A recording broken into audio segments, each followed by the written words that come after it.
starts with this, a person that you miss. Mine draws a blank. I wanna go back to the early days when life was an escape. Now I just wait for better days. I lost myself in your reality. Lost myself. I lost myself in your reality. Lost myself. I feel that life, according to a friend, we're all shrink wrapped in families and making ends meet, stuck in jobs we'll never leave. I never wanna be like that, so I wanna go back to my reality. Wanna go back. I wanna go back to my reality. Wanna go back. Didn't mean to sound so concerning. Am I alone in the hurt? I never followed anyone. It's so absurd.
Creature with no skeleton inside your hands. Got no home address, I come and go as you command. And it's fine with me, and it's fine. I'm a bandit that you use to keep from bleeding out. I'm the lover you don't love, but love to keep around. And it's fine with me. Promise that it's fine. Maybe I'm a fool. It's not like I'm expecting something new.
Hello, everybody. Welcome to the DreamLeague Season 23 closed qualifiers of East EU. I am joined by Milan.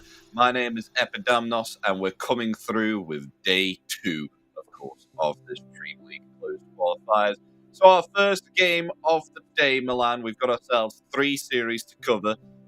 We won't be doing 2 series like yesterday. We'll be doing 3, which is going to be quite a long one, but our first one, Na'Vi versus Team Spirit. This is going to be a cracking one, don't you agree? Oh, I just wish this one was a little bit later, maybe when we are on our full power, because this is probably the most exciting one. Like, I don't know, something about these teams is telling me that this is going to be a great one. I mean, of course, we got a Spirit. We don't need to waste our words about them. Everybody knows, but the Navi, the new Navi, with the Uragi, Na'Vi. the Sanctity, like two players that. I mean, Uragi, I feel like from my time in public matchmaking with him and how he now behaves in pub, he tries a little bit more, he speaks a little bit more. I feel like he somewhat has something to prove right now. It's like he has a chip on his shoulder. Like he got kicked from OG. Everything that happened bad on OG last couple of months was kind of blamed onto him in a way, not truly, not literally, but yeah, we had bad results. This guy will be removed, and it's kind of his fault. It's not how it truly works, but it's kind of how it's portrayed, right? And I feel like he's like, I'm a great player, I'm a major winner, and I'm gonna prove it. And this is a great time to do it. You know, playing a Spirit, playing against these guys that are also kind of going up and down on Spirit in the form. And yesterday they had a statement game, I would say. They literally, let me just get myself into the lobby. They had a statement game yesterday versus the Nemiga. They lost first one, second one they won pretty hard, and third one was the statement game. They were like, they're crushing. And of course the other guy in the Navi, the new guy, the Sanctity, the Mongolian guy who was playing in Europe for a long time in the leaderboards, and it's also like kind of a breath of fresh air into the scene of Europe. Like a guy that plays a bounty hunter mid, that plays a, I don't know, winter viper mid, like something that these players are not used to be facing. And that is exciting, especially to see if we do get any of those heroes up. Because at the moment, I mean, especially yesterday, it was kind of all the same heroes. And I think when Team Spirit tried to do something a little bit different in regards to their hero pick, they ended up having a 67-minute game with Nemiga. So they decided, you know what, let's pick a little bit different this time, probably around about the same as everyone else in these close qualifiers. And they were able to close games then at around about 30 minutes and then 20 minutes. So, yeah, as you say, from Sanctity playing these uncommon mid-heroes, you know, if they are comfortable with what they pick and they can do great work with what they have, especially on a hero that's not meta, I am very excited for a game like that, because those are the types of Dota games that are really exciting to watch. Someone who brings something out that we haven't seen before, and it builds up that excitement. Yeah, out of box plays are always welcomed, at least from my side. Like they're just exciting in their own end. I think the biggest X factor in this series for Navi will be the third guy. Is the offlane, the Nefrit? It's the Nefrit, I know. And he's the guy that also has some uncommon picks, like a Lone Druid offlane or like a Dead Prophet offlane, which is not so uncommon for overall, but in this meta we don't see it very often. And I think me and you casted a game of him in some previous qualifier a couple of months ago. It was like I 11 do, yeah, minute I do Shivas. recognize it. You don't remember 11-minute Shivas? I mean, it was a little bit cheaper back then, but it Was was that something where, on Death Prophet? yeah, that was on that probably. He was like Yeah. 18, 1, 20 something. Like he showed up. I don't know. Maybe it was against VP. Doesn't matter who it was. Even if it was against 5k MMR players, having 11-minute Shivas is something to be impressed with. And he might be the X factor in this game, especially because he's laning as Yatoro. And if he can shut him down or do well against him, it really puts Spirit in a little bit of uncomfortable position. Yeah, it was definitely intriguing to see. I think starting to remember that game now. That the fact that Death Prophet wasn't really, it was in meta quite a long while ago, but no one was picking her anymore. And then all of a sudden, Nefrit just picks up this Death Prophet out of nowhere and got a 11-minute Shiva's Guard on the hero, which was pretty nuts. So hopefully, we're going to expect the same performance coming out from Na'Vi with a few of their players and see if they pick up some unconventional heroes and actually deliver some pretty good Dota. That is what we're excited to see. But of course, you said first game of the day. Are your energy levels prepped for this one, Milan, or do you need to wake up a little bit in this game one? I think I'll be awakened by some plays. Like the spirit always delivers. Especially yesterday, we just talked about it before stream. The tree grab from Larl, solo killing Viper as Tiny. These things excite me. You know, like, you don't usually see a Tiny solo kill a Viper. It's always the other way around, but Dota is a beautiful game. There's always chances for outplaying your opponent, and if you're very, very good at it, it doesn't happen rarely, like Spirit is. But Navi, it's like Navi is coming here to prove something. Spirit being a little bit out of their form, Navi might have a chance to squeeze in at least one victory. But I feel like Spirit is mad too, so it's hard. I'm first looking forward to the draft to see if Navi can surprise them a little bit, and then the play always favors Spirit, but I think there's a lot to prove for Navi. Now, looking at the back of the games, Milan, Na'Vi got themselves a 2-0 against a Sakura. And this is where you're going to go, oh, yeah, so they did do it. They picked themselves Lone Druid up in game 1. And game 2, they had themselves a Death Prophet. So a little bit of unconventional heroes here, mixed in with a few of the same. Like we saw Tiny twice for Na'Vi as well, so Tiny may be a contested hero. As Collapse, we did see him play this as the offlane as well, as you called a new technology. Yeah, I mean, the second pick will be for Spirit, first pick for Na'Vi. I think Spirit might decide to take out Tiny, as it really empowers the Dead Prophets, Razors, and Lone Druids of the offlane. I think you don't want to face it from the Na'Vi, as they won 2 games yesterday with it. And then the other X factor here for this draft, I want to point out, is the Bounty Hunter, as Zayak. It's his second position 4 hero that's melee that he really likes, and it's something that Sanctity does really like mid. It's something that came from Southeast Asia, like this Bounty Hunter mid against some melee heroes like White Spirits, Ember Spirits. But then again, there's heroes you have to ban, like Chen, and so they'll decide we ban a hero standard Chen and we ban a Tiny, kind of for player preference. Navi will ban Collapse Magnus, Collapse Primo. No surprise there. No, definitely Bounty not. Will be the Bounty heroes. And a Death Prophet. Oh, a Death Prophet. So I like how Spirit is taking a little bit signature approach with these bans. Usually we would see a Bat Rider, Timber, what's or not.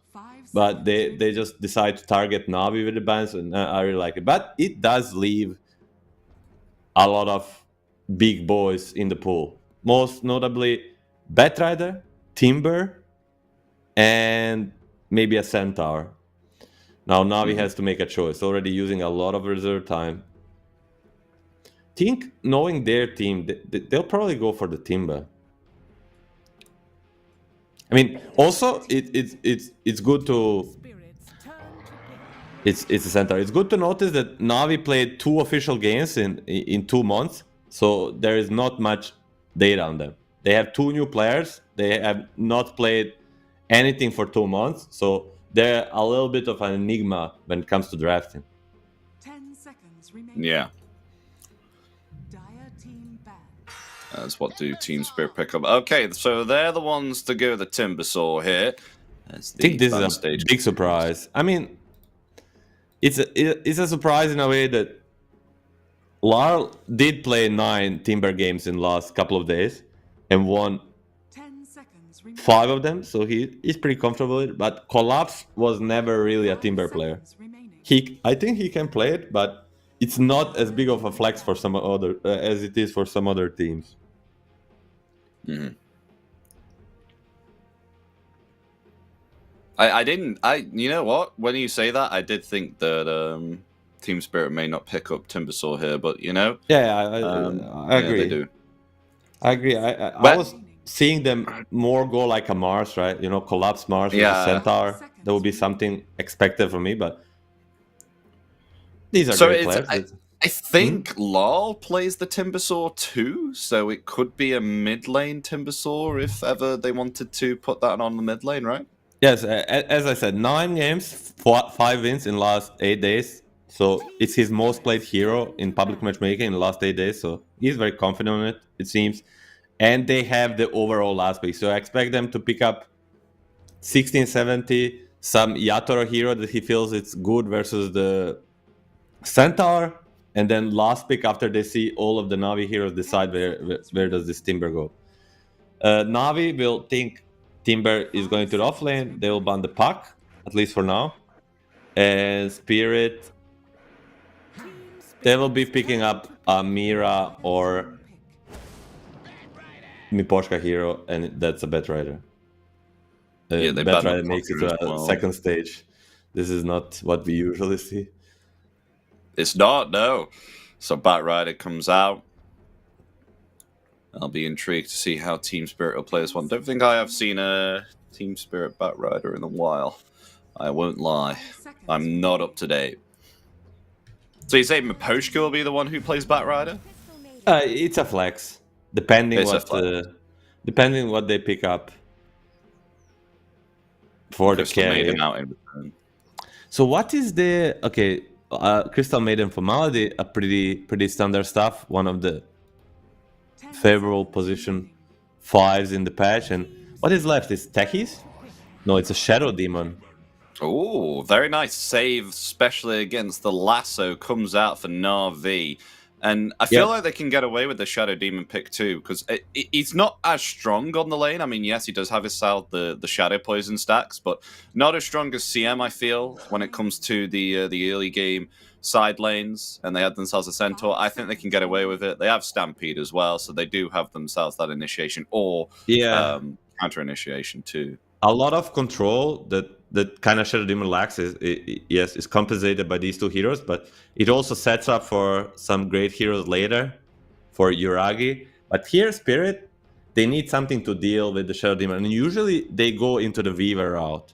Like Weaver or Phantom Assassin are the heroes that from carry position don't mind playing against a hero like Shadow Demon. So I would expect Yatoro to go for one of these, and I would 100% expect to see Spirit pick up Yatoro hero and then another support for Mira or Miposhka. We already saw some Phantom Assassin Luna? gameplay yesterday with Monkoshi. Yeah, Luna. Rubik. And Rubik. So Rubik and Bat kind of stay flex because Miposhka and Mira both play it, and Luna, it's not so great against Shadow Demon, but in my mind, I think Spirit maybe too is thinking if they pick up like a Weaver or something like that, then Navi will just pick up Luna themselves. And then you have 5 like a seconds good carry to carry matchup, and you also have Shadow Demon Luna on your side as Navi.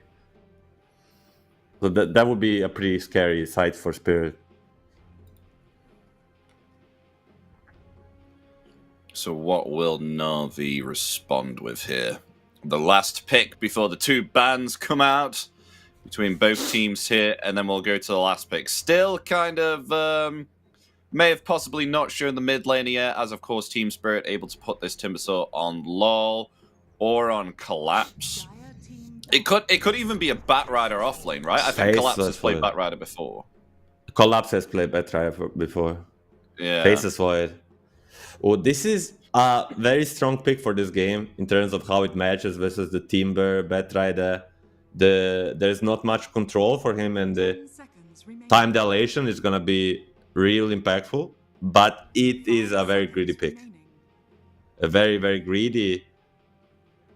And it might be too slow for this Luna. You know, we saw so many times Yeah. Luna just be too fast for some of these carries. I mean, kind of nice, though, especially against Timbersaw with the time dilation. That's something that Timbersaw absolutely hates.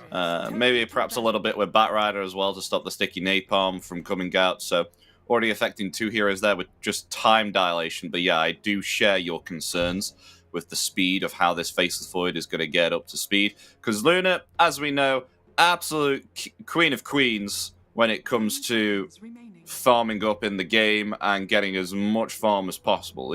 Some could say that Luna is faster than the Medusa at farming. He is really a champion when it comes to just rotating to the jungle and coming back with around about, what, like 3 or 4 main core items at around about 20-ish minutes, whereas Faceless Void, Mask of Madness, Maelstrom, that sort of thing, joining the fights here and there. So, I mean, I guess as a Faceless Void, you're able to utilize the Chrono and join the fights, but still not able to accelerate as fast in the net worth as Luna. Yeah, I mean, and the Luna, for me, is also the hero that brings the earlier chance, which really helps against the Chrono. So in that way, Spirit will be happy for a big part of this game. And the Sanctity hero is left to be picked. Kotal will be the ban, and I really expect the Pango ban, but it's gonna be the Storm Spirit. So a little bit more worried about the backline jumping. Oh, Navi with the Pango left in pool, it's usually when in doubt, Pango out, you know? It's been a mantra for many, many teams. You know, you have a last pick, you have to pick mid, 5 seconds. just ban a hero, but Spirit not banning a Pango, for me, it says there's a plan. Either put this Timber to try shutting him down in the mid lane, or Larl is going to be picking up some hero that he knows will do very well, like a Templar Assassin. Oh. Pango, Yeah, they'll ban I Pango like themselves, that, so they're not going to Okay. take the bait. What is Yeah. left for Sanctity? Zeus. Zeus? I mean, that's okay. I mean, especially with the build that comes out now, as of course with the Lightning Hands, you actually deal a percentage of HP. Going to be very, very nice against Timbersaw, especially if it is LOL on the mid lane.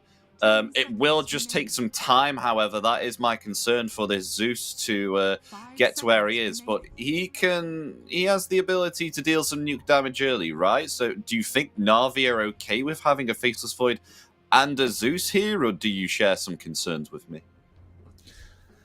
I mean, I'm not the biggest fan because, like, exclude the Centaur, look at the Navi draft, and just imagine Centaur is not there. These 4 heroes, they don't look too good together in terms of speed, of how many plays they can make and how active can they be.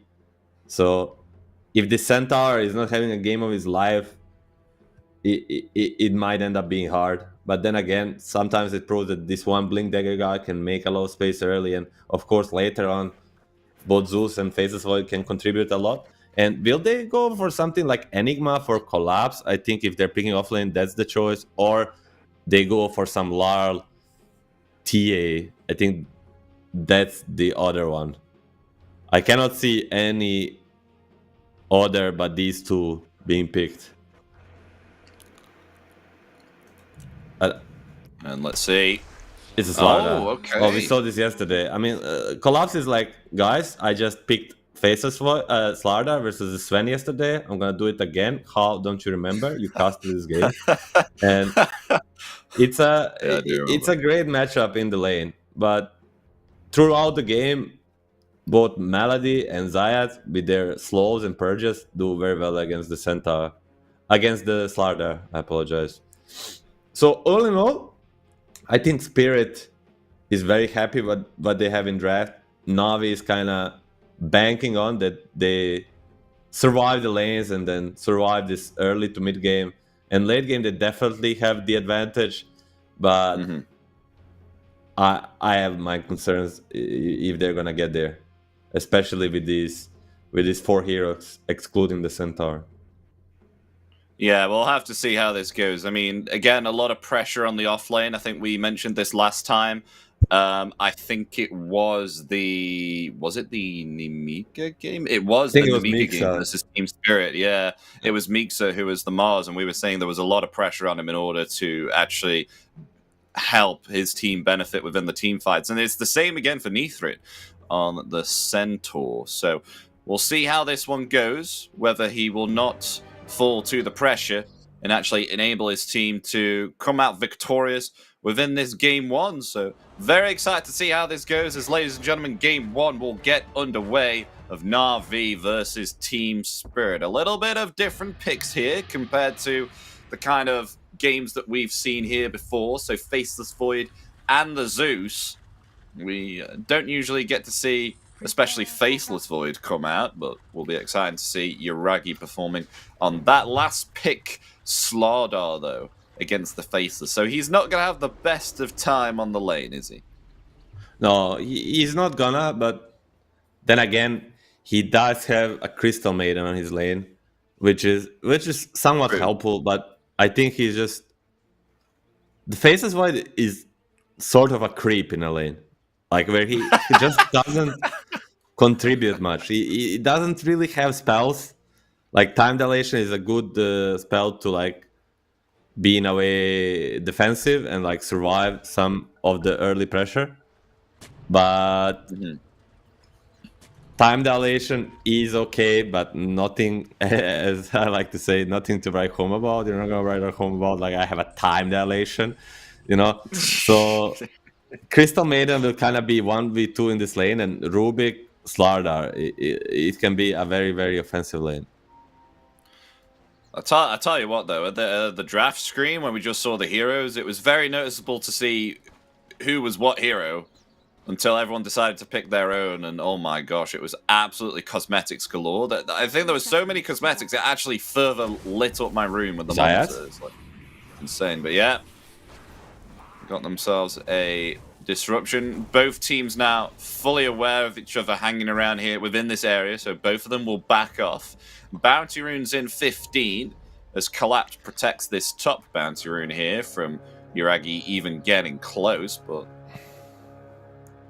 Malady is coming forward to maybe stop Collapse from getting this top Malady? one. There's a blood Oh. grenade if they want to commit.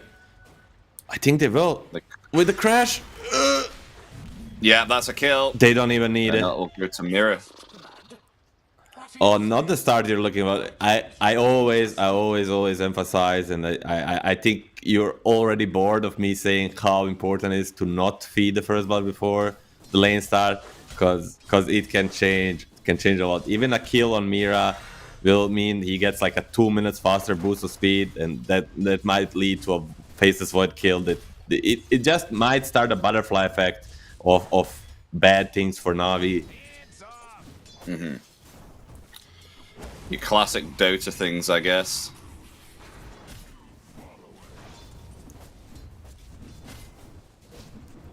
As bottom lane, do have ourselves the Centaur and the Shadow Demon lane. And Miposhka on the Batrider, I mean, not the strongest of supports here. I mean, has the Flame Break to actually push away the Centaur if they do decide to dive the Luna. Do you think Yatoro will be okay on this lane, or do you think he'll have some concerns? Laurel? He's getting beaten mid.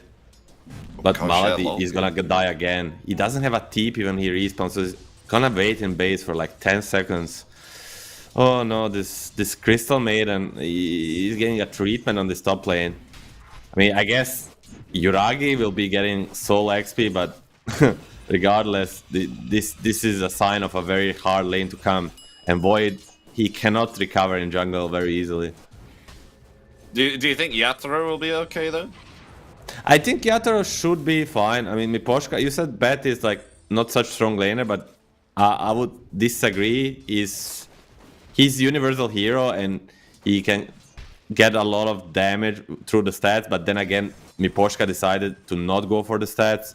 So in theory, it should be fine lane, but in reality, it can go wrong if they misplay. Okay. But then again, even if it goes like equally bad as it's for Void, but top lane, time dilation, and a Crystal Nova. Who's the creep now? I know, look at that. Collapse already getting quite low here. I mean, only early levels here for the Slardar, so if they do harass him like they have done now, they can do some big damage here and force him to not be as aggressive as a Slardar wants to on the lane. But this is going to get a lot worse for them, I think. He buys Orb of Venom, so he's going all in into the aggression. So after they weather the storm and heal through the tangos, they might even make a go for a Lotus. Mira is thinking about it. Gets frozen. He needs to be careful. Oh gosh, Mira. Very close. Is he going to fall here? Aggressive jump. By the time dilation, they do indeed get the kill. Onto the Rubik. Very nice stuff. And look what Yuragi is buying as well. He's got himself a second Wraith Band coming in here on the Courier, which means he is going to be able to tank up a lot better against these attacks here from Collapse. And he is going to be a lot more aggressive on the lane here. I do like this second Wraith Band pickup. It's quite an unconventional thing to do. Usually we just see one and go into the power treads, but feels like he needs himself the extra armor and needs to show that aggression in lane. So we'll pick himself up the second Wraith Band. Sometimes the best defense is being aggressive, and that's what they're showing there. Just by going onto the Slardar and Rubik first, they get a kill, and it elevates all the pressure. And don't forget, they have a Zeus, so in a minute, there's gonna be this additional damage that might break the lane. There is, yeah. There's not level 6 yet, only just become level 5, so I think 2 more creep waves here once we're around about 5 minutes 30 in, then we should get level 6 on the Zeus, and then this is a possibility to start pressuring here on the side lanes and obtain themselves a kill. So there is that advantage, you know. I mean, it's always nice to have a big nuke damage just come out of nowhere, you know, like 350 damage.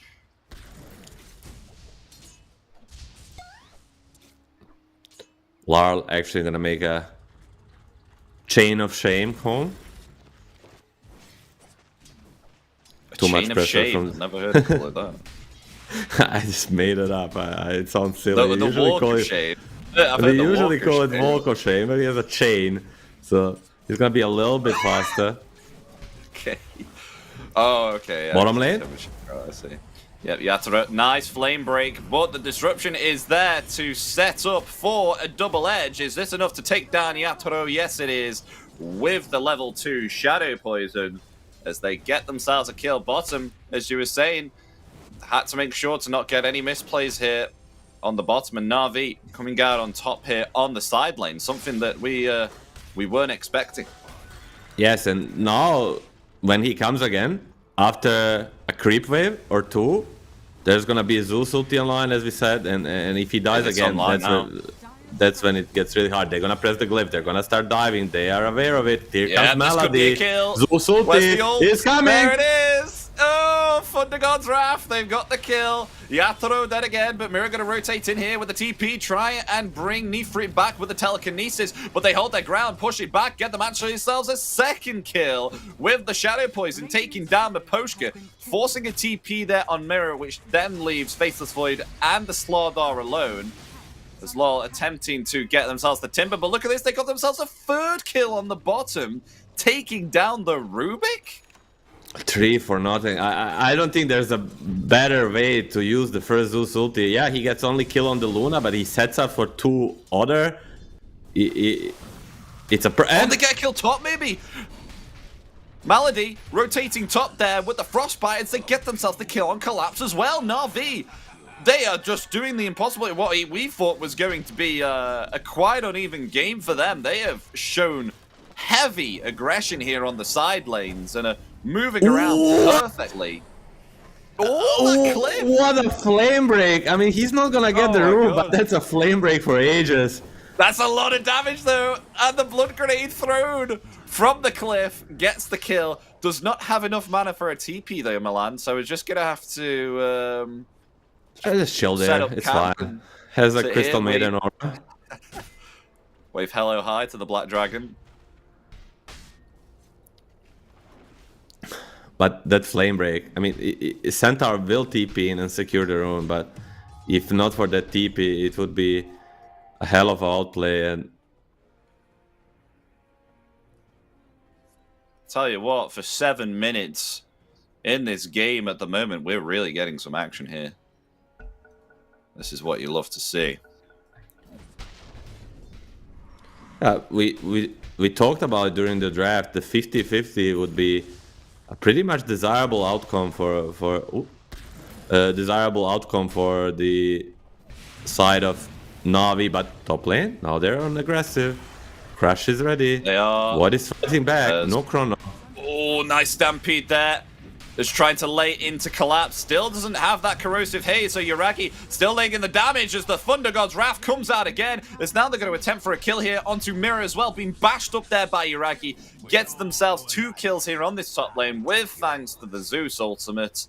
And that's all Sanctity has to do. Just sit on the mid lane, just farm up the creeps come in and just press R whenever it requires. Well, unless, you know, there's a different button hotkeyed on his ultimate, but that's pretty much what he's doing, pressing one button.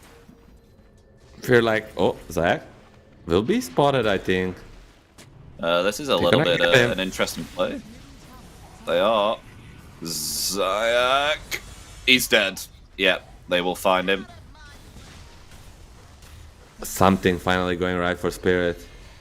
It's only a Shadow Demon, and now they're gonna turn for Malady, keeping from the Centaur.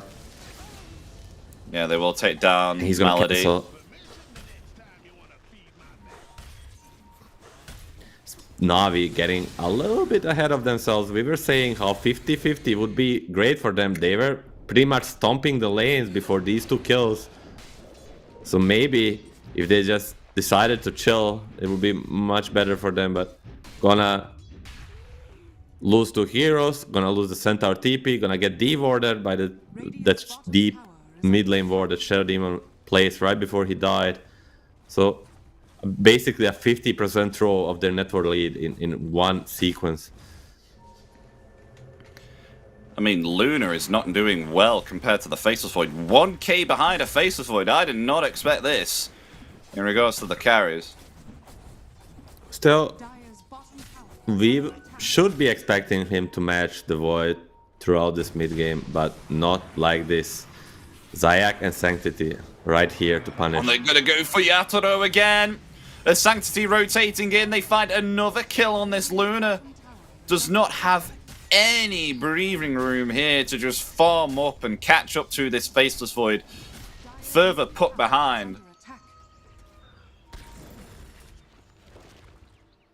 Not having fun at all here on Yatoro. I think the only way here is to not show on lanes. Let this tier 1 tower just fall and go farm here. I mean, Yuragi does have himself a Mask of Madness on the way. Chronosphere is ready, so could rotate in and help attempt to get a kill here on the mid lane. He does have himself that TP. Yes, but meanwhile, he's gonna be hitting this bottom tower. The last hit is very juicy. Can he get it? Trained professional doesn't get it.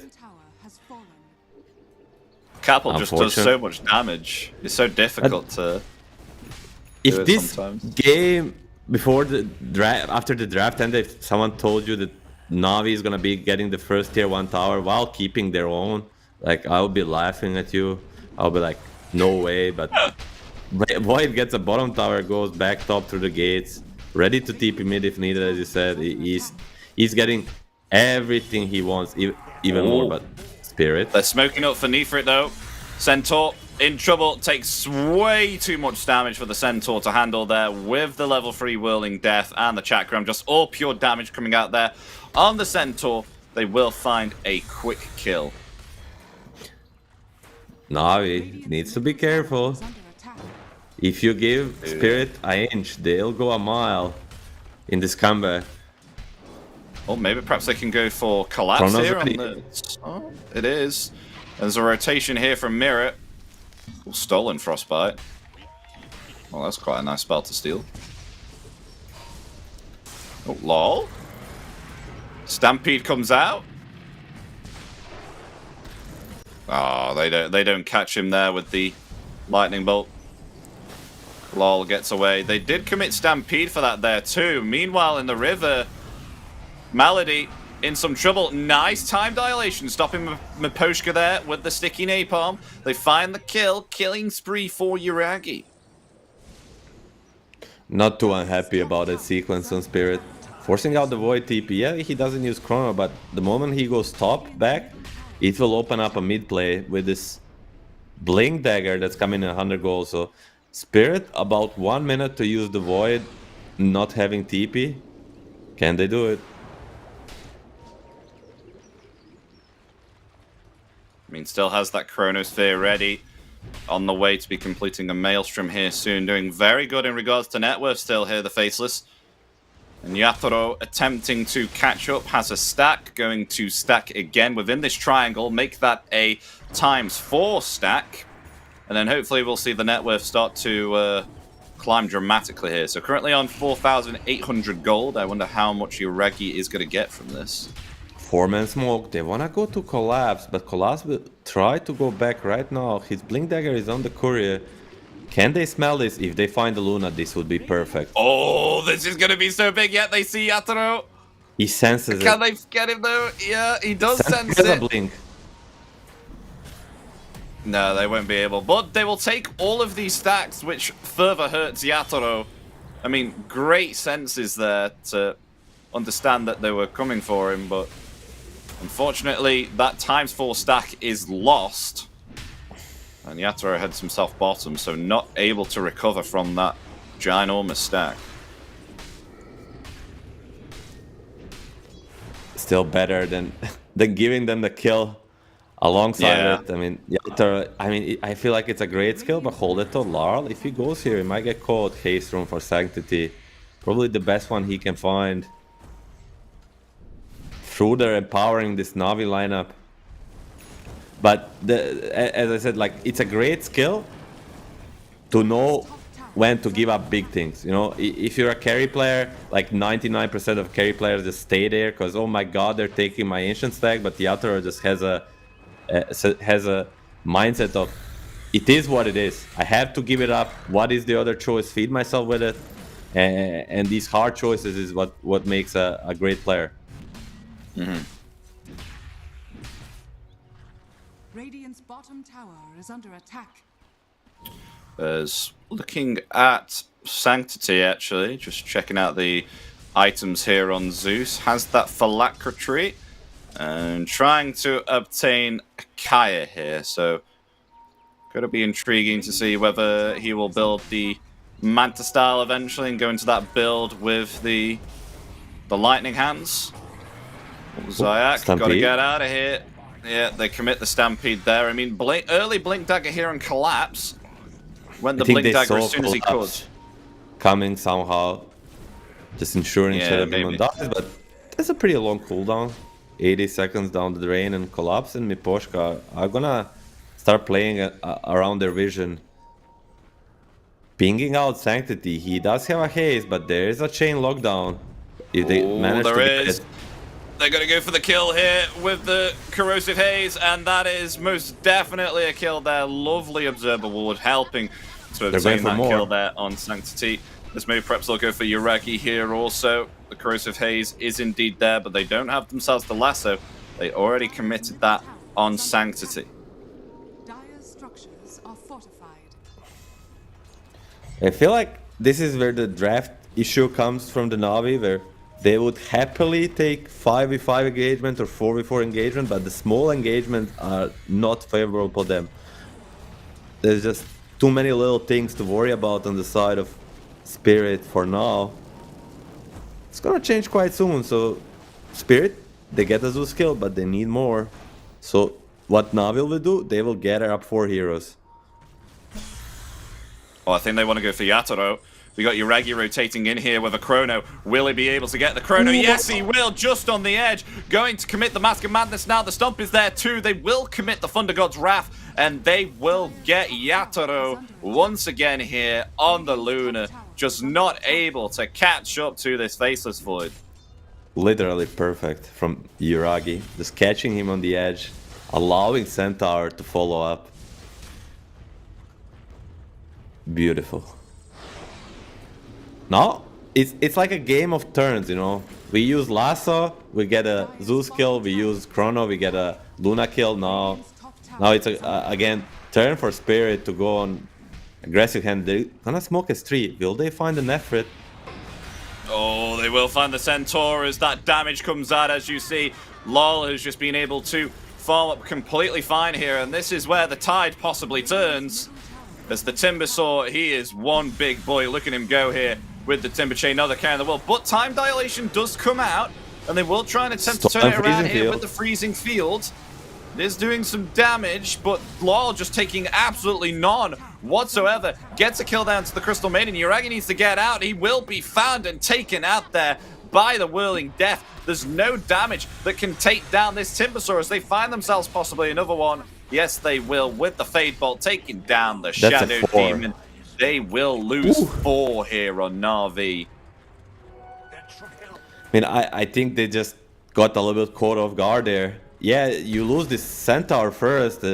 You don't have a Chrono. I think it's Sirens should be in Navi's head. Just get the fuck out there. But they decide to kind of fight it back. And that will lead to almost a team wipe. 4 heroes plus a tower.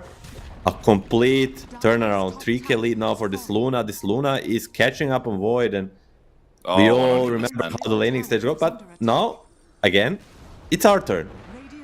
Can Na'Vi make a good move of their own? It's been like punching. No way, they go for Yatoro again. He just doesn't have any time to breathe. The stomp is there. Goodbye, Yatoro, for that. That is the 5th time the Yatoro has died in this scenario. He just gets ganked every time. They just stop him from farming. They know that this is a win condition here. They just take down the Luna. They know that once they do get themselves the Luna farmed, then their base is in trouble in regards to towers and objectives. So as long as they keep this Luna down, then this game will prolong. And that is going to be beneficial here for the Faceless Void. We all know how good Faceless Void late game is. I just wish we had camera face of Yatoro. I think he is very, very annoyed by this. It's just, as you said, for the 5th time, they're coming with Strangle. Zayak gonna get caught. Do they even need to commit Lasso? It's gonna be on cooldown, so they're not gonna do it anyhow. Yeah, that's dead. Unstoppable for Larl. Yatoro and Collapse did have a bad laning stage. Hold that thought, Nefrit. Going to commit the Stampede there and try and escape, but okay, they stole the Frostbite there. They didn't get the Stampede. I thought they had the Stampede there for the second. They're okay. Chronosphere available as well here, Milan. So maybe perhaps they can do something juicy here with the Chrono. I mean, still not enough damage to take down LOL though. That is what they're lacking. How will they kill this Timbersaw? What do they need to do in order to take down LOL? I mean, if he's alone, like if they catch him outside of his team, they can do it with all the spells like Veil, Zeus, Centaur, multiple double edges and stuff. No, but in a team fight, they just have to ignore him.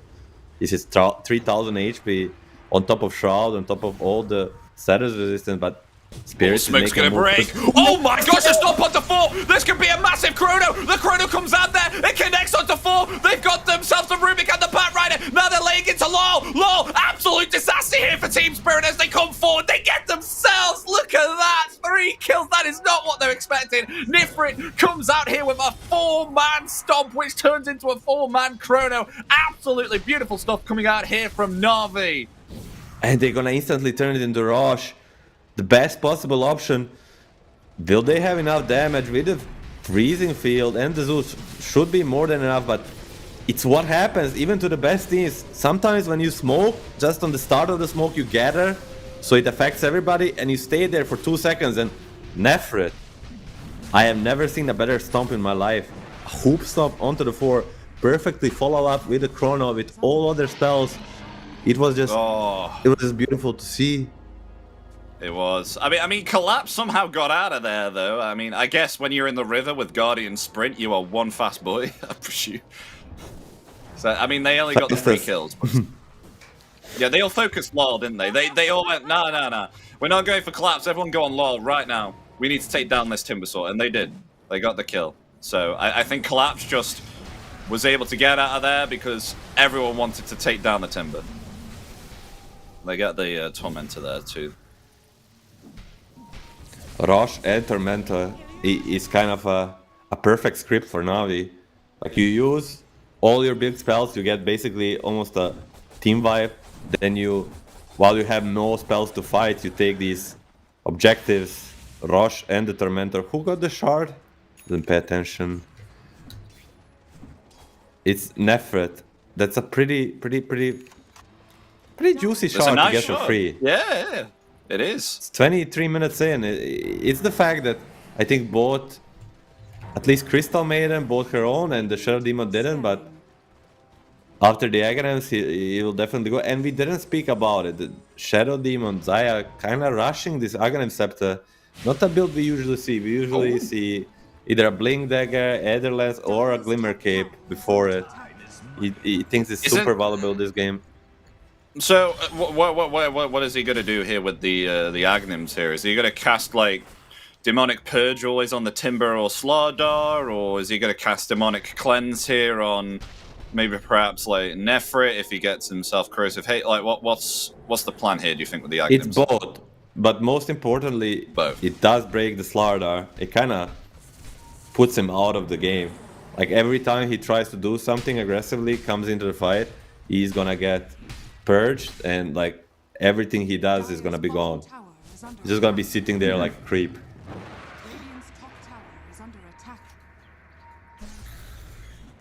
Such a good spell here. I mean, especially piercing the debuff immunity.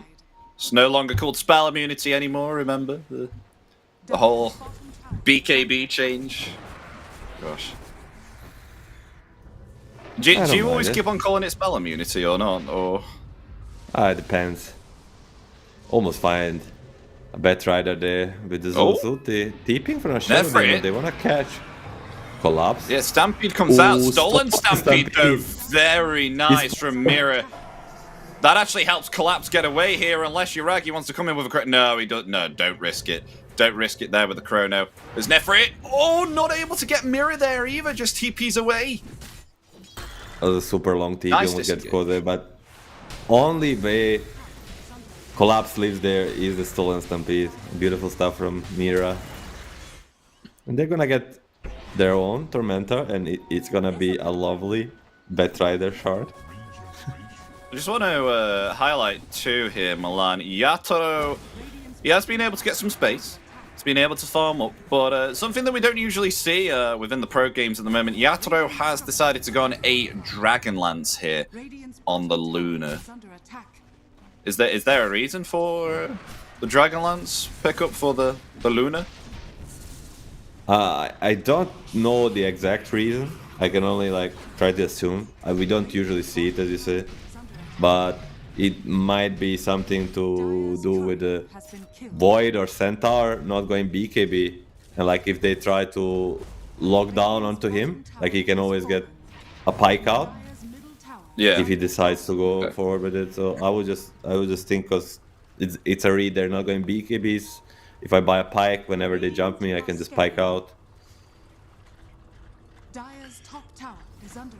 Oh, I'm going a Sanjin Yasha here on Yuragi, so has the status resistance from this item. What does the Sanjin Yasha help Yuragi against here in this game? Oh, nice force from Porsche. I think it's Lasso, right? Maybe Lasso? And the telekinesis and the Slardar lockdown, all this lockdown, it kind of becomes bad versus the SNY. Yeah, Yuragi. Oh, Yuragi. I mean, he's right near Miposhka. 10 seconds on the Aegis. I think the ward actually spots Miposhka here, because as you see, they've got themselves an observer ward. They know two heroes are around here. I mean, Nefrit just missing the hoof stomp there, getting a little bit too confident. Aegis expires though now on Yuragi, so what will Na'Vi do now that the Aegis has expired? I mean, they're still not getting rid of this observer ward. it's, it's both of the observers on the mid are giving so much info to Navi. They basically know everything what's happening. They're gonna see me Poshka walk around. They see him for a year, and finally, he's gonna get rid of it. Oh. I mean, we're starting to get to that late game now, Milan. I mean, 30 minutes in. Look at Yuragi here, opting to go the Eye of Skadi next, which is going to be a devastating item against the Luna. Yatoro not wanting to go MKB here, but... Not MKB, sorry, I mean Butterfly, but a Conda instead, so getting that damage off with the Lucent Beam.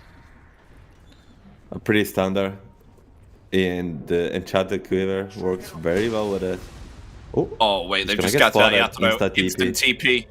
Yeah, we'll get out. Nicely nice done. Job. I mean, I'm still a little bit worried about the Faceless Void because he's not decided to go BKB.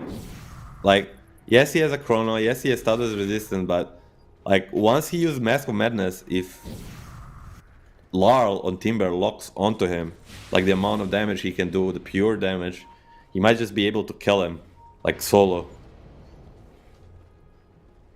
Especially with the BKB that he's gonna get. Nothing to stop it besides the Chrono. And totally not related to the game at length, but a little bit of a cosmetic talk. Yuragi, if you have a look at his profile picture, I mean, they do just smoke up. He's got the old idle animation here from Faceless Void. Look, that's I swear that's the old idle animation from Faceless. It's not the new one. Maybe perhaps he has no time to talk about cosmetics. You might see a fun. Yeah, they both smoke. They're away from each other. It's fine. They go in the opposite direction. We can talk about cosmetics all we want here. Rosh, potentially in 30 seconds, which I think means for both teams is going to be on the bottom side. Yeah. No fight for now. Has those Mantra Illusions now, though, on Sanctity, so able to use the Lightning Hands and push the wave. And I gotta say, the Mantra Illusions on Zeus, very, very helpful here to clean out the Manta-style illusions on the Luna, too. It's actually quite impactful. Yeah, I didn't think I'll ever say it in my life, but as the Zeus combination, you know, disruption with the Zeus, it's not too bad.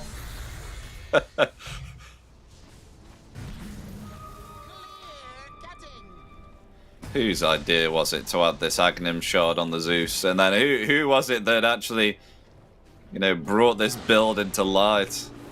It's exactly the same situation with the whole PA Revenant approach thing. It's probably the earliest possible spawn.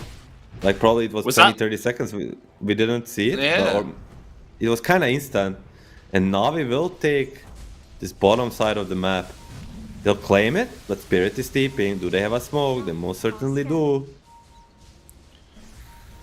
Zayak is not here, though, for the fight if they do decide to go in, or they get jumped here by Team Spirit. They just saw Yuragi as well. Time Walk down here near the camps. They will smoke up. Lol coming forward here, baiting it out.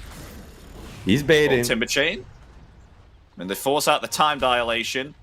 There's Collapse trying to go around the back lines here, and maybe perhaps they can catch themselves something. As Yuragi has been scouted out, they could go for a big jump here onto the Faceless, but they're going to attempt to turn it around here onto the Timber. Not able to actually Timber Chain away. They will take down the Timber Saw as now they come forward there. A Chrono connecting onto Yatoro as Yuragi laying in the damage. Going to bash up the Luna time and time again as Yatoro not able to actually even use this BKB. Will fall here along with Collapse. Also triple kill for the Faceless Void. Here we go, Milan. This is the game that you want on Faceless Void, able to make it through the early and middle stages of the game. Now you're at the late stage. We spoke before a game how Yuragi has a chip on his shoulder to prove something in this game, and what does he do? 8-1-4, perfect chronos, carrying this game hard. BKB ready, and now he's gonna go back to Rosh. Meanwhile, Biposhka is gonna get caught. Yeah.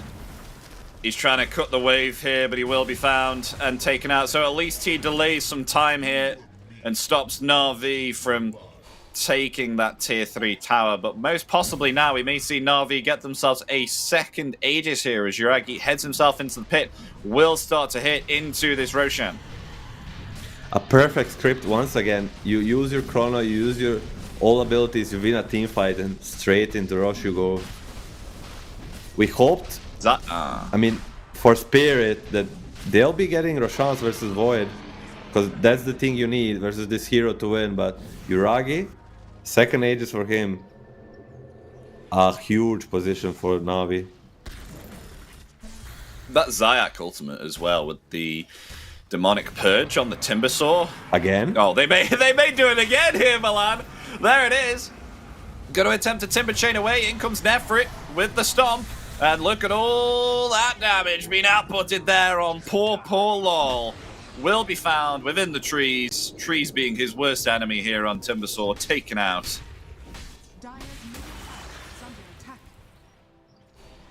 Kind of crumbling on the side of Spirit. Their position was not too bad before that fight, but they decide to go into the enemy vision. As you said, Zeus ulti comes out, shows kind of everybody.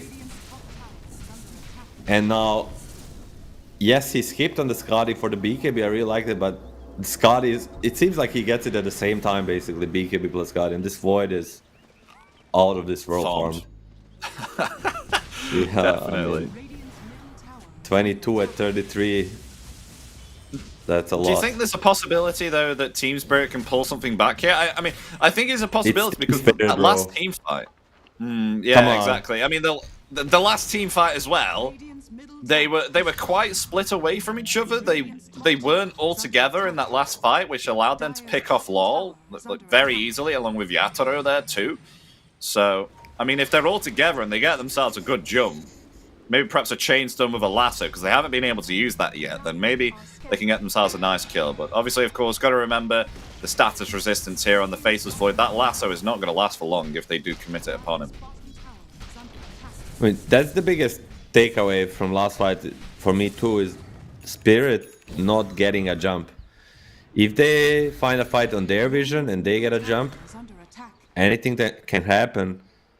We saw so many times this Luna be a burst. The Poshka's found and will be taken out. Zeus ulti finds Yatoro. They found Yatoro, who was forming in their triangle. Yuragi's going to commit the Chronosphere and find another kill once again. Poor Yatoro, 0-7, Milan. Yatoro is crying. I'm crying for him. So sad. Don't usually see that, man. 0-7 Yatoro.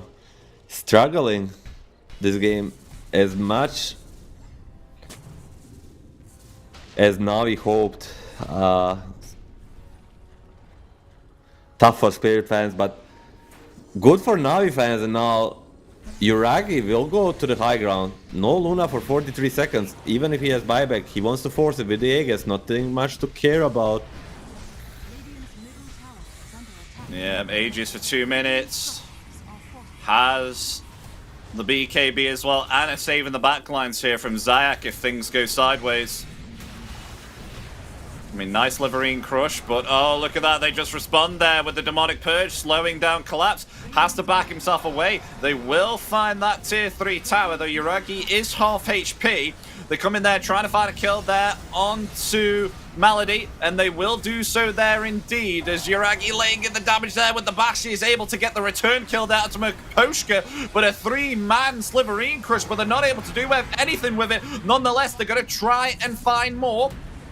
But a 2-man stomp there. Yatoro coming back into the fight, able to actually find the Centaur. They take down Yuragi. Yuragi will come back alive. Has himself that BKB there ready, but the time dilation is indeed on cooldown. He has to be careful, taking too much damage here. Will have to activate the BKB and time walk back here, trying to save Zayak. Zayak will actually be taken out here by Collapse. And Sanctity also being pressured here. Will Yatoro finally be able to get a kill? No, it's actually taken there by the support. It's now the attempt to chase Yuragi. They've lost 4 here on Na'Vi.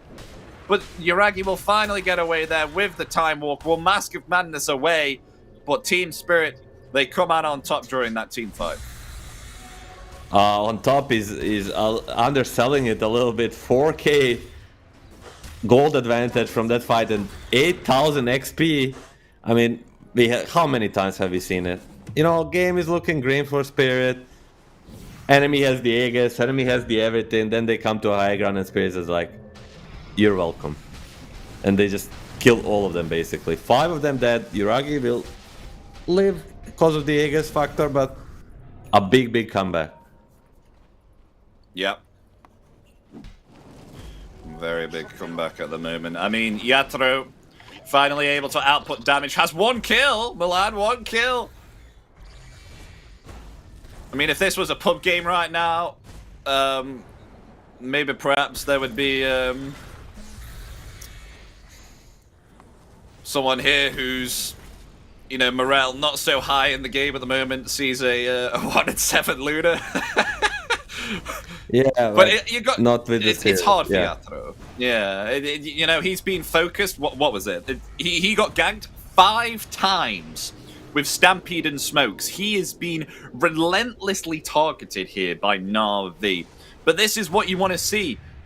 The mentality of Yatoro here, not giving up, still farming. This is what you call a carry, folks. Not someone who goes, oh, GG, after, you know, like 25 minutes. He still stays in it. He tries his very best. You might say his spirit is not broken. Nice pun. Nice pun, Will. Anyhow, the biggest thing for Na'Vi from that last fight is that they didn't have a chronosphere. Now it's ready, and still I think fights are in their favor to win when it comes to like percentages, like 65 to 35, but it's the spirit we're talking about. They have beaten bigger odds or harder odds, however you want to put it. We'll just bring up Game 3 of TI every time that Team Spirit are behind. Yeah, exactly. I mean, not just Game 3. I've watched a billion of their games, and it's almost every other game. It seems like they should lose. They're on the back foot. They have the network disadvantage. They have the, I don't know, the carry to carry matchup disadvantage. Yada, yada, yada. Shut up. We are the Team Spirit. We eventually prevail. And once again, it might be the case. Sanctity is going an assault cuirass here on the Zeus. That's a first. Attack speed will come in pretty handy. And you're playing as the Slaughter, nonetheless. That is true, that is true. But Yatoro being able almost to... for Miposhka. That might be the X factor Spirit was missing, because Miposhka really had a tough time getting a good initiation off. With the BKB, should be able to connect like on a Shadow Demon. And if he does that, it could turn the whole fight around, but meanwhile, Mira gets caught. TP out. We're going to try and TP away, it's cancelled. Yeah, they'll find that kill there. Rubik taken down, as meanwhile Yatoro though just goes get himself a kill on Malady. Within their jungle, the CM was on his own. Oh, Lasso there coming out onto Sanctity. They're going to try and attempt to turn it around. They will find the kill there onto a post-cruise now. They focus now into Collapse. As Luna was not there in time, was a little bit too confident here on Team Spirit. Thought they could get something, but Nifrit able to survive through it all. 5,000 HP here on the Centaur. With, may I add, a Shivas. Like, the moment they jumped the Zeus, I thought they made a read, he's alone, but Na'Vi very fast to respond. They get basically 2 free kills. Now they're knocking on the mid-Rex. Glyph is ready, but do you want to use it? It's not going to refresh. Mid-Rex is gone. Bottom on the menu. Do they want to buy back and defend this? Chrono is ready. Everything is basically ready for Na'Vi side. Yeah. And AC finished now on Sanctity with the Hurricane Pike. Coming now into the bottom set of racks. They will be able to get those 2. 1 set of racks remains, and Yatoro is going to go all out here. He will not save himself a buyback. He will go this Satanic. Do you think that is the right call here from Yatoro? I think Satanic will be okay. Because, I mean, Yuragi does have himself an Eye of Skadi. If he procs this onto the Lunar Eye field, then will not be able to heal back up. And now Yuragi has just finished himself a Butterfly here too. So Not even going to be able to heal up here against the Faceless. They're gonna hear the Rush Roar. I mean, Satanic buyback is, for me, always a better tool versus the Chronosphere. But going all in for Satanic, buying out, I think it's also okay thing if you're planning to fight outside of the base, because buyback will not be so useful, and they're gonna do exactly that. Smoke, try to find Navi at Navi, will dodge it. Just don't complicate it. Mid and bottom racks taken, TP top, all 5 together. Don't give a Spirit chance. Oh, Wait, Spirit. Spirit is going for it, man. Oh, go from behind. No. Okay, we'll see. We'll see. They're coming in from behind. I mean, Batrider here, Maposhka, has bought himself a Shadow Blade here, Milan. Are they're thinking of committing the Thunder God's Wrath? I mean, they do have it. They are revealed now. LOL is going to TP here. Do they have another smoke? I don't think so. No, they're going to get themselves back. They're not going to commit it. Right now, they're on the high ground here. I mean, Nefrit has himself the ninja gear, so still somewhat smoked up. Maposhka's going to scout it out, though, with the Shadow Blade. Does see the Firefly here, and I was wondering what the heck's been going on this side of the map. Why is there fire just spawning in front of me? Well, that's because the Batrider has a Shadow Blade. I know, I have not seen it either, but anything can happen. Spirit going a little bit out of box here, understanding that he's hiding behind a tree. Play is not gonna get it. Like, you cannot just stand in base and try to defend against this Navi lineup. It's not gonna do the work. You have to go somewhat around. You have to buy a Shadow Blade on Batrider and hope you catch this Shadow Demon. It's the only way, and that's why I like Team Spirit. They're always trying to find a solution, even if it's super unconventional, super like out of box. They'll still try for it. Like even this 5-man gate, if smoke lasted for like 5-10 seconds more, maybe they get the best possible shot on winning this fight. They probably don't win it anyway, but still a good try nonetheless.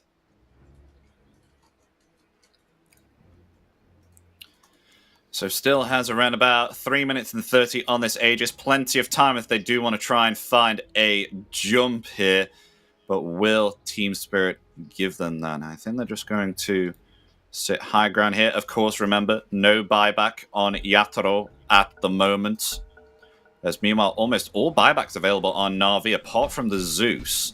So only buybacks available are on Collapse and Maposhka, just Slardar on the bat.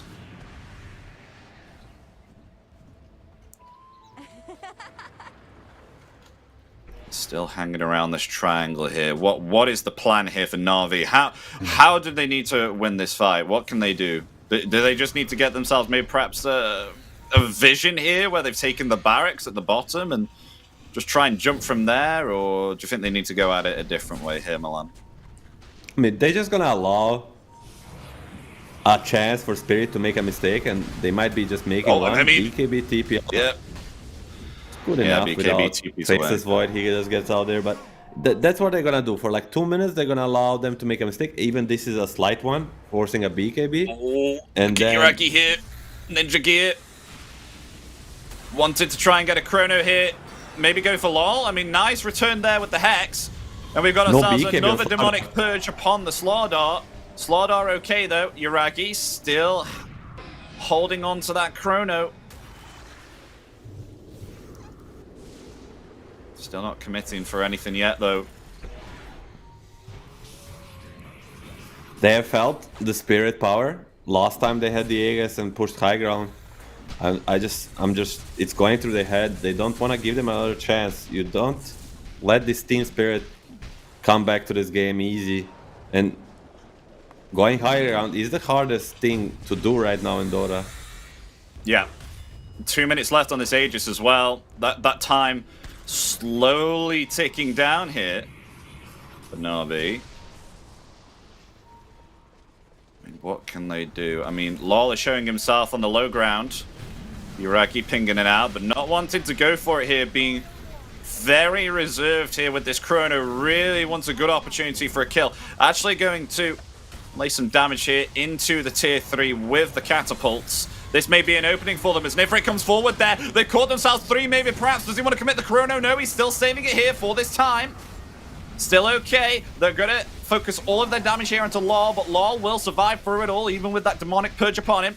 And they will find the top set of racks. But the stolen Frostbite is there. Yuragi will get himself out, and look at that. They don't lose one here and get themselves the Mega Creeps. Spirit somewhat accepting their fate of the Mega Creeps. Like it's just what it is, but Centaur jumps. No follow-up yet, though. Yuragi slowly being patient here with the Chrono. 40 seconds remaining on this Aegis. You wanna try to use it. Oh, I did try and go for Collapse there, but Collapse blinked away. Still had this Chrono ready. There's all nice disruption. Okay, this could be a Chrono. As here we come forward, as the Chrono will be committed there onto 2. They've caught themselves. The Azure gonna die. He has himself buyback. Gonna try and come back to the fight here as Collapse in through it all. They're all gonna focus this Slaughter right now. Will take down the Crystal Maiden. Collapse is actually able to escape, and Yatoro coming back here with the buyback, laying the damage onto Yuragi. He will be able to time walk away. Still has himself that Aegis. It will expire now, but they at least force out the buyback from the Luna. 4 buybacks still available here for Team Spirit. Navi showing the discipline here. They use the Chrono, they get a kill on Luna, Luna buys back, they just run away. Now all they need to do is just wait the Chrono out and do it again, and it's gonna be a victory. Radiant's courier has been killed. As Yatoro cooking the rapier. He knows what time it is, but I don't think Navi will allow it. They see Collapse. oh yeah, they've got him there with a hoof stomp. Trying to escape right now. The Stampede is there. Does have him. No, it doesn't have himself the BKB. It was on cooldown there. They get the kill. Buyback is available though, Milan, on this Slardar. So I guess not the end of the world. And an Agnim's obtained here on Yuragi 2. And a refresher shard, we didn't speak about it much. Yeah. It's Refresher a double shard. Chrono, double BKB. He has Aghanim's in his backpack. Could buy Blessing if he wants. We'll lose the stats Yeah, though. you could. Yeah, he Deciding wouldn't to be able keep- to have himself buyback either. His buyback costs way Not too much taking any here. risks. 2,000. Miposhka?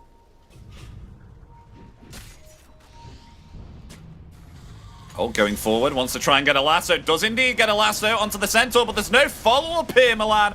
No follow-up whatsoever, as they will take down the Batrider. Down for 70. That is not what they were looking for here on Team Spirit. And now, 2 Chronos are ready. I mean, you can't blame Miposhka. It's the only thing we have done. Push the advantage while they have at least 1 Chrono on the cooldown.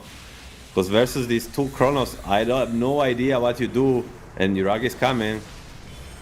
I mean, they have the buybacks to turn it back around. I mean, even if 2 Chronos are committed, Team Spirit, they have the buybacks. Just got to be careful it's not Luna that's chronoed, because Not on the as I Luna, remember that last exactly. team fight, I mean, they're going to initiate that onto Lol. Lol already lost half of his HP. The Stampede comes out in return there. They will disengage here on Na'Vi.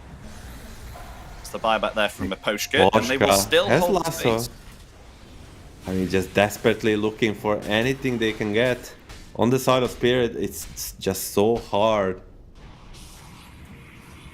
Oh, and Collapse will go for the -3 second Sliverine Crush cooldown over the undispellable corrosive haze here. Well, meanwhile, getting stomped on once again, Collapse. It's a lot of damage. That's the puddle, though, able to heal up. It does Dire are scared. apply, the Slithering Crush applies the corrosive haze, so it kind of, Radiant are you still get a lot of ultimates out, but Yeah. Luna is seen. Yatoro They is could get low. Luna. This is it. Uh-oh. Chrono is Disruption. coming. Where's the Chrono? I mean, Yuragi, there it is. There's the Chronosphere. As the lasso, oh, it comes out. Will that save Yatoro? No, it will not. Yatoro down for 2 minutes as a second Chrono comes out there for Yuragi as he's laying into the damage there onto LOL. LOL will fall. Buybacks available for both Rubik and the Timbersaw coming back, but Collapse is in trouble. Collapse, this BKB is going to expire. I mean, a Chrono there onto free. Can they attempt to turn it around here on Team Spirits? The buyback there from Timbersaw wants to get back here and lay in the damage. LOL perfectly healthy right now. There's 3 buybacks from Na'Vi. They want to end this game now. BKB is going to expire soon here on LOL, but they're just going to lay into the tier 4s here on Na'Vi. What else can they do? They have one opportunity to try and turn this around here on Team Spirit, blinking in there on top of 4. LOL, so close here to be potentially dead. If he dies here, it could be game. But laying into the Ancient Yuragi, there's the Glyph. The Glyph will save the Ancient for some time, but Team Spirit slowly falling. They're gone. GG is called. Game 1 going to Na'Vi here, folks. They take game 1 out of this best of 3. We're going for a game 2 here to see if Team Spirit will equalize this or Na'Vi will push Team Spirit into the lower bracket. What a performance by Na'Vi. I low-key doubted their draft, but they show they have what it takes to win this game. And it's also like not like Spirit played bad. Spirit played not the best, but they played okay, and they also never gave up, so made Na'Vi work hard for this victory. And also, I think it all starts from the lanes. Like, I think Na'Vi heavily overperformed in this lane, especially on this top lane. Malady and Yuragi. Malady dies for first blood, feeds another kill, but it doesn't matter. Yuragi buys double raid ban, has a super free lane, even comes to gank some other lanes. I think Yuragi just really showed up this game. It was his show. I mean, all of the Na'Vi players played great, but Yuragi really showed S tier performance with the spell usage, with the discipline, with basically everything. Yeah, I definitely like the set. We were speaking about that during the early game. Definitely liking the second raid ban pickup. I don't think any blunders here from Yuragi at all with Chronos. Do you feel like he did everything on point here and he did what he had to do? No blunders here from Faceless? I think only as a team, they gave a little bit back to Spirit by trying to force the high ground. And we all know in this patch, it's super hard to do. And Spirit will punish you every time for it. But eventually, we only doubted their draft for the early parts of the game, which they kind of fixed by their play. And later on, against Zeus, Shadow Demon, Faceless Void, it's really hard to play these big team fights. And do you think there's anything maybe perhaps Team Spirit could have done here? Because they were really trying to find an opportunity here for a lasso, but Miposhka, it felt like he was just unable to get it. And anytime he did commit the lasso, he would just be decimated by the hands of Na'Vi here. As I said, it's just the nature of the lineups is so hard to get it. Like, it's just there's so much vision advantage for the Na'Vi side that they cannot. It's not easy for a position 5 bet rider to shine. Well, you definitely say your MVP though is Yuragi here on the Faceless? Would you give the MVP 10 to out him? of 10, man. And Na'Vi as a team is an MVP, but MVP can only be one guy, and that's definitely Yuragi.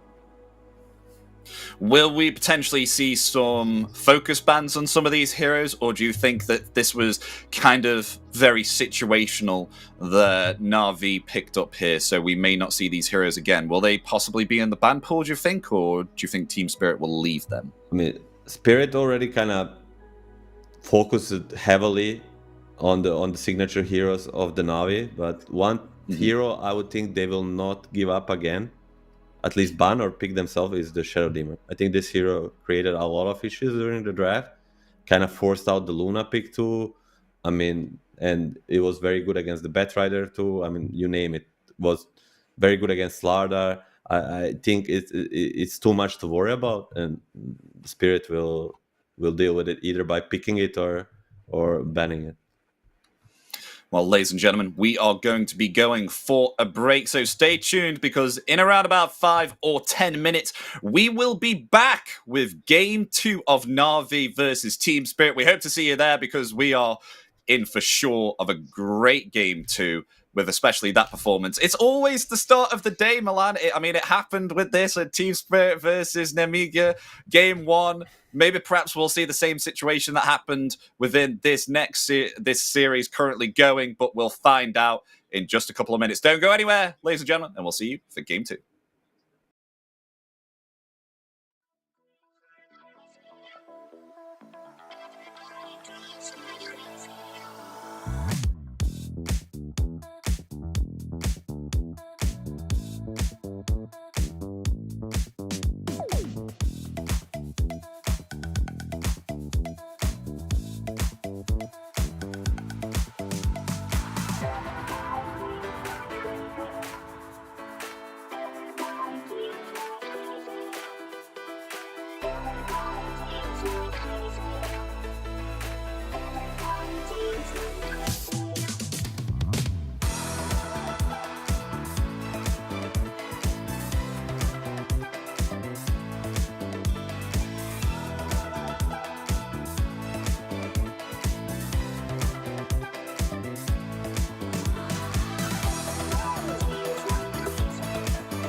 Hello, everybody. Welcome back to DreamLeague Season 23 of the Eastern European Closed Qualifiers. With myself, Epidamnos, joining me is Milan. We just had ourselves Game 1 out of the best of 3 between Team Spirit and Na'Vi. Na'Vi were able to actually get themselves a surprising victory, it turned out here. Thought maybe perhaps Team Spirit, anything could happen with them turning games like that around. But unfortunately for them, they were not able to. Na'Vi take themselves Game 1. The best of 3. We're going for a Game 2. Milan, I think Team Spirit are going to do the same. What happened within the first series of Day 1 and equalize this Game 2? I think Spirit will come a little bit stronger, but did Navi show what they have what it takes to win these games? I think they most definitely did. And it's all going to start with the draft. Priority will be first pick for Spirit, so it's already changed, and Navi will choose. We'll see Dire or Radiant. I cannot see it right now. So most important thing is the draft at the start, and to see if Spirit can make necessary adaptations. Yeah, they did quite good. I mean, within that Game 1, especially with if we compare the Nemiga gaming versus the Team Spirit Game 1 of the first game of the day, where they were able to actually take one game away from Team Spirit. This game, it happened a lot more quickly. I mean, this game, it finished in around about 51 minutes here. So very, very good there between, the side of Na'Vi. They did a superb job here. Does that mean we're coming in for a close Game 2 here, do you think? I only hope so, because I want the 3-game series as many other fans do. But for me, it's like the Nemiga victory versus the Na'Vi victory. I think Na'Vi was much more convincing. I think this game was basically pretty much over after the second rush. Like the big team fight on the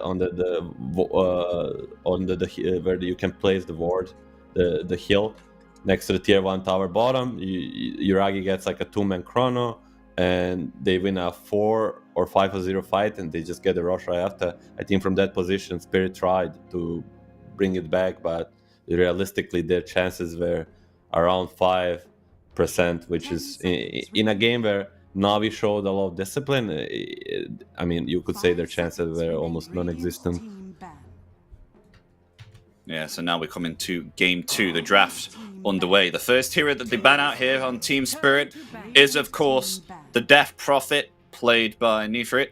And we also ban out the Bounty Hunter here. So not able to play that on the mid lane here for Sanctity, which you spoke about before, Milan.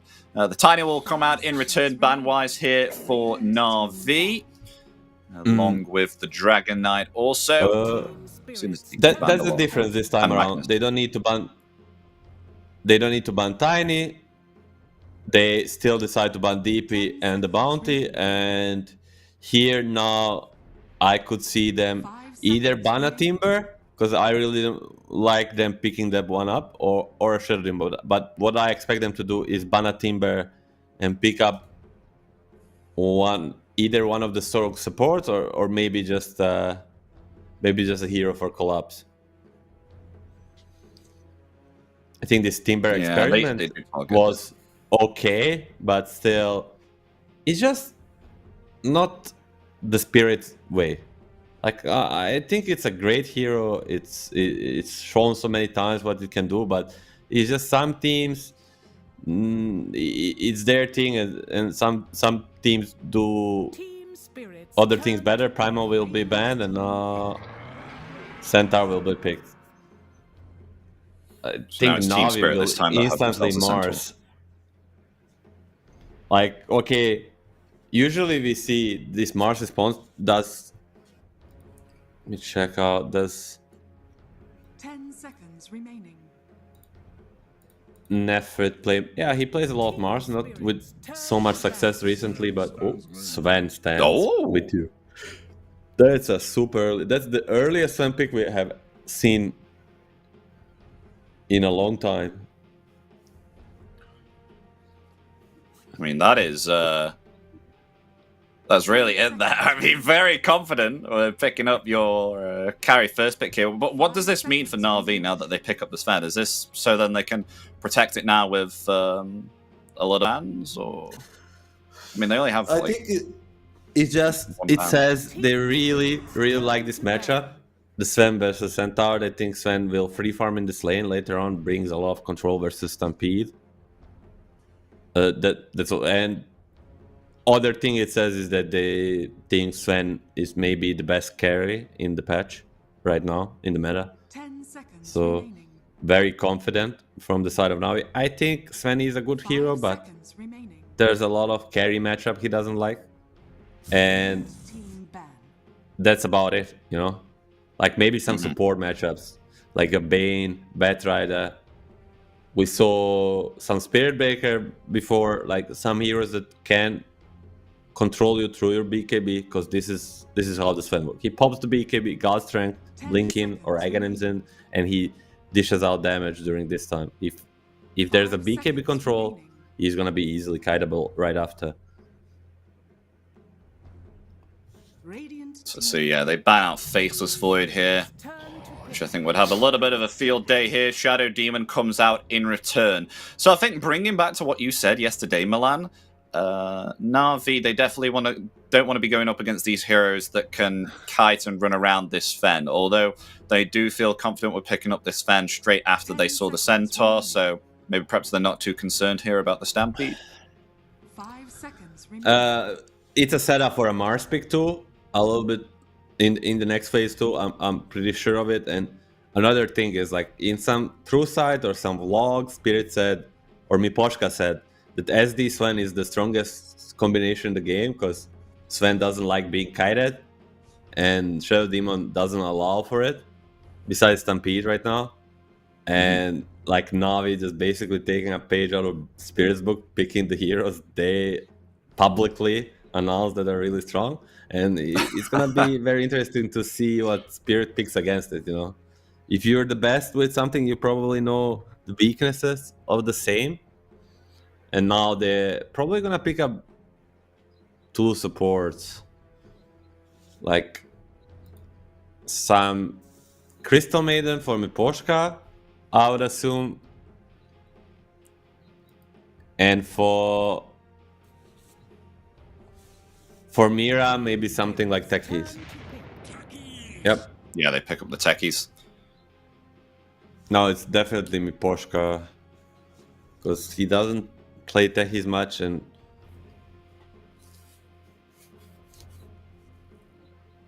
So yeah, techies with unless it's Centaur something- here for the Yeah. lane. It's really So strong. how does this look versus Sven and Shadow? We're already seeing a lane matchup here, possibly for it Na'Vi versus depends. Team. Shadow Demon might go pos 4, especially seeing Maladi doesn't really play it. So I think it will be a 4 Shadow Demon. See Oh, what okay. Maladi picks up, and it's Oh, gonna wow, be a okay. Crystal Maiden too. Radiant team pick. An instant pick here. The Batrider comes out for Na'Vi along with a Razor. Razor. I was really expecting the Mars to kind of deal with this. I just keep checking if the Mars is banned in the ban list. It's not to deal with the Centaur. But if I made a read correctly that Techies and Crystal Maiden will be picked, I think Na'Vi 5 seconds has this read too, and they insta pick the Bat and the Razor. A Razor is a little bit flex. Team The Sanctity, he really likes playing Razor. Ooh, but they put Yator themselves will up in pick up the Morphling. Morphling. I like this. A strong lane, and it's a Yator super signature, right? A lot of heroes are his signature, but 10 and seconds Mars was not picked because it was banned, of course. That was And this is somewhat of a little bit of an answer as well to Razor, right? So obviously, of course, you can morph as the Razor and perform Static Link, so you can actually just get your damage back if Static Link is cast upon you. And not only that, you can also cancel the static link very easily with the waveform. So basically, you can cancel his and put your own if you want. Even on someone like Sven, Radiant can team take him out of the fight. So both teams Spirit definitely looking for a large hero, and Sanctity or Nefrit will choose their hero upon seeing all of Team Spirits. Right now, it doesn't look like a greatest Razor offlane game. 10 seconds So I would remaining. think Spirit maybe wants to ban like an Enigma. I think that's 5 the seconds the remaining. hero I think of when I see the Morphling. Enigma or the Beastmaster. Some minions to help with the lane, and in the game, Enigma is of course banned already because I'm blind. Enigma and Mars, Spirit. On top of their drafting game this time around, I would feel. So you can see the What's there for contrast in Larl? thinking time. Because look at Team Spirit, 18 seconds reserve time here compared to almost 2 minutes here for Na'Vi. So they are really confident coming out with these heroes. Leshrac is left in the pool, but Shadow Demon and Razor are not too bad against this hero. Like, Larl needs to pick something that's not gonna be countered very easily in the lane. That's when you want to last pick hero. 5 seconds. You want to pick remaining. something that can at least lane against most of Dota things. The first heroes that come to mind is like Lina and Lash. Maybe a Storm Spirit. Storm Spirit is a little bit easier to be punished in the game, and I think they'll go for the Storm. Like, it's just way too good versus Bat and the Shadow Demon. Even if you get counterpicked hard in the lane, you can always kind of go back to the jungle and recover. 10 seconds remaining. So let's see, only 10 seconds remaining for Team Spirit.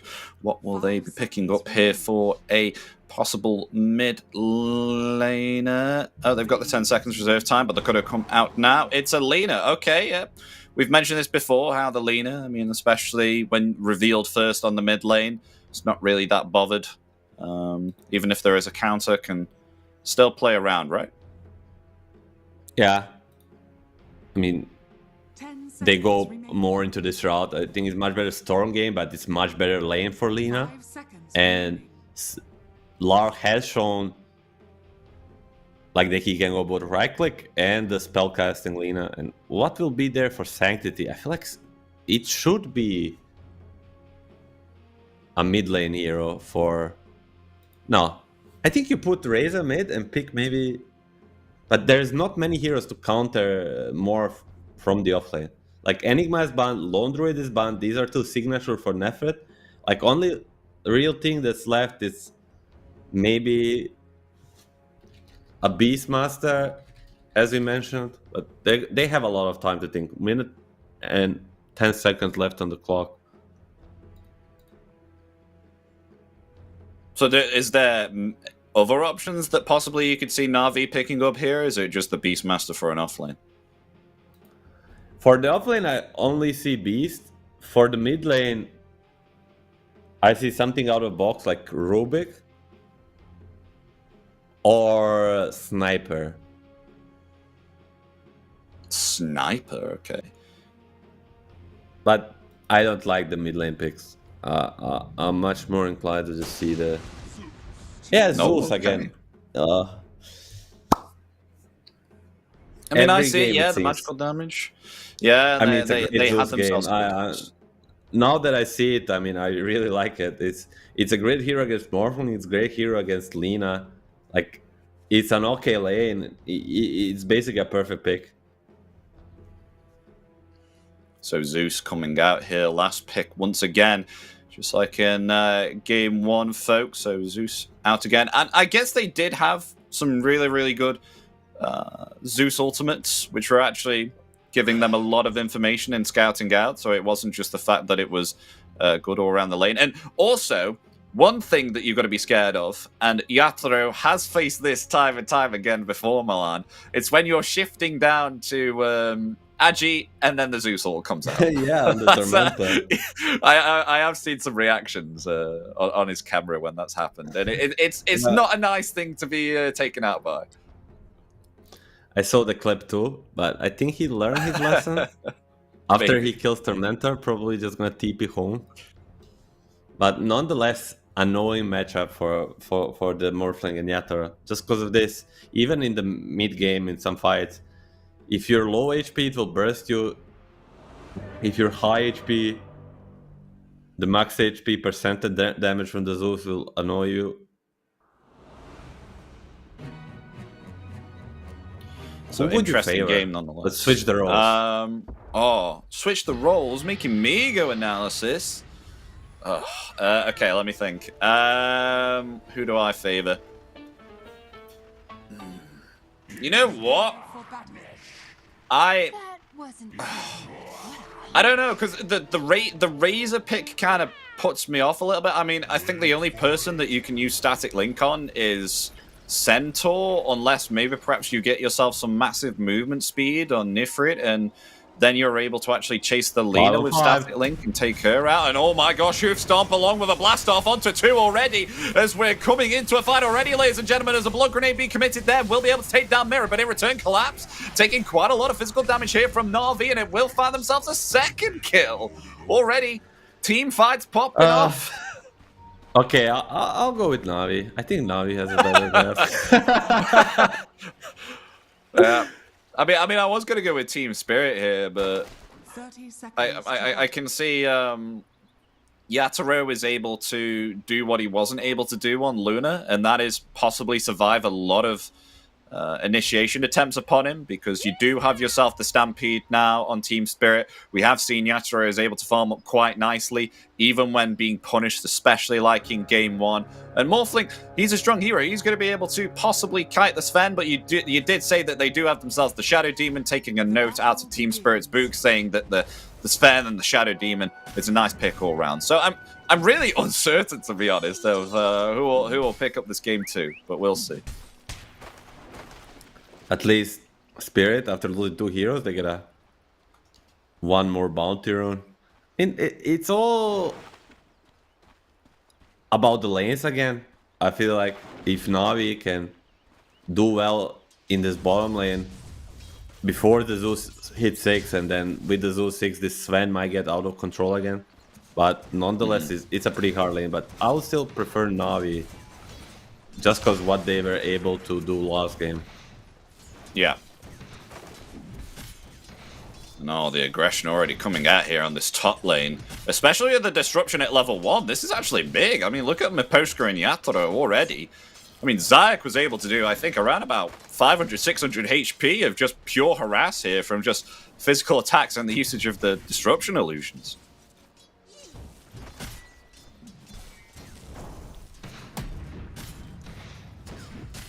Oh, meanwhile, bottom lane. Blast off. There may be another kill here onto Mirror, as Malady able to get away there with thanks to the Warcry usage from Yuragi. They get themselves another kill, 3-0 for Na'Vi. Yeah, similar to the last game. I mean, besides the rune, last time around, Spirit got a first blood on the rune. Now Na'Vi getting 2 kills on the rune, immediately 1 on the bottom. And that's all before the Zeus gets 6. At least top lane, yeah, the link is hard to get on the Morphling, but the Razor nuke early on in the lane, level 1 is good, level 2 is great. Has been killed. And it's really showing the strength of this top lane. I'm possibly thinking that maybe perhaps Team Spirit will be able to find a kill here on this bottom lane as Collapse and Mira get themselves more levels, because as you know, Centaur is a ginormous harasser, especially with the double edge and the hoof stomp early on. So maybe some kills on Malady or Yuragi. I mean, look at that already. Just it's level 1 in the double edge and hoof stomp, and Malady is already 300 HP. Yeah, he has 5 denies also on the Centaur. And the level 3 is when it gets really tough bottom, as you said. Sanctity mid lane. In between. Laurel. Oh, that's close. What would you say Grace the of matchup? Shame home. Yeah, I know. So sad when you have to do this, but the matchup's working pretty well for Law on the mid lane, right? Is this to be expected for a Lina against a Zeus? Or? I think it's like 55 to 45, 60 to 40 for Lina. It's just the nature of Lina and how much her long range abilities and the attack range is just hard to play against in the mid lane. Yeah. And wow. I'm just looking bottom now. They're able to attain level 3 on Collapse here, and Yuragi was full HP. Met a hoof stomp with a double edge and a sticky bomb. And I mean, the sticky bomb's level 1. And look at Yuragi's HP already underneath that tower. Lost half of his HP. So really showing here on this bottom lane that they do indeed have the kill potential. I mean, another hoof stomp and a double edge again. Yuragi getting even lower. I mean, as long as they keep this creep wave, though, underneath the tower, should still be able to farm here on Yuragi. But only 14 CS at minute 4 is not something you would like to see on your Sven.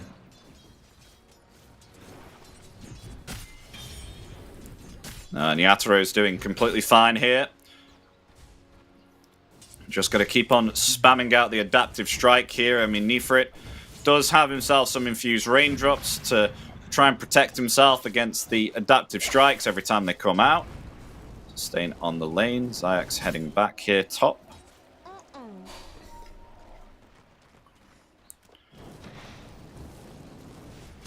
A little bit of quiet part of this laning stage, but again and again we mention it, the Zeus ult is coming, and that's where the aggression starts from the dire side. Oh, you're nice just able to flame get off break. the Warcry. Nice flame break too. Stopping. Did that actually stop the blast off there? Or... Yeah, that's the thing. He can stop the blast off every time if he gets the perfect timing, and actually saves the Yuragi life there, pretty much.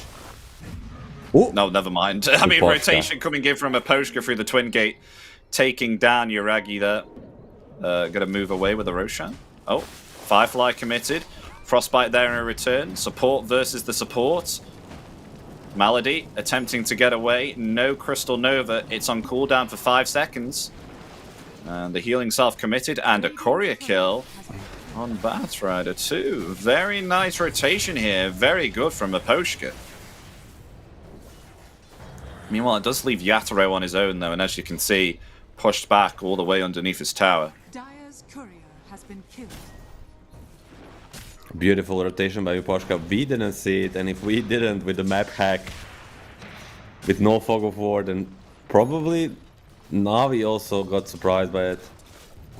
The Sven, like, at least he has some sort of XP from this bottom lane, but this turned out to be much harder than I think Navi anticipated, with instantly picking the Sven into Centaur.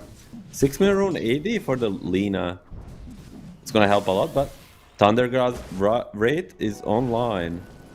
Oh, Malady. Attempted to try and find a kill here on Mirror. Lovely Zeus ultimate there, stopping the blast off from the techies. Helps to obtain the kill there, and the kill will actually go to Malady here. A TP rotation to the mid lane, Maposhka. Coming in to try and save Lol as Zayak actually rotated in there with a disruption. Pay attention on Malady bottom lane. He's gonna leave the Sven to go on a mission. They're aware though. He's gonna meet Maposhka. Yeah. And It's not Yuragi gonna may be enough. fall He's gonna here. pick it up. Yuragi may die, but this will be double wisdom. And with Poshka they got using the double spell wisdom. should mean... Oh, Malady. Malady might get the kill on the Maposhka here too. No. Lol comes in. Saving Private Maposhka there with the Laguna Blade. TP's in just at the right time. Radiant's bottom tower is under attack. I mean, losing double wisdom is never good for you. It's actually pretty bad, but at least they get 2 kills in return, which is Yeah, somewhat at least. balance it up. Oh no, they want to go for Yuragi here again. Not again, Stampede is ready. Oh, the stomp is there. Blast off is committed. Will affect Yuragi here, but does have himself those phase boots that he's purchased. They will commit the Stampede. They really want to find this Fen once again. He's having a taste of his own medicine now, because this is exactly what happened to Yatoro in game 1. Will be able to find the kill. Zayak does not get off the disruption to save the Sven, but in return, they will find Maposhka. I think there was a meeting in between games, Radiant's middle and tower Yator gathered up the boys and said, guys, see what they did to me? I want you to do the same to this guy. Just go do the same. Play like Navi. And that's exactly what they did. A third death in 8 minutes for this Sven. And it's a hero that likes farming Asians, so we'll see if he gets ganked there like Yatoro did the game 1. Yeah, Lar's gonna try to Dire's middle tower is under attack. use the haze, but this time around going for travels first. This might tell a story. He's going for a mage, a caster Lina. Because usually if you want to go right click, you go Maelstrom first.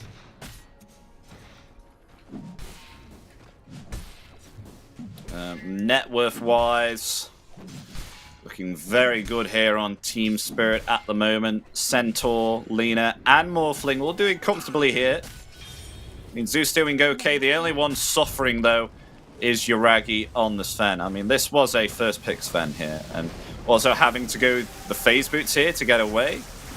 I mean, Nifrid as well. Or maybe perhaps they kill Yatoro. Yes, they do! Rotation from Sanctity with the Thunder God's Wrath. Too much for the Morphling to handle. And they find Miposhka there also. So at least Na'Vi, they're getting something out of this, you know, taking down the character. This wasn't what happened to Yuragi in game 1, so at least it's even here. Dire's top tower Surprisingly, is under attack. Spirit goes on this Razor. I mean, he just proved to be a much tankier guy than they expected. Like 21 charges, power to strength. Like this guy had so much HP and enough time for his team to come make a counter rotation. 10-minute rune. Will be another war for Larl. 3 out of 3. But Mira, it's to be careful. Zeus is very strong early on and later. I mean, Lincoln's first item for Yatoro here too. He's going the Preservant, something that we don't see quite a lot. Very situational coming out from Yatoro. I think versus the Radiant lineup is like before a few years we always saw Morph go Lincoln first, but this game around there's Lasso to prevent static link. But hold the thought, 2-man smoke. Yeah, they want to go. They want to go for There's only Yuragi one again.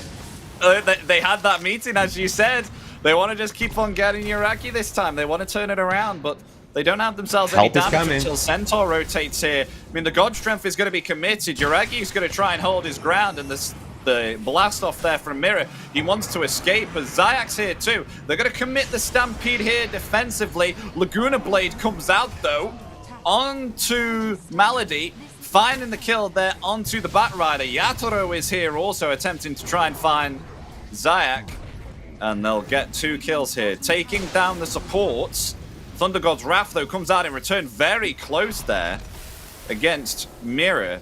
But that Thunder God's Wrath, it did scout out that Observer Ward. Oh, Miposhka needs to be careful there. One more tower hit might have done it, but mission accomplished. Yuragi saved. Yeah, they know where that Observer Ward is, though, due to the Thunder God's Wrath, so they'll de-ward that Observer Ward there. At least they get some gold back. Radiant's bottom tower has fallen. 12-minute rune. Will Zeus get it finally? It's going to be top. Oh, this is a bit aggressive. Sanctity. Dire's middle tower Doesn't get the kill, but at least he'll get back and get himself a rune this time, as you said. Invisibility rune. Living on the edge there, Mira, but I think Spirit will be more than happy with this engagement. Malady has no Lasso for a moment. No, I got away. If he had that, maybe he goes for a solo kill. Cliff was close, and we all saw so many times Batriders abusing these cliffs to their advantage. Check this out, Milan. They've pinged Yatoro. They're smoked up as 2 as well. They really want to go for a kill here. They head into the jungle and try and find something, but the smoke is actually going to break here onto Miposhka. So they will commit the demonic purge here, and they will obtain the kill there onto Crystal Minute. Not exactly the target that they wanted, but nonetheless, they will pick that up. Kill is a kill. I think they'll be happy with it, regardless, of course. Dire's top Not as good as a Morphling kill, but it's a casual kill and you just continue scaling. A disruption? Morphling.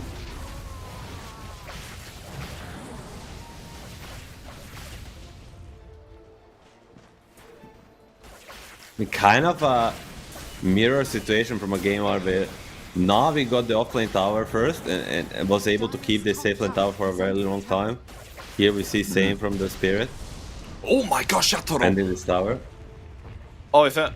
Maybe perhaps he could have got the kill with Thunder God's Wrath if... That was too much HP, but Yatoro right now, he is basically doing his cosplay of a tank, you know? This Morphling is not so good aggressively, but he has so much HP if he wishes to, that he can stay top and tank all the pressure Navi is trying to put up.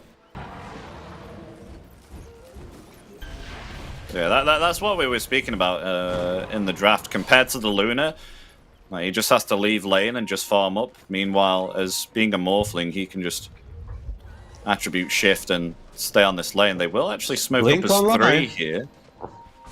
Collapse. Perhaps look at Usually he has a big target with this.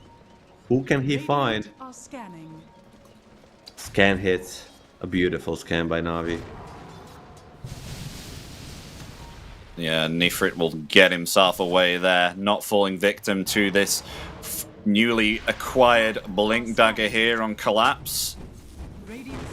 And speaking of Blink Daggers, we've got one on Malady too, so has the opportunity to get the lasso off, but not on Yatoro, unless they have some kind of Lincoln's break, because Lincoln's Sphere also acquired on the Morphling here too, so quite some juicy items coming out here for 15 minutes.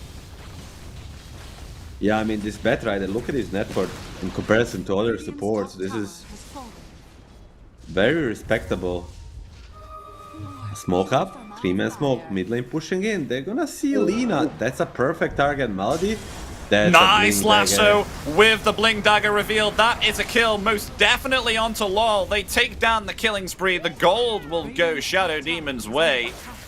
Further enabling Zayak here to get himself a blink too. He's going for a blink, Milan. Can you blame? But they're gonna hold it, so they're gonna defend. Oh yeah, they are. Where's the save? There it is with the disruption. Will they be able to respond here at Navi? Nifrit, he's trying to get himself away. The Frostbite is there in return. They actually push away Yatoro with the insane magical damage coming out, but the blast off there in return. Will he be able to take down Nifrit? Just able to survive, and they take down Miru. There it is. Get the kill onto the techies as Razor just able to get out of there. A little bit of disconnection between Spirit and Mira. Oh, tries for the Yatoro burst. Always refreshing, says Yatoro. He learned this time, Milan. He's learned this time not to be that low HP. I mean, just a little bit of a disconnection between Spirit and Mira. If Mira is there in the initial jump, I think they get a kill on Reza and he lives. But nonetheless, I wanted to say you cannot blame Lina for dying there. That's like a 14-15 minute blink on a post-5 Batrider. You don't see it every day. Malady showing a class in this game. And he has the lasso again. I gotta say though, this ward placed by Maposhka behind this tier 1 tower is giving them so much information right now that they can just head into this jungle, not a care in the world, and starting to take it out here as they also have themselves a second observer here above the clip, but I think they just scattered that out there with a sentry. Yeah, they have. They'll attempt to take that out, but they will be met with a stomp and a Laguna Blade. You're not taking down that observer ward today. Though Sanctity will still find it with thanks to the lightning bolt and take that out. But, you know, they'll defend the observer ward there. They'll get themselves a kill. They will lose it, but, you know, an observer ward for a kill with a V-trait. It's not too bad for either team, you know. These observer wards are very, very important for both teams, and dewarding it will get a little of a space in this big jungle. Sven, Yuragi, yeah, I know. They want to go for him. Frostbite there. Activates the war cry. Able to get away with thanks to those phase boots. a situational item to buy here on Sven, because we usually see power treads come in on Sven, right? Yes, oh, It's- Yatoro, Lincoln broke. Oh, Lincoln broke! They've caught themselves the more. Oh, the Centaur even helps in that progress! The neutrals hate Yatoro too! They've bribed the Centaur to get themselves an own Centaur on their team. And it stunned him once the lasso came out. Oh dear. Yatoro, I mean, a little bit too aggressive there, but they do use basically every single thing they have on him, and now it's time for Spirit to strike. And Spirit is the best team in the world at, after I think a Gaming Gladiators, at punishing enemy cooldowns. And gonna try for the Sven. You're Yeah, right. he's out of there. Dodges it. I really cannot understand, when do you go phase boost or treads on Sven? Like, I mean, the only logical explanation is when you need extra armor. Dire's top tower. I would not say like you he get the needs it phase this boots if you need like mobility. So I feel like the phase boots have been helping a lot to try and evade the hoof stomps if like you've got Centaur right behind you. Maybe perhaps you just need the more mobility and it helps. 3-man smoke from the Spirit. It's time to strike. A lot of things on cooldown, but Lasso is coming off cooldown. Razor with the freshly picked BKB TP's mid. They want to defend this tower, and Spirit will see this BKB Razor with the Mage Slayer, and they will be just like, we need to find a different target. Yeah, that ward is still there. Malady. Oh, actually catches the techies there, bring him underneath the tier 1 tower. Will blast off away. The mechanism is there. Will heal up the techies. Mirror is fine, but that smoke play coming out from the side of Team Spirit will not find anyone. They were not expecting Malady to just blink up and lasso one of their supports, but they will find the tier 1 here nonetheless, Milan. And more importantly, as we see Collapse miss the hoof stomp, more importantly, that will be a 9-second BKB usage on the Razor. I think mid tower plus a BKB force, it's how it is in like a tier 1 Dota. Like you have to be satisfied with these small things. Disruption. Collapse. Yeah, Stampede being is caught not there by the ready. disruption. Yeah, it doesn't have Stampede. He's going to try and attempt to TP away, but the TP is cancelled by the Thunderbolt as they get the kill. Sanctity on a dominating spree here. It's practically neck and neck in this game too here. It could be anyone's game currently, as Yuragi, not having himself the greatest of starts, has been able to start catching up now. He's currently around about 10,000 gold net worth, just 1k behind the Morphling, but has acquired a BKB and is able to participate in these team fights at the moment with the God Strength. Or maybe perhaps going to go for LOL here too. Coming forward. Doesn't have lasso though. 5 seconds cooldown upon it. As the Thunder God's Wrath comes out, they actually turn it around here, Team Spirit, and they find a kill onto the Shadow Demon, but in return, they will get Crystal Maiden. Sanctity very low. The lasso comes out all over the God's Strength as well. Yatoro dead! Oh, we fell into that bait so hard. They're going to try and find LOL now. Lice frame break, but not able to get LOL. Just too fast for him. Oh, that bait. That bait, that was juicy. Looked like a turnaround of a year with Miposhka catching the Zeus and the big freezing field. Then they just chase a little bit too much. They use Stampede offensively, go there, Yatoro. Kind of overestimating his Lincoln Sphere this game. Yes, it's pretty good, but when you're in a team fight, one of these abilities will catch you, and Navi has a lot of damage to offer. Seems really difficult here for Yatoro. He's really expecting the Lincolns to do something for him here to protect himself against the lasso, and then they just break it. And it seems like lasso is committed every time here on Yatoro. He's always getting stunned up here by a Stormhammer too. This Lincoln Sphere just being cancelled all the time.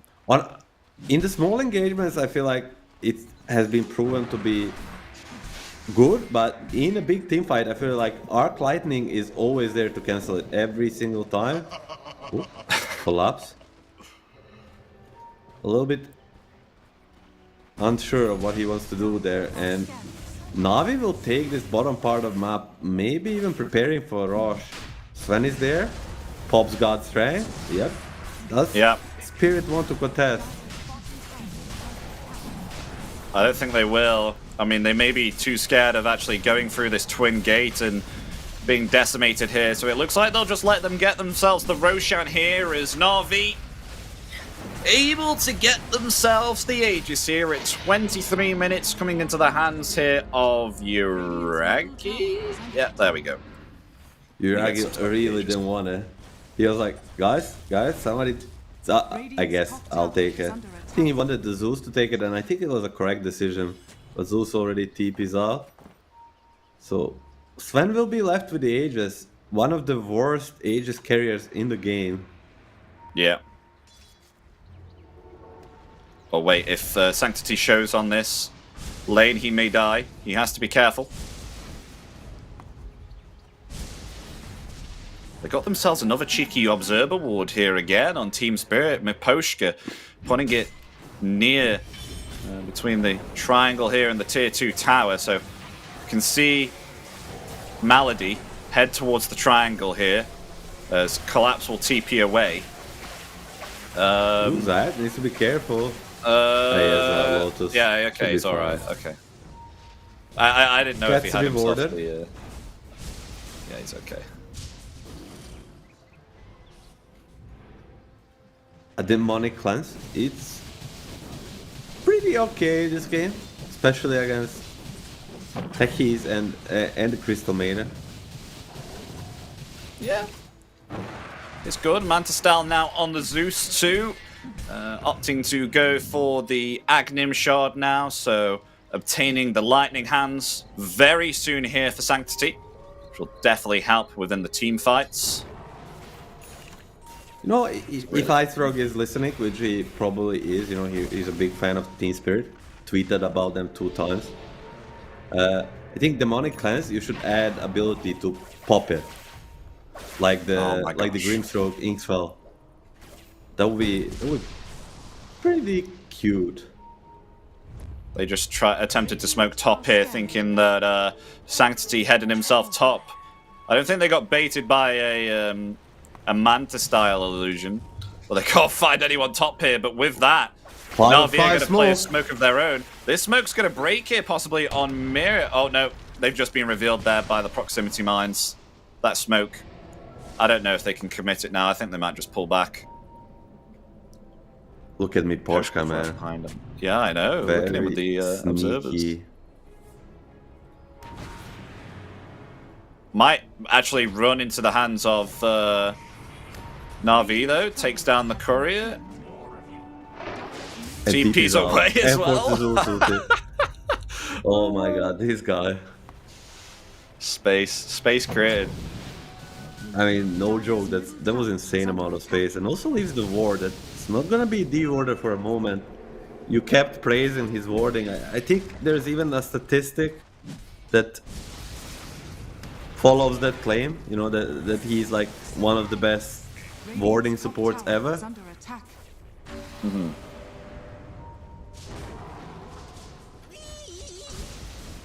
Mira still needs to be careful. They got themselves the lasso. I mean, it does catch Mirror, so they will get a nice pick off there onto the support. However, this still leaves Team Spirit here to just keep on farming up and pushing the waves. As you can see, Yathro still comfortably sitting on top of the net with here 15,000, attempted to try and get a BKB. I don't know how much you noticed, but it also happened last time we casted together. Is it how better teams got at like just dodging the Aegis timing? Yeah. Stampede. I mean, they're going to use Stampede here to attempt to escape, but Collapse has been found. The Stormhammer connecting upon him. It's the Lightning Hands there, really trying to find Collapse. Blink Dagger coming off, cooldown in 3 more seconds. No, he will be caught. No Hoof Stomp here to protect himself. Yuragi will get the kill. Collapse will fall. Oh, Nephrid? On the mid lane, Nephrid. Oh, able to dodge the Light Strike Array. The Blast Off is there. It doesn't even connect onto him. He's way too fast. 428 movement speed here on the Razor. Feels like it's way more. Oh, God Strength. Committed. Aposhka, TP. Cancelled by the disruption. Yuragi will struggle to get the kill. Frostbite there. Another Frostbite again.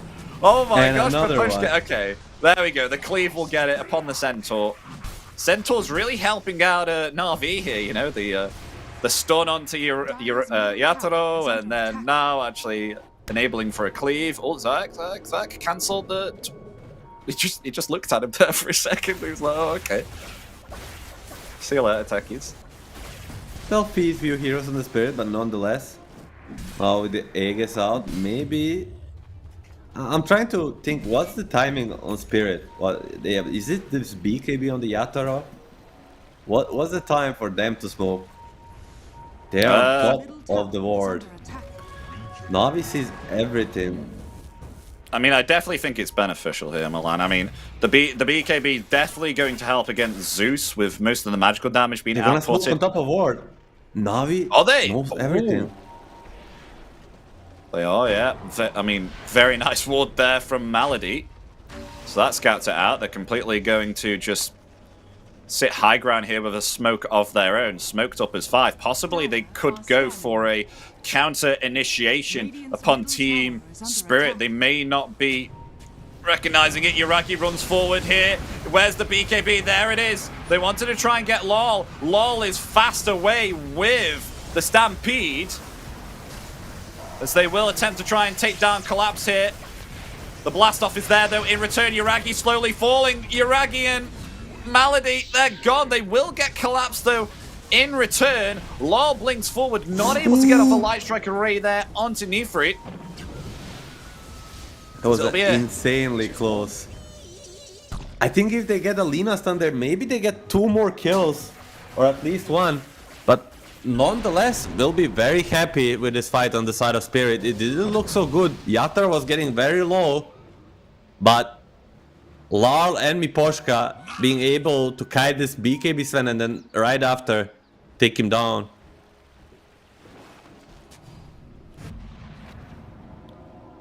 Yeah, I mean, even though that they got themselves a nice turnaround here on Team Spirit, I mean, still quite even here at the moment. Not the biggest pickoffs here, so only losing here, I think it was the Sven and the Bat Rhino or Shadow Demon. I mean, they lost. I know they lost. No, two. it was Bat and Sven for the Centaur. Yeah, that's it. Yeah, Bat and Sven for the Centaur. I thought it was. Roshan possibly up though, Milan, in 20 seconds. We'll see the timing in around about 15. Will it be an early or late Roche? And then maybe perhaps we could see Team Spirit pick this up because they're hanging around the Roche pit. Is it going to be a late? Is it going to be an early? Oh, what's it going to be? It's going to be a late one. Whoa, 2 minutes and 30 seconds. Until the Roshan spawns, they've got a while. They might as well set up camp here near the bottom right of the map if they really want this Aegis. It's gonna be beneficial in terms of the Tehis, where he will be able to plant so many mines in these 2 minutes, but if Spirit decides to commit and wait for it, they're gonna lose a lot of gold around the map, which seems is the way, like, because from a player perspective, like, you're kind of waiting for this rush, you know it's approximately going to spawn soon. And like, the longer you wait, the more you're committed. Like, minute is gonna pass, and you're like, no, it's gonna spawn. No, it's gonna spawn right now, and then it always turns out that it's the longest possible spawn. And you're like kicking yourself. So they're just gonna say, I mean, Yatoro, he's gonna move himself top here. He'll be able to come through the twin gate and join his team. But they still got to wait another minute and a half before this Roshan comes up, so... Oh wow, are they going to contest it? On the Zeus, I think that's the biggest thing for this fight. And... because Navi took the first rush, even if Spirit was taking it, it wouldn't roar. So Navi has to try and check it somehow. They definitely don't want to give it for free. And Manta and Disruption should be helping with this demining Can they stop it from the mining? Yeah, they're demining with those illusions. Yep, very nicely done. Roshan still down for 50. Who's going to make the blunder first here, and who's going to get the initiation off? Team Spirit or Na'Vi? Looks like Team Spirit are on the defense here. Just trying to hold this high ground.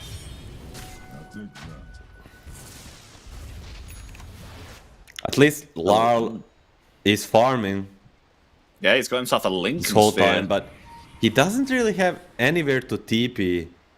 And now it's close to approximately max timer in 40 seconds, so both teams, especially Na'Vi, will expect it to be happening right now. Yep, so still Do they not know where spawned up Larl yet. is? What are they doing? Oh, they're going to go for it, maybe perhaps. They know that Lena is not here. Malady trying to find something here. Maybe perhaps they can get themselves collapsed, wrapping around the sidelines. Duragi coming in with the gold strength. They're able to take down Maposhka. Maposhka going to buy back here instantaneously. It's now laying in the damage here onto Yatoro with the static link. Will be able to break that with the waveform, but scouting out 3 there with the plasma field. Is now Lena, sorry, rotating in, taking way too much damage. Has to back away there. As laying in the damage, Uragi may fall here. He will indeed, but they'll get themselves Lena in return. Yatoro there, taking too much damage, will fall here. They find themselves collapsed there. Maposhka's going to die back. They've lost themselves 4 on Team Spirit. The buyback from Sven too coming back. Uragi, he wants himself this Roshan. He's going to get himself this Aegis. I mean, didn't even need to buy back there. The fight was over long before it happened, but look at the Zeus and the Razor. Razor solo carrying this fight. 8,000 damage. I mean, this is not what I expected, but I think, I don't know if you saw it, the fight starts with Morphling turning into a Razor, pressing the static link onto the Sven, and then he gets bashed by Rosh. I think Yatoro is destroying the keyboard right now. Like the one hit from the Rosh that happened, it was a bash and totally canceled the static link. Yeah, that was so sad. He's been so unfortunate. I mean, a stun from the Roshan and then a Centaur. I mean, the game is really not liking him today with the chances that these things happen. Nonetheless, same of what we saw last game. A huge wins for Na'Vi around this rush pit. Basically 5-0, Aegis and Cheese, 13k ahead, catching Mira. Yeah, they found themselves Mira. No way running from that one. Dominating spree for the Shadow Demon. Of course, he does have himself that Agnims and the Blink. So 2 charges here on Demonic Purge and Demonic Cleanse. Very cool. I'll take the tier 2 tower here also.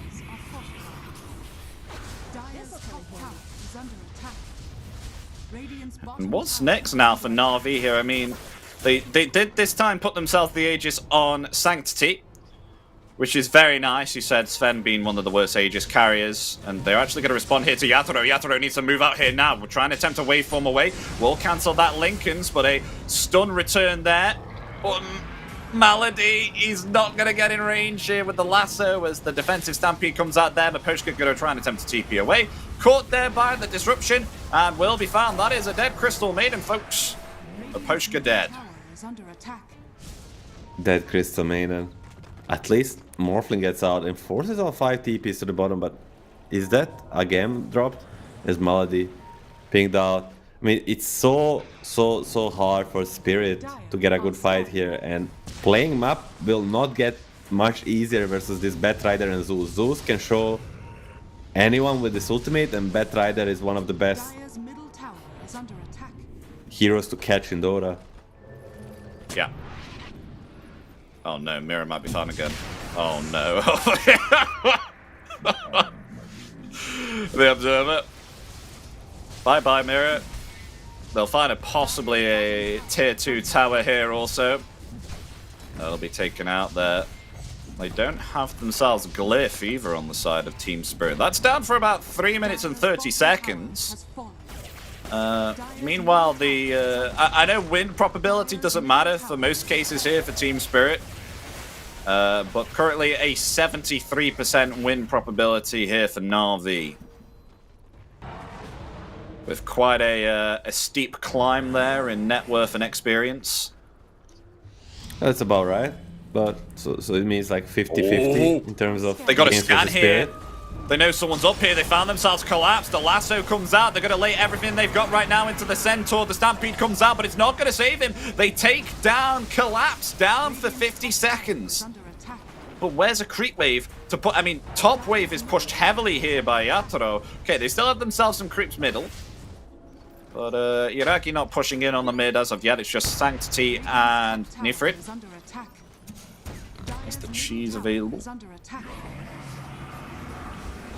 And Mirror actually taking out the creeps. And oh my gosh. Lincoln Sphere cancelled there, and a Stormhammer met to the face, and a Daedalus God Strength going through on top of Yatoro there. He just gets decimated there by Yuragi. Nothing to see. I mean, if he gets caught alone, the Sven will shred him apart. And I'm just thinking what Spirit can do besides trying to cut wave here and there. All these heroes on the side of Navi are so fat. Spirit, 50 seconds without Morphling. Tower will die, refresh the glyph, but realistically, what can they do besides maybe burst a guy with Alina? But then again, there's a Shadow Demon save, so that will be also almost impossible. Yeah, they'll have to let this one go. There's no way they want to defend this, or else it could lead to much worse things here.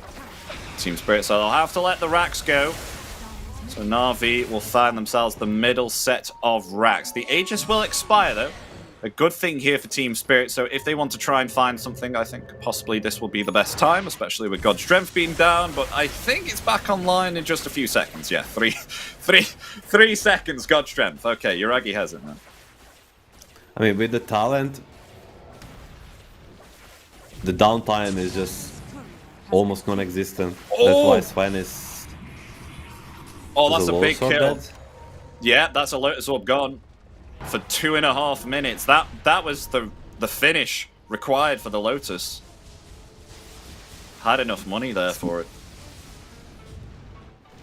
Smoke from Navi, they wanna get another kill, and they're gonna see Yatoro Wait, on they this see him with ward. the vision, yeah. Look at that Observer Ward placed there by Malady. They go forward. Oh, that was perfect timing, that waveform. The Stampede there. Yatoro attempting to flee. He will be used up. The God Strength is there. The BKB comes out in return. Yatoro has been lassoed. There is no escape for this Morphling. Down for 90 seconds.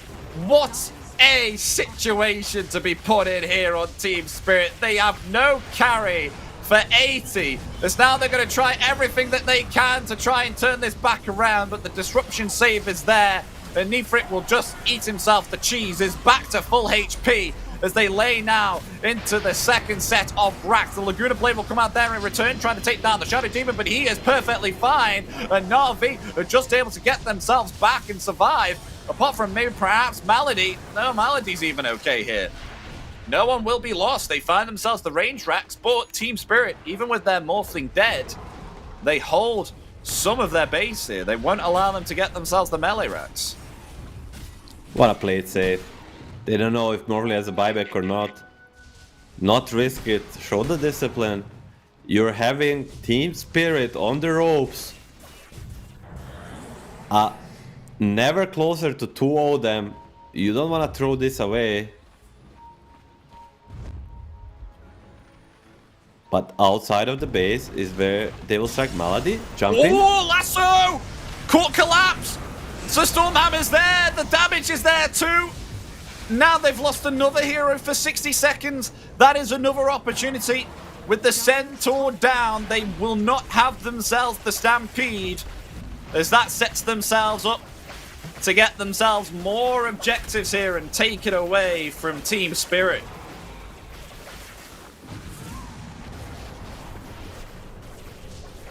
Yeah, they got themselves the melee racks. has fallen. 1 set remaining. The God Strength's down though for 50 seconds, so this will just be some time here for the Centaur collapse to come back alive. 10 seconds on the rush too. Think they will wait it out, but Spirit will not. Trying to make a Dire's surprise tower is under attack. move with Centaur being dead. They're trying to attack. Again, like a last game, it just feels it comes to a Hail Mary territory for them where they need to do something very, very out of box to surprise Na'Vi. Dire's courier But even Oh my then, gosh, his Lotus Orb is killed again! He has it, that's Again. the second time his Lotus Orb gets taken out, this time by Sanctity. Oh, this is interesting though. Lasso all used mid Lotus Orb there, so maybe perhaps they're going to be able to turn it around here on Team Spirit. They will lose themselves Mirror. They'll have to activate there. The Stampede defensively, laying into Yuragi though with the static lid. They will take down Yuragi! Yatoro is finally able to come out on top there and not be lassoed. They will trade a 2 for 2. As Nifrit will attempt to escape with the TP, but finally, something positive here for Team Spirit. I mean, more than positive. They get the Yuragi, put him on a 120 seconds auto game. He has a buyback, but it's gonna be so long because he bought back last time. And if Spirit can sneak this rush, could potentially turn the whole game around. Oh yeah, Luke Yatoro, he's heading in there. I mean, he has himself the Butterfly. More than enough damage to actually take down this Roshan. It's actually going to head Gonna top wait for here it instead. top, Oh, he's going for the swing gate. Malady? Uh-oh, What? Malady. He's going to use the Wind Waker here. Yatoro has found himself near for it. He doesn't have himself the BKB Yatoro. He will be able to break the static link there, but the lasso comes in return. Oh no, Yatoro! He's found. Down for 90. That's not where you want to be, though. Meanwhile, Lol has been able to find the Zeus. Will jump away there with the Heavenly Jump. Not able to get the kill. By the time Sven comes back, they could potentially just get themselves the Roshan here. Team Spirit, they need to find something here in order to bring some time back for Yatoro to come back and get themselves the Roshan, because there is definitely going to be a fight around here. I mean, what can they realistically do without Yatoro? They're gonna try to fight 4v4. Oh, I mean, Sven back in 25 seconds. It's looking rough here for Team Spirit. They might just have to let them have it because look at the base. The creeps are coming in. Lol has to return and defeat these creeps. So now they know that Team Spirit is away. This Roshan now available for the taking. Godstrength, not Godstrength, sorry, the Thunder God's Wrath. There's too many gods in this game. The Thunder God's Wrath will provide the vision there for Na'Vi to confirm that they can safely take this Roshan here. As the Raw reveals that Na'Vi are indeed taking it. Basically, 7 slotted. He has 4k in the bank. Gonna take this Aghanim, I believe, with Refresher. He maybe can even just go for the Octarine right now. I mean, this guy on the Razor, we haven't hyped him enough, I feel. He is dominating this game. 7-0-17 versus the Yatoro Morphling. Oh, you don't see this every day. You do not. I mean, Sanctity has not died once this game. 9-0 on the Z. I mean, this Zeus gameplay coming out really well because they've got 2 front lines, haven't they? They've got Nifrit and they've got Yuragi, who are going to be in front of you on the front lines here and tanking out that damage, which just leaves Sanctity here to just attack from the back lines and be able to just output that damage. He wants to attack. Oh yeah, they do. As the God Strength comes out here, they're going to try and attempt to take down Yuragi, but Yuragi first will be able to find Mirror as... Oh, Yatoro! He has to get himself away here. Nifrit is way too strong. Look at the damage there onto Yatoro. It's melted away again. They've lost themselves 3, lost themselves 4. As Meposhka taken down. He is dead. No buybacks available for the Centaur or the Morphling. This looks to be game here, Milan. I mean, no buyback on both of the cores. This Razor could go dive Fontaine. That's how strong he is. Like, look at him, he still has the Aegis, Satanic, BKB, everything intact. It feels like a second carry. It feels like Na'Vi genuinely have a second carry with Nifri here, because who the hell does Yatoro go for here? I mean, when you say a second carry, you mean Sven? Because this guy is the strongest in this game on the Razor. So now they're going to go for Miposhka here again. Just gets decimated there. Yuragi, killing spree for him. Granting vision on LoL. That, I mean, Techies and Centaur, they're back soon, but they don't have themselves a Glyph Milan. This could be game. Na'Vi, they could eliminate and push down Team Spirit to the lower bracket. I mean, they will find themselves Melody, but in return, they'll lose themselves LoL. They will take down the Sven here. They're still holding. Can they get enough time here for Morphing to come back? 15 seconds remaining, but never mind. The God Strength is there, taking down the Ancient. GG is called. And game 2 is going to Na'Vi. They will push Team Spirit down to the lower bracket. Yeah, I'm as surprised as you are. I mean, in the pre-game show, we talked a little bit how this Na'Vi roster is very interesting, about how Sanctity is a breath of fresh air in this mid lane scene, but we didn't account for 11-0-27 Zeus. Like, when I was saying he's a good player and he might show something, I was more like a 8-3-15 Pango, you know, not 11-0-20 Zeus. But MVP of this game for me, definitely Nefert. Yeah, I mean, Sanctity, both of them can take an MVP together, and Malady can get the honorable mention because he was everywhere this game. But nonetheless, Na'Vi showing a hell of a performance here. I know, absolutely insane. And even wait, did he purchase that Divine Rapier, or did he pick it up? He here? picked it up. Wow. It was Lina's rapier. I mean, this is what Spirit do. They're gonna try everything to win the game.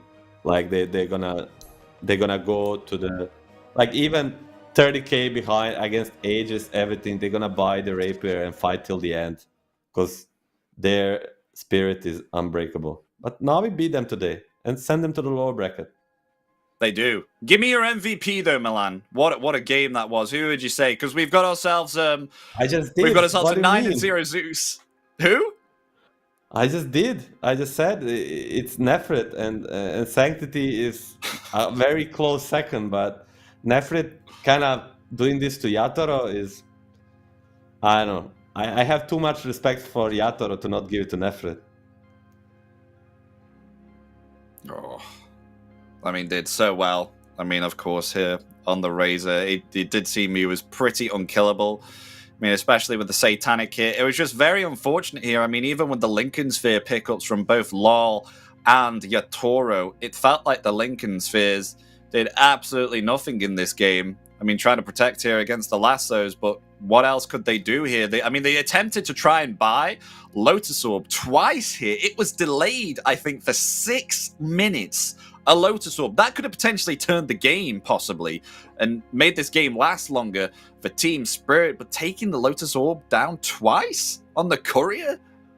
Pretty nuts. Yeah, that just tells you the story of how, on top of everything Na'Vi was, like even killing this Courier twice, they basically almost did everything pitch perfect.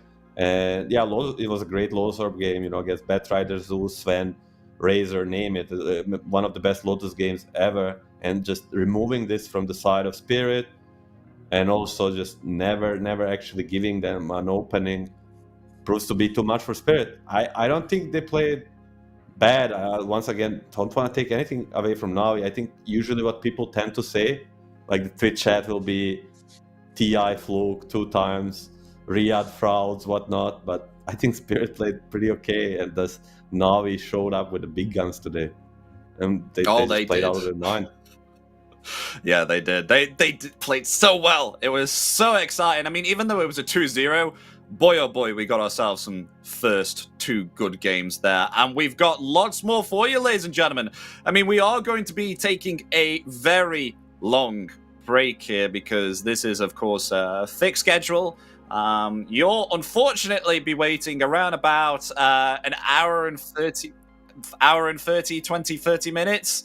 So 80 minutes there. It's going to be a long one, but that is enough time for you all to, wherever you are in your time zone, get some lunch, get some dinner, whatever you need to do in order to sustain and get yourself back for the next series, because it is going to be here one win versus Nemiga Gaming. So on the other stream, it was one win who actually lost against Virtus Pro here, a 2-0 to Virtus Pro, knocking down one win. So on the other side, we're going to have ourselves Team Spirit going up against Night Pulse, which will be cast, I think, on the other stream. So if you do want to stay in touch with us and continue watching our next series, which is one win versus Nemiga Gaming, stay currently on this stream. But yes, folks, Team Spirit be knocked down to the lower bracket, something that we weren't expecting, especially from this Na'Vi team, because we haven't seen very many games with Na'Vi. But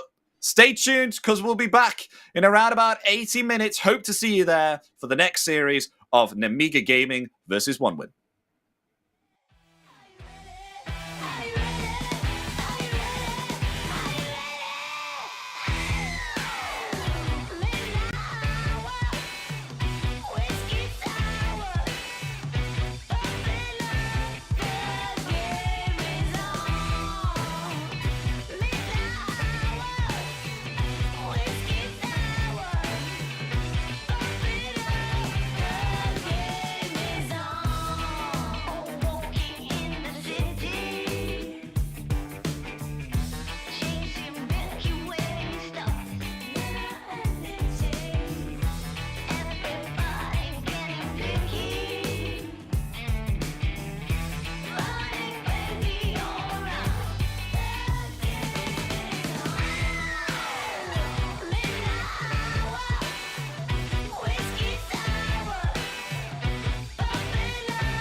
It starts with this, a person that you miss. Mine draws a blank.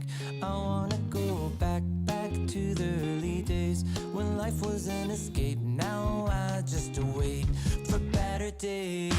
I lost myself in your reality. Lost myself. I lost myself in your reality. Lost myself. I filled our life according to a friend. We're all shrink wrapped in families and making ends meet. Stuck in jobs we'll never leave. I never wanna be like that, so I wanna go back to my reality. Wanna go back. I wanna go back to my reality. Wanna go back. Didn't mean to sound so concerning. Am I alone in the hurt? I never followed anyone. It's so absurd.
I'm a creature with no skeleton inside your hands.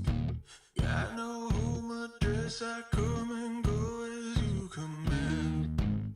And it's fine with me, and it's fine. I'm a bandit that you use to keep from bleeding out. I'm the lover you don't love, but love to keep around. And it's fine with me, promise that it's fine. Maybe I'm a fool. It's not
It starts with this, a person that you miss. Mine draws a blank.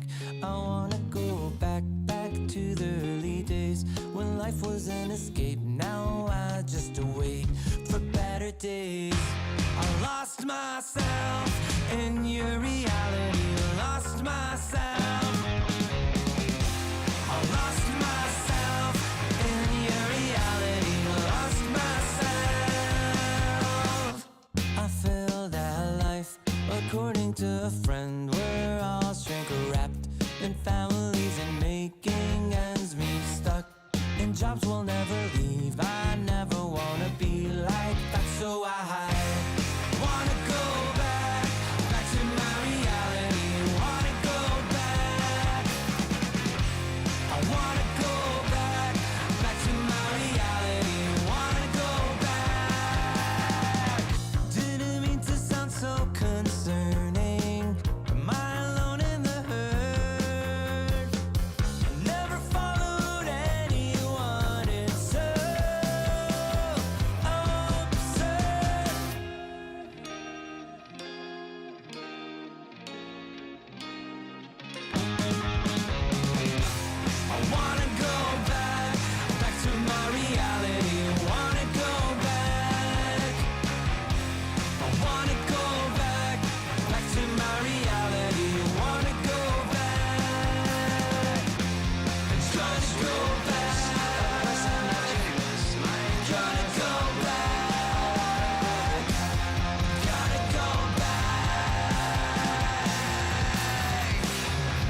creature with no skeleton inside your hands. Got no home address, I come and go as you command. And it's fine with me, and it's fine. I'm a bandit that you use to keep from bleeding out. I'm the lover you don't love, but love to keep around. And it's fine with me, promise that it's fine. Maybe I'm a fool. It's not like I'm expecting something new.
It starts with this, a person that you miss. Mind draws a blank.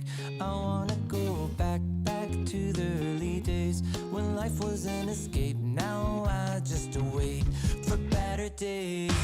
I lost myself in your reality. Lost myself. I lost myself in your reality. Lost myself.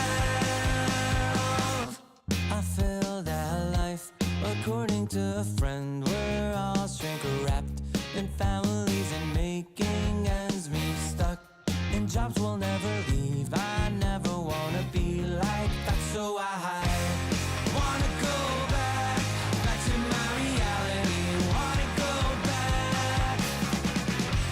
I wanna go back to my reality. Wanna go back.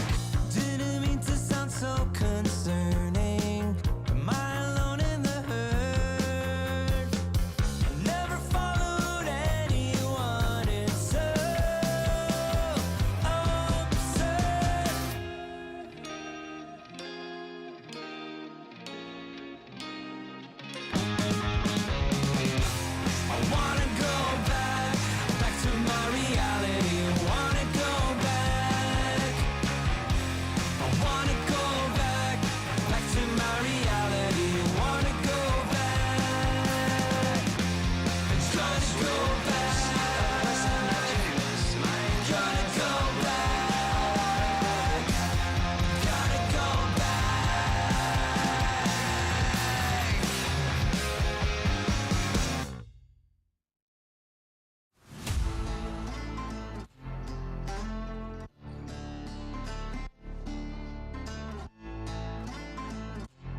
Hello, everybody. Welcome back to DreamLeague Season 23 of course, the closed qualifiers for Eastern Europe. I'm Epidamnos. Joining me is Milan. We have come back from our break after a 2-0 victory for Na'Vi against Team Spirit. So Team Spirit going in the lower bracket here, and they will be facing off against Night Pulse on the other stream. The game that we'll be watching, however, is One Win versus Nemiga Gaming. Now, we have seen One Win play a couple of times, and we also especially saw Nemiga Gaming play. So now we're going to bring both of these teams together within the lower bracket. So one of these teams is going to be eliminated from these closed qualifiers, and one will go on to either play against Team Spirit or Night Pulse here. Yeah, exactly. One will be let go today. Both teams are kind of up and coming, maybe a little bit more on the one win side because they already qualified for the last Dream League, if I remember correctly, and they did okay in a couple of other qualifiers. But Nemiga is much more newer squad. I mean, some known faces we spoke about yesterday.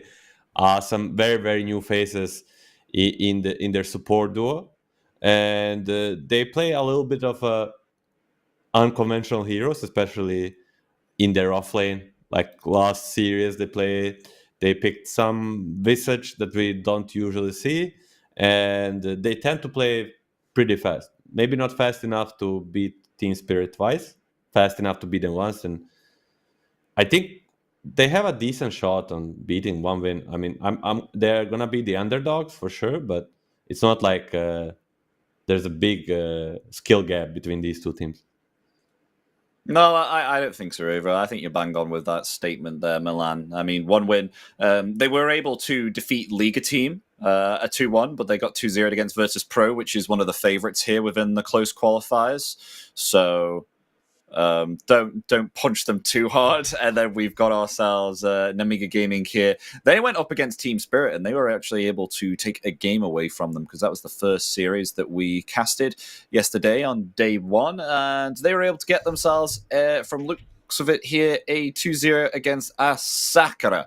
So now we are currently in this position here. But you said that these both teams, are they, in regards to their skill and draft, are they fairly the same in that level of regard, or will we be seeing a one-up from another side of the team here? Which team would you favor? I think a clear favor by results is One Win, but they are the problem with the new teams and the young teams as these is inconsistency. So like whichever team shows a little bit more of it today, like just a stable performance, stable gameplay should prevail. Because like I've seen many times one win like today get demolished by VP 2-0, like literally get destroyed, and then next game they win against I don't know, they take a game of Bad Boom or what's or not. It's just their performance goes up and down very quickly, and same kind of goes with Nemiga, like, but I don't think either of these teams will be qualifying for next for this event. I think that's very certain, but every series counts because these are, as I keep repeating, is a young team. Experience matters. It accumulates into maybe a season 24, season 25 qualifier win. You know, you just want to get as many wins as you can, get as far. Like this is what something I was not understanding as a player much. Like, oh, if I'm not winning the qualifier, it doesn't matter. The worst thing I can do is come second. But no, all this experience gathers up, and it helps later, especially for such young teams as these two are. So we're possibly looking at quite close games then. So nothing like a 2-0, most definitely a 2-1, possibly between both teams here. It's uncertain to say due to the experience between the both of them. I think it doesn't really have to be a 2-1 to be a close series. I think it's just gonna be close games all around. But then again, inconsistency factor can kick in this regard too. Like I would never think VP is gonna smash one win in 20 minutes, but it did happen, and I don't think it will happen here. But of course, there's a chance always.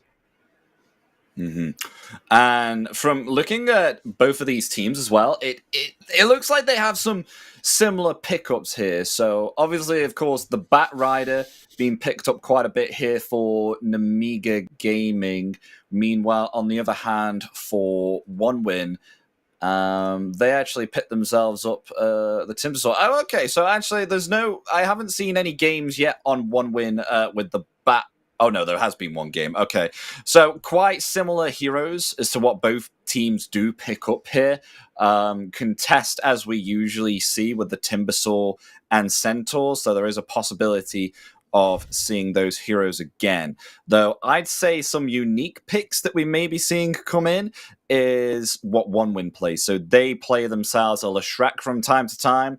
They can flex it and either put it on the mid lane, or they will put it as a position 4. So it'll either be Chira Jr. or Sweden Strong, and possibly even Respect as well, who can pick up the Leshrac here. So that is one of their unique flex picks that One Win has here.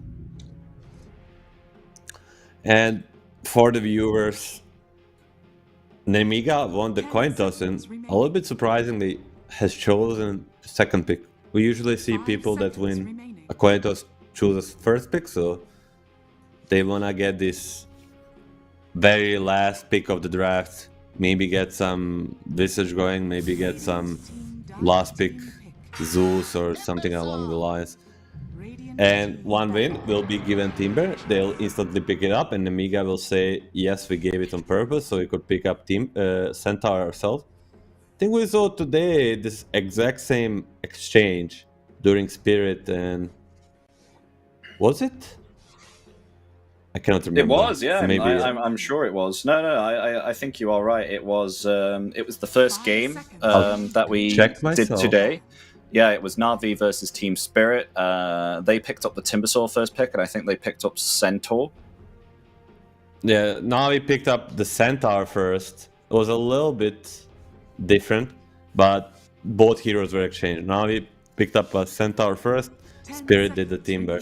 But I think One Win, a better Timber team than Spirit in a way, just for the Timber. And I mean, I like this. Like, both teams kind of know what's coming up, and they just decide that we believe in this. The other team says we believe in this, and let the draft continue.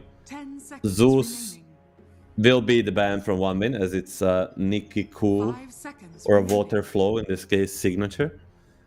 And Pagna will be the ban for the supports of sides Nemiga, one of their most played heroes.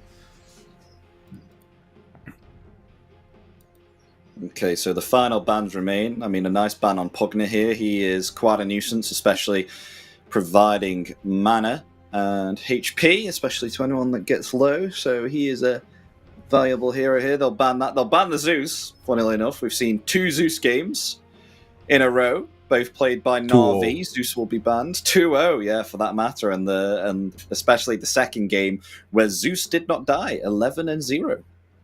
It's pretty impressive. Dire team PA banned, yeah, Monkushi. He does love to play that PA, so I can understand the ban, and they come out with the Crystal Maiden support.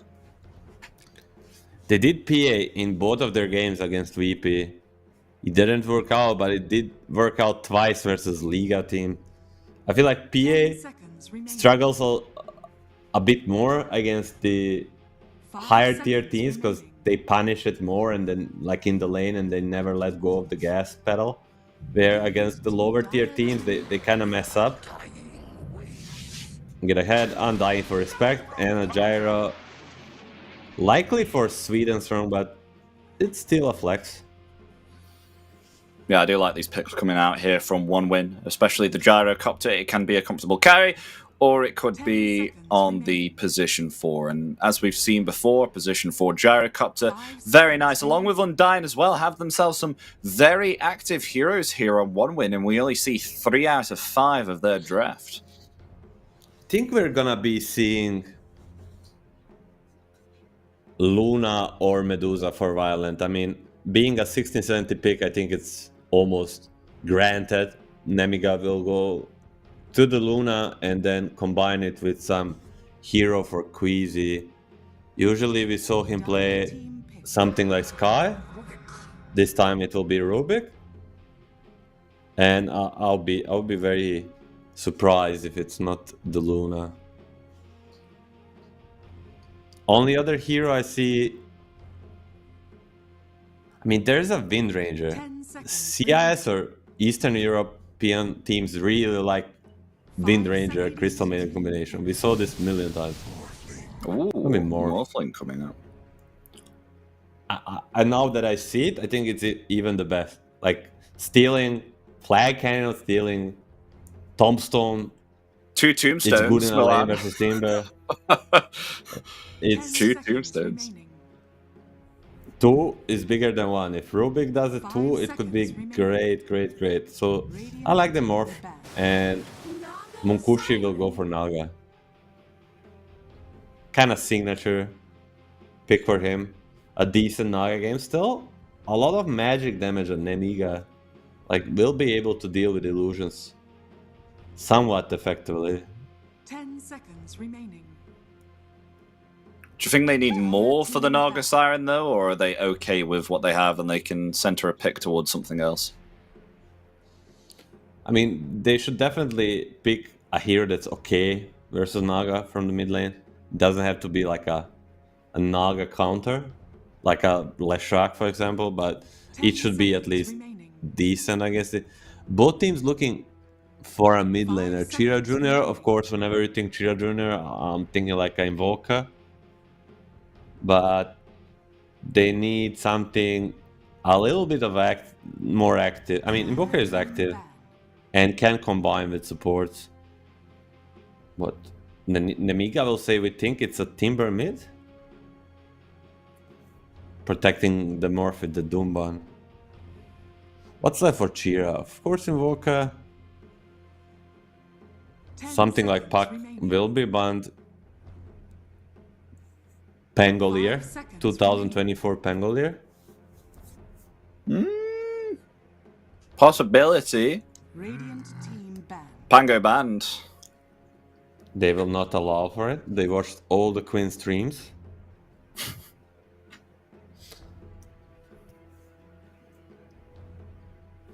I mean, against the Morph and the Centaur. I mean, 10 Storm seconds is remaining. kinda signature hero for Chira 5 Jr. seconds remaining. Could be seeing that. I mean, what else has he played here at the moment? I mean, there is an Ember that didn't really work out for them, so I would like Storm more than Ember. And if not these two, like going into something like Queen of Pain could be a thing, but I think Invoker or Storm for sure. Like he'll go one of the other. I mean, he did play a Lina before. And won that, so they could, first pick the Lina here. Radiant team pick. Lash will be the ban, Player team pick. and Oh, Tiny. Tiny will be the pick. Survives to the very last pick. We don't see this often. No, we don't. And I'm kind of curious as to what they will put Dazzle! Chira Jr. on. The Nikki cool Dazzle. Chira Jr. will definitely play Tiny. Tiny. And Nikki cool gets his Dazzle. It's his like hidden signature in a way. He last picks this hero versus a melee mid laners to dominate him to the lane, but after that he can just buy the shard and then Poison Touch instantly deletes all the illusions. So I think this is as juicy as a 24 pick can get. I did see this before. I think last week. Just has to make sure that Dazzle does have the impact. Of course, can kill the illusions, as you said. And I think the only pickoff that they have into the backlines here is Chira Jr. So hopefully he's able to catch the Dazzle, particularly if that is a Dazzle mid. I mean, they've got the front line here of Mixa on the Centaur Warrunner. But yeah, we'll see how it goes here with Game 1 getting underway, folks, very soon here between One Win and Nemiga Gaming. Some interesting picks here, quite unique ones that we don't usually see. Naga Siren, Dazzle, Morphling we have seen previously, but he's not picked up as heavy as Centaur and Timbersaw, along with Tiny here on the mid lane too. So quite an intriguing one to come out for Game 1. Let's see how things progress. And Milan, out of the draft between these two teams, who would you favor here? Are you favoring Nemiga with their fancy Dazzle? Because you sounded pretty excited when they picked that Dazzle last pick. I mean, I think team-wise, player-wise, Prepare for battle. One Win should be the favorites, but I think, as I said, this Dazzle 24 overall last pick in the draft is juicy. So just if I didn't see the team names, I would favor the Nemiga side. And I think if they can somewhat replicate what they did game 1 versus the Spirit, or like even just in that series, like it should be enough to win this game. Mm-hmm.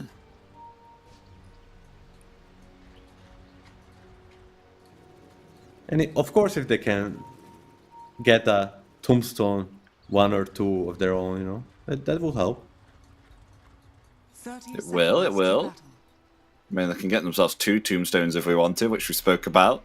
Get the Morph to use the Morph onto Undying, get 1 Tombstone, steal the Tombstone from Rubik. That's 2. 2 better than 1, as you said.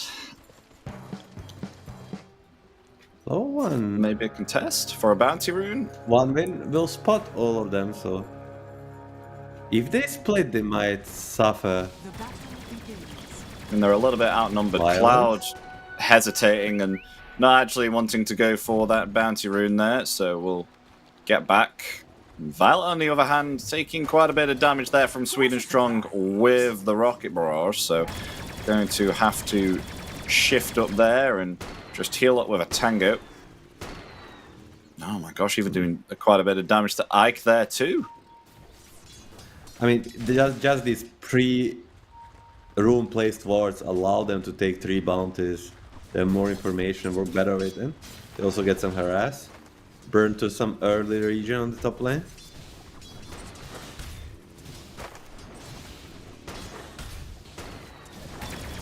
Well, Oh, and I'm just seeing here, Chira Jr. is going to be an absolute menace to Dazzle here sometimes. Nicky Cool not able to get very many CS here, possibly with the tree grab, as Tiny does have very strong physical attacks here to deny the creeps. May I remind you? When Larl solo killed the Viper with the Tiny, that Viper was a Nicky Cool. So That is true. hopefully he does better this time around. I feel like sometimes these players, when they pick up Viper or Dazzle against a melee hero like Tiny, they get some sort of pressure. They need to crush the lane to justify their pick.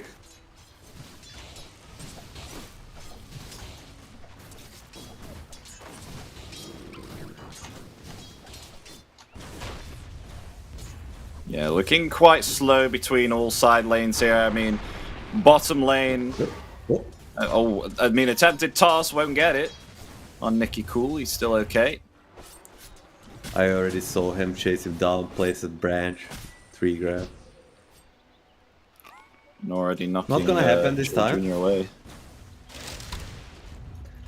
This matchup gets harder and harder for Chira Jr., especially when Dazzle hits the level 3 poison touch. Then you basically have to TP out every time he puts it on you. It's extremely strong.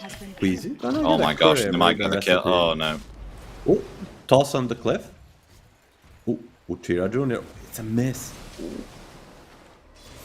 I know, that could have been a kill there, possibly, if he would have... Actually, there might still be a kill here. No? Him. He is. Oh, no. Tosses him away. Gets the range If treat he didn't with miss that hit, right? He would have gotten the kill. That's how I feel Yeah, too. I think so. Yeah. 3-minute Lotuses, bottom lane. Undying is gonna try to secure it, but with the lift should be... Is he level 1? Yeah, I'm like talking about this lift.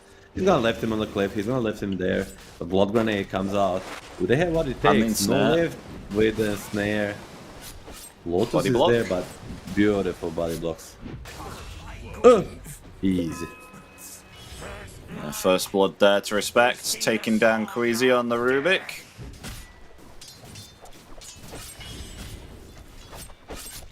Lost it Still was on the mid pretty lane free too. lane. Yeah, look at Nicky Cool right now, just dominating the wave here, and Chira Jr. doesn't want to go anywhere near here. Has no regen on the Tiny at the moment. No bottle, no tangos. The only way to get last hits is through the tree grab. Even get level. I mean, a rotation coming in though from Sweden Strong behind the Dazzle. What? Just gets the water rune there, protecting the water rune for Chira Jr. Committing the avalanche, won't connect. A weird one. Just kind of running there to the mid lane, not touching much, but I feel like they understand too that Chira Jr. is getting heavily pressured in this mid lane, and Tiny is not one of the heroes that kind of comes back easily. He's gonna buy boots, Windlay, so there is gonna be opportunities for him to make plays regardless. But this is gonna delay his Blink Dagger timing heavily. Level 3 poison touch now, Milan, that you were speaking about too. So let's see this work in action.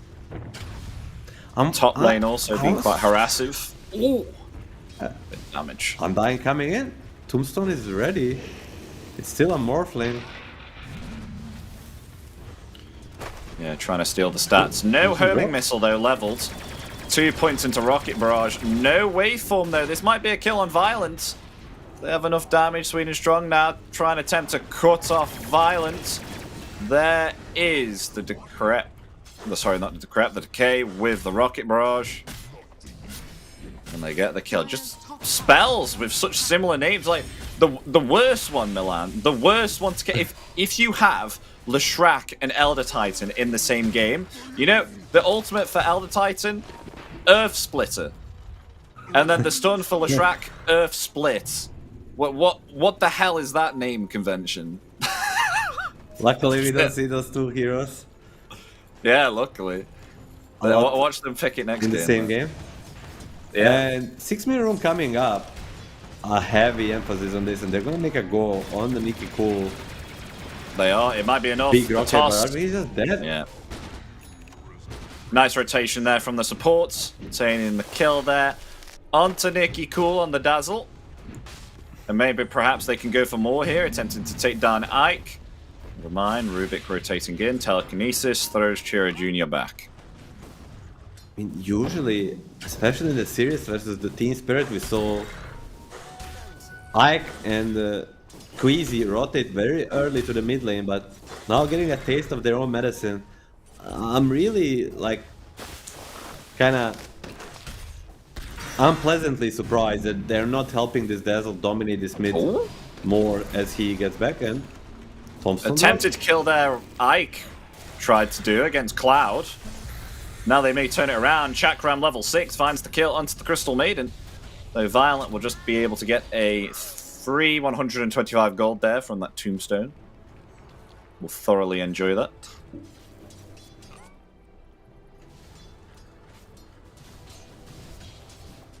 And what is this coming out here for Dazzle? Moving his courier. What is this? He just got himself a... He wants an Ogre Axe on Dazzle? That's it, that's the only thing in his quick buy. Is he rushing Aghanim too, I think, maybe? probably Homing Stampede missile. comes out. Yeah, Stampede in fine. return. Cloud will heal up there with the healing spell. 4k net worth minute 740. This is as big as you get on the offlaner. And he's starting to dominate. This is what you want to do as a Timbersaw, I mean... Mid again, power Mid rune. flash. Dazzle gonna be tossed back Uh-oh. into this rocket barrage. He doesn't have Oh, Grave! no, He doesn't not have again. Grave! The missile gets him, takes him out. Now they're And going to the go Arcane- for the Crystal Maiden here too. In some trouble. Avalanche Rocket is there. barrage? They get the kill Not underneath the even tier 2 needed. tower. Oh no, man. I mean, all the eggs were in this Dazzle dominating mid basket, and he's getting killed twice in first 8 minutes. We spoke about Chira Jr. on the Tiny needing to recover, but as it seems now, Nikki Cool will require recovering in the jungle. Dire's top tower has fallen. Top tower also lost. 5k at minute 9 on this Timber. This is scary. Scary territory.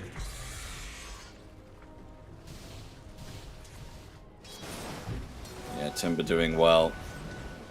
Wanted to go a Veil of Discord here as well as the Centaur. Bottom tower is under attack. Increase that spell damage. Beware, this was the overall first big Timber. 3-man smoke. They don't have a Blink Dagger on Tiny, but they do have Radiant's bottom Arcane tower Rune is under and most attack. important, level 3 Rocket Barrage. Oh yeah, coming You forward. see both of them? Ooh, smoke's gonna break underneath this tier 1 tower. They're gonna go forward here onto Dazzle. He does have himself the Grave. There it is, just comes out in time. But will Nikki Cool be able to heal up? Gets away there with thanks to the Stampede. They find themselves sweet and strong. But in return, the Avalanche almost takes out the Dazzle. Never mind. There's the Decay. Getting the kill. At least they get away with something. But they will lose 3 in the process with Nemiga all rotating in. They find themselves 3. You were 6-0 up, but diving a tier 1 like that versus 5 heroes, maybe a little bit too much. Well, will be spotted at least, so should not see some unexpected burst on the morph. Even draws the minimap, they have a ward there because of the way they played.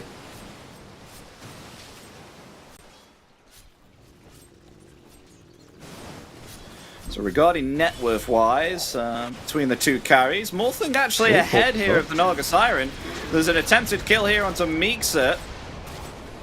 on the Centaur. He is slowed down heavily. No escape for him. Found by the rest of One Win. So now they all proceed to try and siege this tier 1 tower and take it out. They are doing very, very well here on objectives on One Win. Not lost one tower yet, and their middle tower is looking incredibly healthy. That is the second tower that they have obtained. Very good kind of at these team moves. Even at the mid lane where they die, they kind of... They have always been striking first, and Ike is actually dead. I didn't see that one guy, so he's out. Was just about to TP away, and then the Timber Chain caught him. Took out the Crystal Maiden. Now they want to go for the middle tower now. On the side of One Win, take it out. With everyone rotating around, they have 4 here. Should be enough, but Nemiga looks like they don't want to give it up easily, but I don't know if they bring 4 heroes as they are right now. This Timbersaw, if you click him, it's kind of scary sight, you know. Level 10, almost Blink, Mana Boot, Soul Ring, 1, like he has everything, but they're coming. They want to defend the Morphin too. Stampede ready. Division. They're so close to each other here, but... Ooh, that's it. Okay, Cloud has himself a Blink Dagger.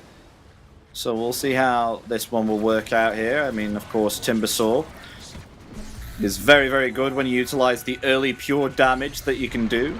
It's quite a strong nuke. And meanwhile, speaking of nukes, Chira Jr. coming in straight away there with a Blink. Able to take down the Crystal Maiden, but in return, Oh, the turnaround there onto Violent. Thank God the Stampede was activated. Able to get out of that. Look to have a good initiation. Wow, that's a lot of damage coming out there from the Timber. Dazzle will be found there by the Avalanche. 2 down on Nemiga, possibly 3. They'll try and take Mixa here along with Queasy.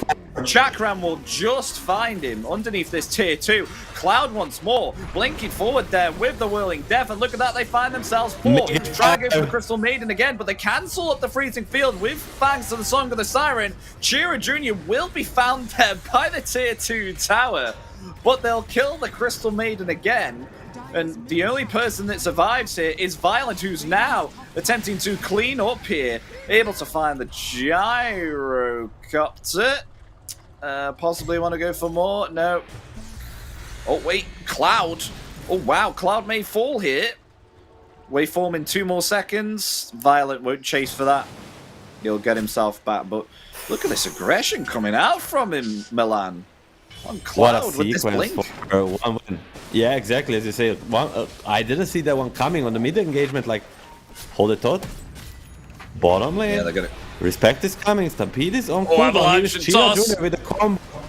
Yeah, Mix is gone. Maybe Queasy is too. I mean, Dazzle's coming in here with the Poison Touch, but that's all he can do. Just cast it and run away. Not a very impactful mid laner here at the moment. Still attempting to get this Agnims. Will it even change here for Nikki Cool, or is this like kind of like game done here for Dazzle? Because it seems like Dazzle's not having the greatest of time here. I think the Dazzle is one of the heroes that requires playing from ahead. And being 7k down at minute 14 is definitely not playing from ahead. And Violent. I mean, Cloud has just been like a nemesis on this Timber, so like every time I think he's gonna go back, he jumps in and almost kills 2 or 3 guys. Like he's just, it seems like understanding of a Timber Violent here on another level. No, he won't. I was thinking he would. Well, we have a homing missile coming in for Ike. Is he gonna go for it? Oh, that was interesting. I mean, Avalanche and toss. Goodbye, Crystal Maiden. I mean, this is what I tell you, man. This guy's a Timber specialist, and that's what specialists on Timber do. Blink, chain out, then just blink with the tiny, never given a chance to react on the side of Nemiga. 9k up at minute 15. This is a stomp, pretty much. Doesn't get worse than this. Violent, turning into Cloud. Not a lot of space for Violent to farm here either. Still attempting to get that Mad Style. Cloud is ready to jump in. Look at him. Even this low HP, he's ready with the blink. As Avalanche comes in there from Chira Jr. Freezing Field is out, but they will find the kill there onto Tiny. Homing Missile along with that Rocket Barrage there upon it, because he has himself the shard, finds the kill in return. And it will actually go here to the Timbersaw. I mean, the saddest part for the Nemiga is that kind of Munkushi never actually had to join the game. Like, he's been AFK farming this whole time. Gonna pick up 16-minute Orchid alongside. Oh my gosh. Manta. And now, I mean, this hero is very, very annoying to play against. At least they see him for now on the vision, but nonetheless, any moment we could expect this Orchid reveal into a kill. Okay, so at least some okay items coming out here for Nemiga. We've got an Agnims on the Dazzle and a Manta Star. They're actually going to go ahead and try and find themselves Cloud, who's going to Timber Chain away and survive through that Stampede initiation. There's a counter initiation with the Avalanche and Toss. There's the Morphling still alive. They'll find themselves Eye. The Centaur is down along with the Rubik and the Morphling too. Just all of them wiped out, 4 dead. Dazzle not even in that fight there. As they go for more, even find Dazzle tossed back. Goodbye, Dazzle, not even able to activate Grave. A team wipe, Milan, a team wipe as they find a tier 2 tower as well. 17 minutes in, it's really, really looking rough here for Nemiga. I lost my words. Like, this big of a stomp, I didn't see it coming, but as good as Nemiga played against the Spirits yesterday, they are not showing up in this game, and this is what we told, the inconsistency in these new teams. Sometimes it comes out, and it truly... Oh, and another one! Another! Ike has been bullied here, Milan. Them. This is cyberbullying at its finest. I mean, not to up that, but I mean... when it's a game like this against your opponent, this is what you should be doing. Making sure that they cannot leave a certain part of their map. They are just taking control of all these resources here on one win. I mean, they're going to go for the triangle now, maybe, perhaps. Sweden Strong, will he take the lead? Ready with the homing missile. Yeah, Avalanche there, onto Mixa. Getting tossed back, and look at the damage there on that Rocket Barrage and homing missile. Finding the Rubik there too. Attempting to go for the Dazzle now underneath this tier 2. I mean, the freezing field coming out there, but it's cancelled by the Song of the Siren. Avalanche and Toss. Dazzle dead. Now they go for the CM. CM nowhere to run, nowhere to hide. You will be taken down by the hands of OneWin, who are just upon you underneath these tier 2 towers. They don't care.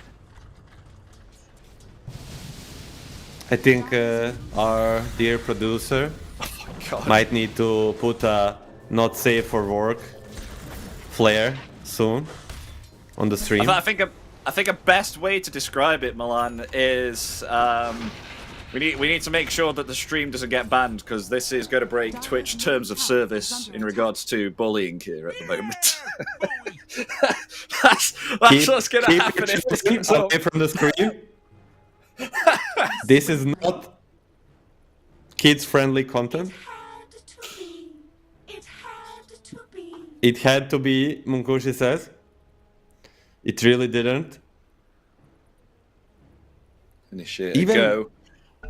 When Spirit was stomping Nemiga, it wasn't this big.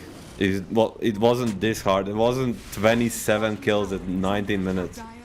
Like, everywhere they look, they find someone and they just stomp everything in their way.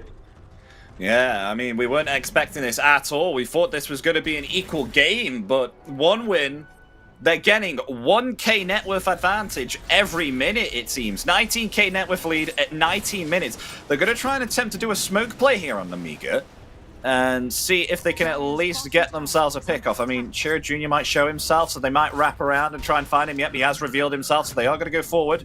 Is he going to blink away? He does! Oh, so unlucky. They're not going to get him, as meanwhile they're going to dive Dazzle underneath this tier 3 tower. And there's no team here to protect him because they went on a mission to get themselves the Tiny. It's now laying into the tier 3 to get themselves Crystal Maiden here too. And is that GG. GG? It is indeed. GG is called. Game 1. Coming here at 20 minutes with a 20k net worth lead. As we say, 1k net worth every minute advantage for one win here. This was a stomp, Milan. I mean, for the last 5 minutes of this game, only thing that's going through my head is like, you know, the meme, like, stop it, he's already dead. Yeah, Like, yeah, I'm The like, Simpsons. oh, Yeah. like, stop it, he's already dead. And yeah, I mean, like, I don't know if you watched the Ted Lasso show, but if you're a coach of Nemiga, you come into the room and say, we pretend we're all goldfishes right now. We forgot this game ever played out. We remove it from our existence, and it's a 0-0. Nothing happened. Moving forward. Do you think maybe perhaps the Dazzle mid pick here had a significant disadvantage to them Nemiga team? Because I felt like maybe perhaps if they picked themselves up something more conventional here, then they would be able to play a lot better, maybe perhaps make it even, because it felt like this Dazzle was just getting picked off constantly and had no impact really. No, I cannot put it on the Dazzle. I think maybe, of course, there's a better pick, but it's just, if you lose a game of basketball by 100 and you say, if I change this player, yeah, maybe we would lose by 80, but it's still by 80, you know. So I mean, basketball's pretty simple. Dota's pretty complex game. It's one of the most complex games out there. Yeah, so there's not always a easy solution like that. But I as I said, just forget this game ever existed. Move forward with your life. Move to the next game. Remember, you have beaten Team Spirit. Remember the good things. You have won 2-0 against the other good team. I don't know, Ascura or something. Like these are all decent teams. Like, and just turn on a new page. So, ladies and gentlemen, we're going to go for a short 5 or 10 minute break. So stay tuned, because we'll be back in Game 2 in just a couple of minutes. Don't go anywhere.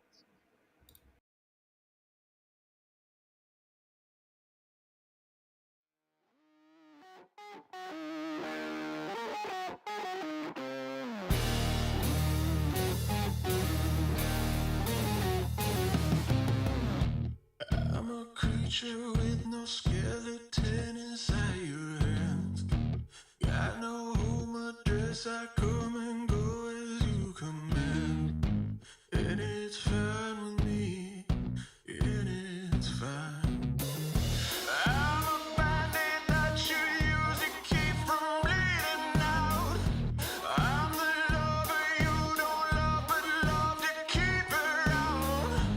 And it's fine with me, promise that it's fine. Maybe I'm a fool, it's not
Hello, everybody. Welcome back to the Dream League Season 23 of the Closed Quarters of Eastern Europe. We just had ourselves Game 1 out of the best of 3 between Nemiga Gaming and, of course, One Win. And One Win were able to take themselves a comfortable Game 1 out of this best of 3.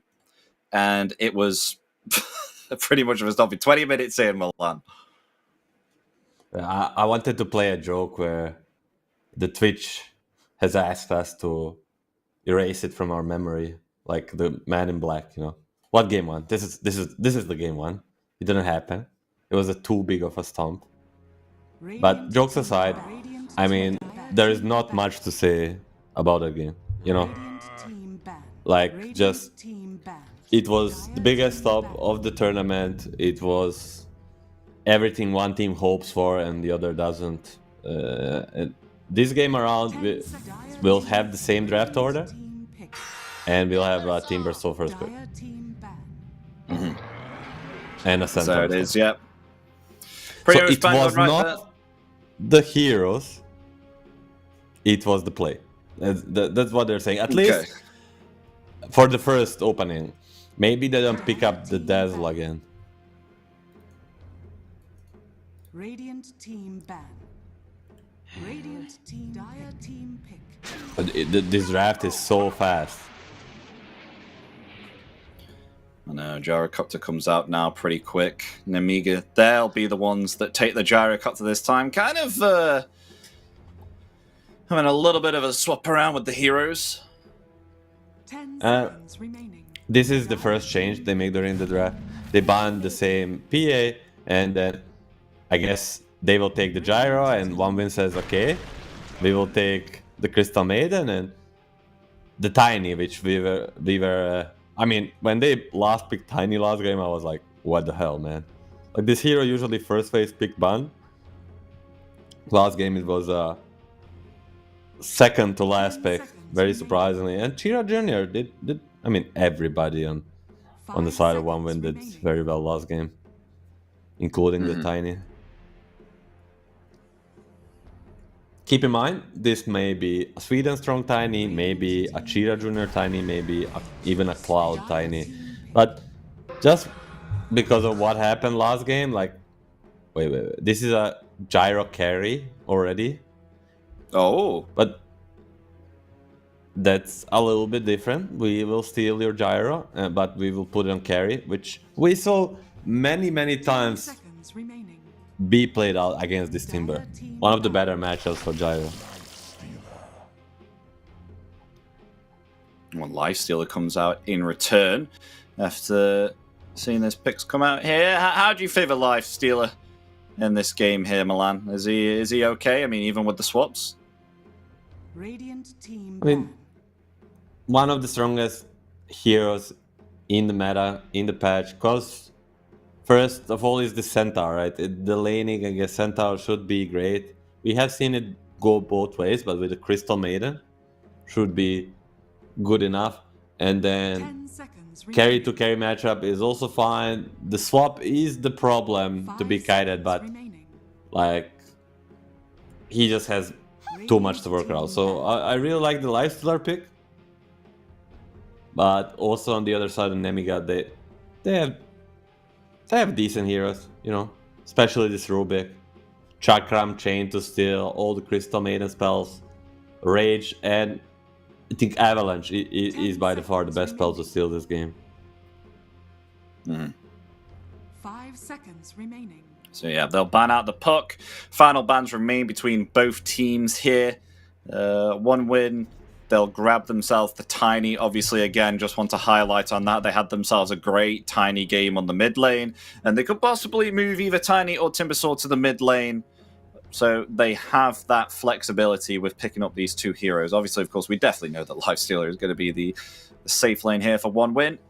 As what will be banned up finally here for Nemiga. They do have themselves the last pick. So they will be benefiting from a last pick mid.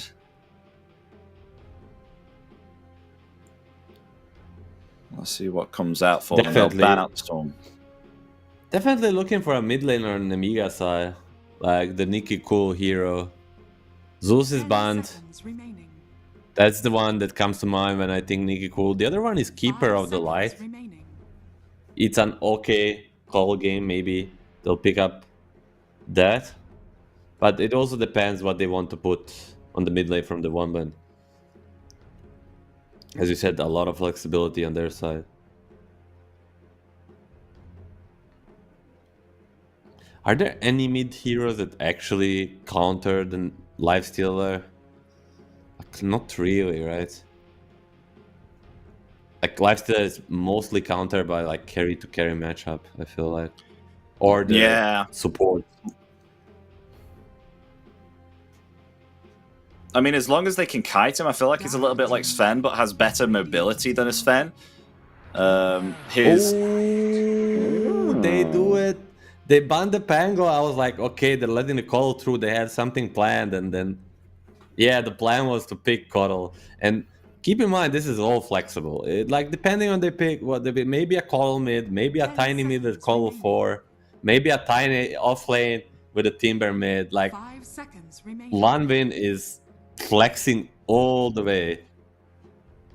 They really are, yeah. And if they choose something which heavily counters the Keeper of the Light here, maybe perhaps they can move Tiny or Timbersaw, who would face up much better against the hero that they pick.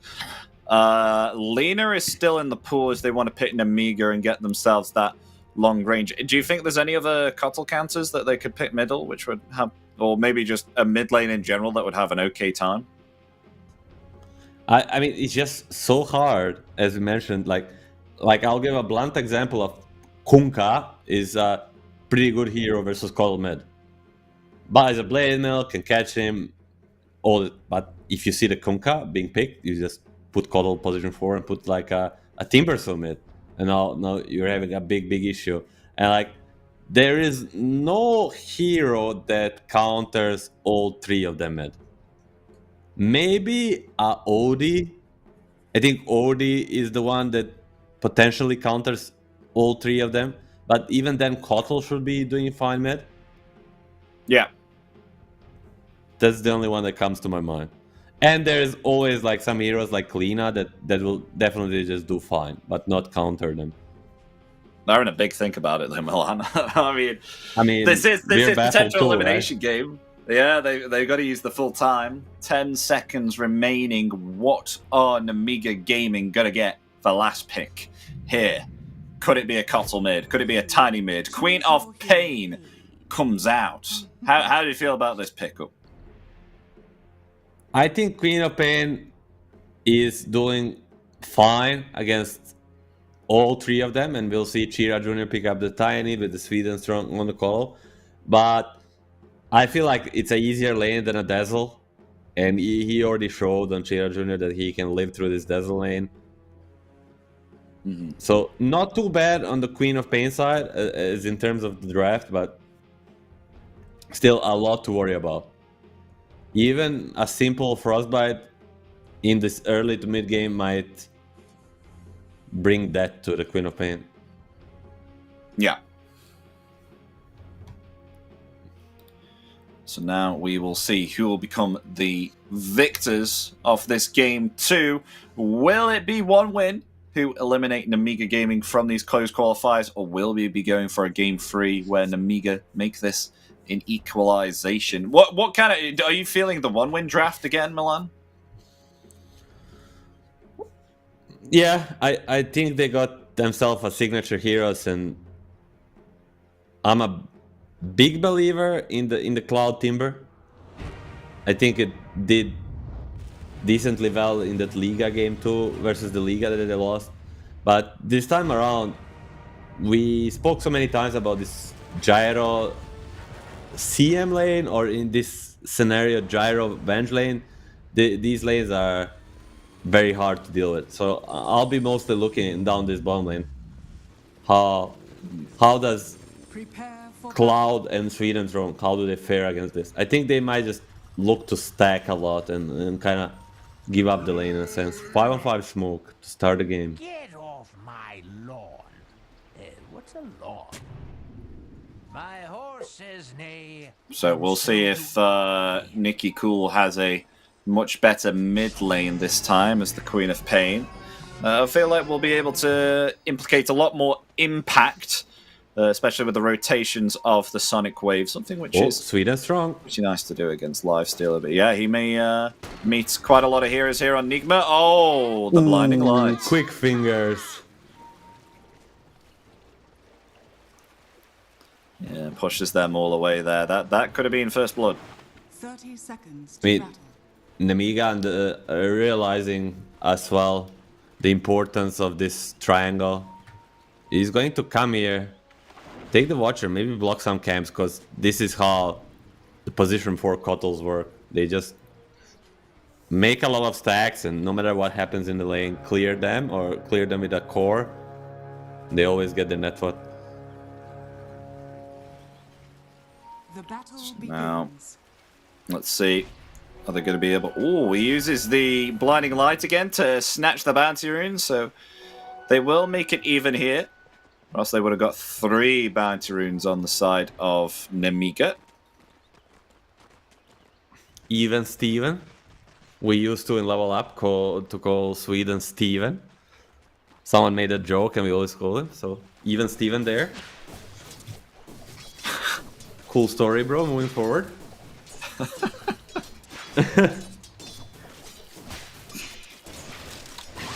You are one for your jokes and your puns, aren't you, Milan?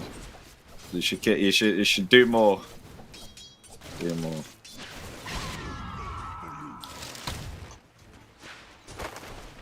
Yeah, so mid lane looking a lot more aggressive between the two. I wonder what Nikki Cool will be putting his points into. Is this going to be Shadow Strike or Scream of Pain? Because usually we see many players do put lots of points into the Scream of Pain first, just to help clear the waves and stuff. I think level 1 Scream of Pain is now basically a standard, just to help with last hitting. You can also harass with it. So for Shadow Strike, you will be kind of heavily invested in just right-clicking the enemy. With Scream of Pain, you can last hit range and hit the enemy at the same time. Yeah. But later down the line in lane, I think I've seen Queen of Pain, of course, go 3 points in the Shadow Strike and just try to pressure the melee guys. Oh, okay. For now, deciding to hold point. Ooh, toss back? Yeah, Has to skill levels the blink blink. Yeah. I think this is... He'll be very happy about it, because otherwise, probably Nikki could have skilled 2 points in the Shadow Strike at low 3 and like play on her ass, but...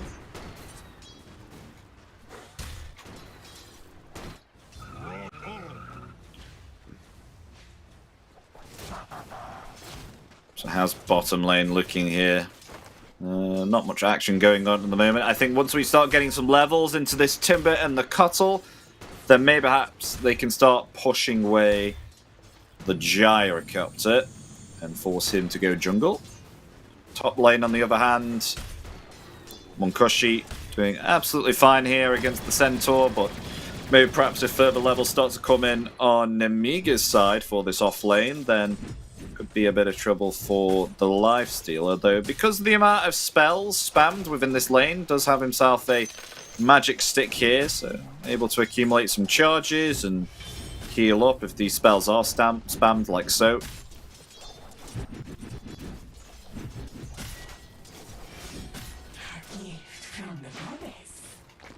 It's gonna be a Lotus split. One for the 1-win bottom and one for the Nemiga top. And on the mid lane, how many points in the Shadow Strike? We have 0. So just this toss back, kind of making a skill blink, I feel like has changed the whole concept of the lane. And Tiny is doing fairly good, and most surprising lane for me is the bottom lane, where Sweden and Cloud are just doing super fine, for now at least. Yeah. Well, they might find a kill here onto the Crystal Maiden. They will do so indeed. The Double Edge finds the kill, but in return, Monkushi with the Ghoul Frenzy attempting to find Meekster, but won't be able to get it. Meanwhile, on the bottom, though, He's dead. they also find themselves Timbersaw. So, going good Jinx. here for Namiga, yeah, jinxed, exactly. Violent with the level 2 Rocket Barrage, able to find the Timber. It's something of a nice advantage here, especially when you're playing Gyro against the Timber. Hey, in a return, Sweden will go mid, control the rune, and make Queen of Pain TP back to base. So, Queasy. Oh, they might find Queasy. Toss back. One more physical attack was needed. Blood grenade! It's not gonna be enough. No.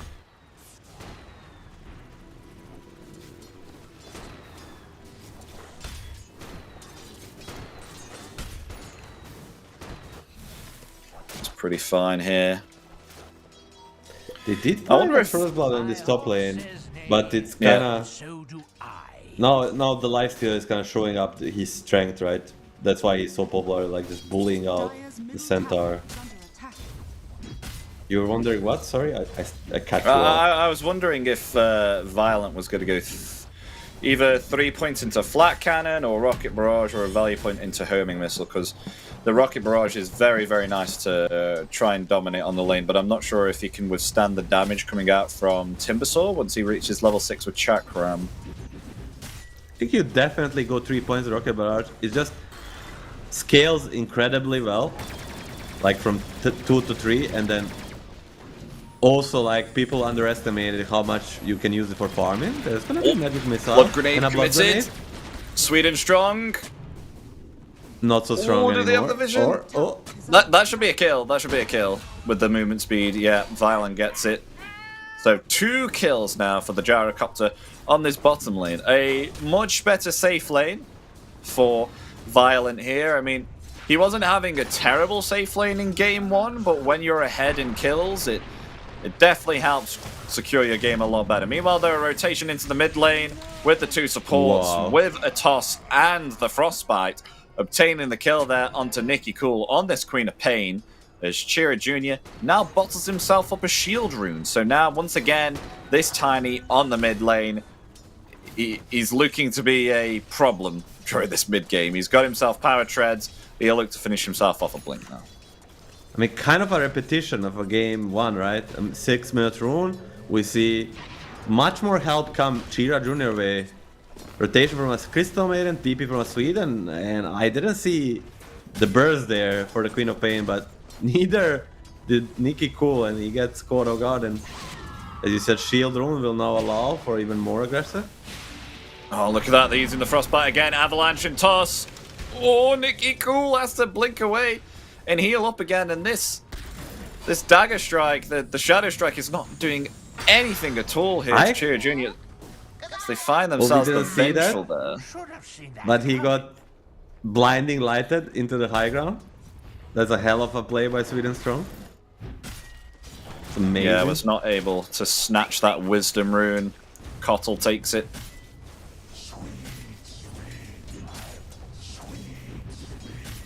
Are they waiting for a kill here into the Queen of Pain? They are. Frostbite there. Still no level 6 Milan yet on this Queen of Pain. Another avalanche there with thanks to the Chakra magic. We'll find the kill onto the Ventral as now maybe perhaps they attempt to go for more. Never mind.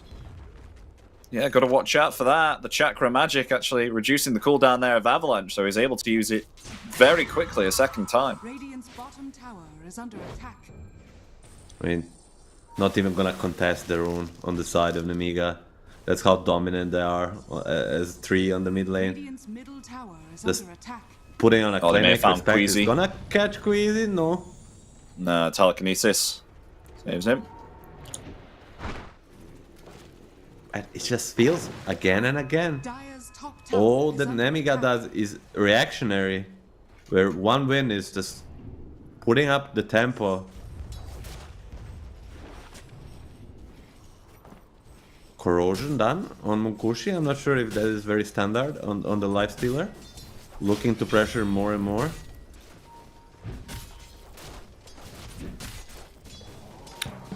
We'll try and move around here. I mean, level 6 now available on the Queen of Pain. So has the Sonic Wave. Meanwhile, though, rotating around with respect, Chira Jr. finds himself a juicy double stack here and takes this away from the Queen of Pain. Dire's top tower And net is worth under wise, attack. Milan, it is not looking good. Look at the mid lane quap compared to the supports, only 1k gold away. This meanwhile, they actually will go for the Crystal Maiden here. And Nicky Cool gets the kill, so at least Oh, they're starting Violence is here. to punish one win now. Nice telekinesis. This should be a kill here onto the Tiny. Oh, nice avalanche, but in return, in comes an aggressive Stampede. Really wanted to try and find that Tiny. They will be able to get it indeed there, with thanks to the help of the magic missile. And Violent will get it, killing spree. So he's the one to take Tiny down, further benefiting him as the carry, helping him get himself a quick crystals. Radiant's middle tower is under attack. Very, very important 2 kills. Basically using 5 heroes to get them, but nonetheless will be really worth. And the 10-minute room, can Nicky Cool finally get a room? Answer is no. At least Chira Jr. doesn't get it either. And the one guy that was, I mean, 2 guys that are having a good time on the Amiga, that's why they're network lead, is this Gyrocopter and the Mixa Centaur. Time and time again we see Centaur versus Lifestealer. It kind of looks like he's getting pressure in the lane, but his network is super fine. Yeah, he's having a good time here. Hasn't been heavily punished here on the safe lane, and that's because, of course, Respect has been rotating around with this Tiny so many times, and they've been bullying the mid laner instead. Nicky Cool, I mean, only got 1 death, but net worth is suffering here at the moment, but has the possibility of making a comeback. Chira Jr. rotating for this top tower with a 3 grab and a siege wagon. Commits the rage just on time there to stop the stomp from having an effect. Stampede is ready though, and Queen of Pain rotating in. They want to get a kill here. The offensive avalanche coming in. They will commit the freezing field. Sonic Wave comes out in return. It will kill the Crystal Maiden, but in comes Chira Jr. Avalanche onto 3. Helps take down the Vengeful Centaur, and trouble will be found. Queen of Pain has the blink, blinks away. Double kill here for the Timbersaw. Has to get away though because of that rocket barrage. There's Violet rotating in here as the carry Avalanche and Infest turning it around, and Violet's dead. But in return, Timbersaw and Queen of Pain both take themselves out. And Cloud gets himself a triple kill. Oh, what a game understanding by one man. Like knowing the limits of their heroes. Chira Jr. basically going there with 10% HP, but with Colol healing him, giving him mana and HP, plays on the edge perfectly. Lovely stuff. Radiant's middle tower is under attack.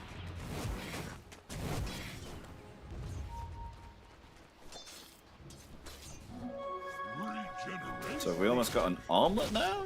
Yep, armlet on the way for Munkushi. There's almost a kill there, and the Queen of Pain once again. As Chira Jr. now has that blink, so even though just went for an attempted kill there in Queen of Pain, it looks like they're going to do it again, Milan, because Avalanche and Toss, very low cooldown. There it is, Avalanche, and tossing away the Rubik and obtaining the kill, maybe, perhaps? No!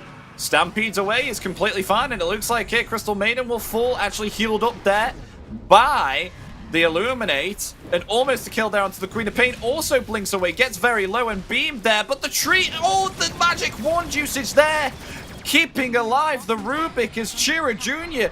going to fall here. Avalanche there, I don't think we'll be able to get away. Oh no, healed up there, but the blink cancelled there by the Wave of Terror. Will be able to blink away? No. The cooldown will get him, but in return, Cloud rotating in with the Chakram finds the Gyrocopter. As now Baby perhaps they'll look for more. The homing missile stopping the Timber from pursuing this Rubik. It will be there a 2 for 2, I think it was. The Crystal Maiden died there, right? Yeah, it was. Yeah, exactly. I mean, everybody's playing so on the edge, but definitely one win is the winner there with the Gyro dying. But he is the most important hero on the side of Nemiga. Everybody's kind of playing on the edge. I kind of really enjoy this small engagement where Radiant's it really bottom shows the tower is mechanical under skill of attack. players.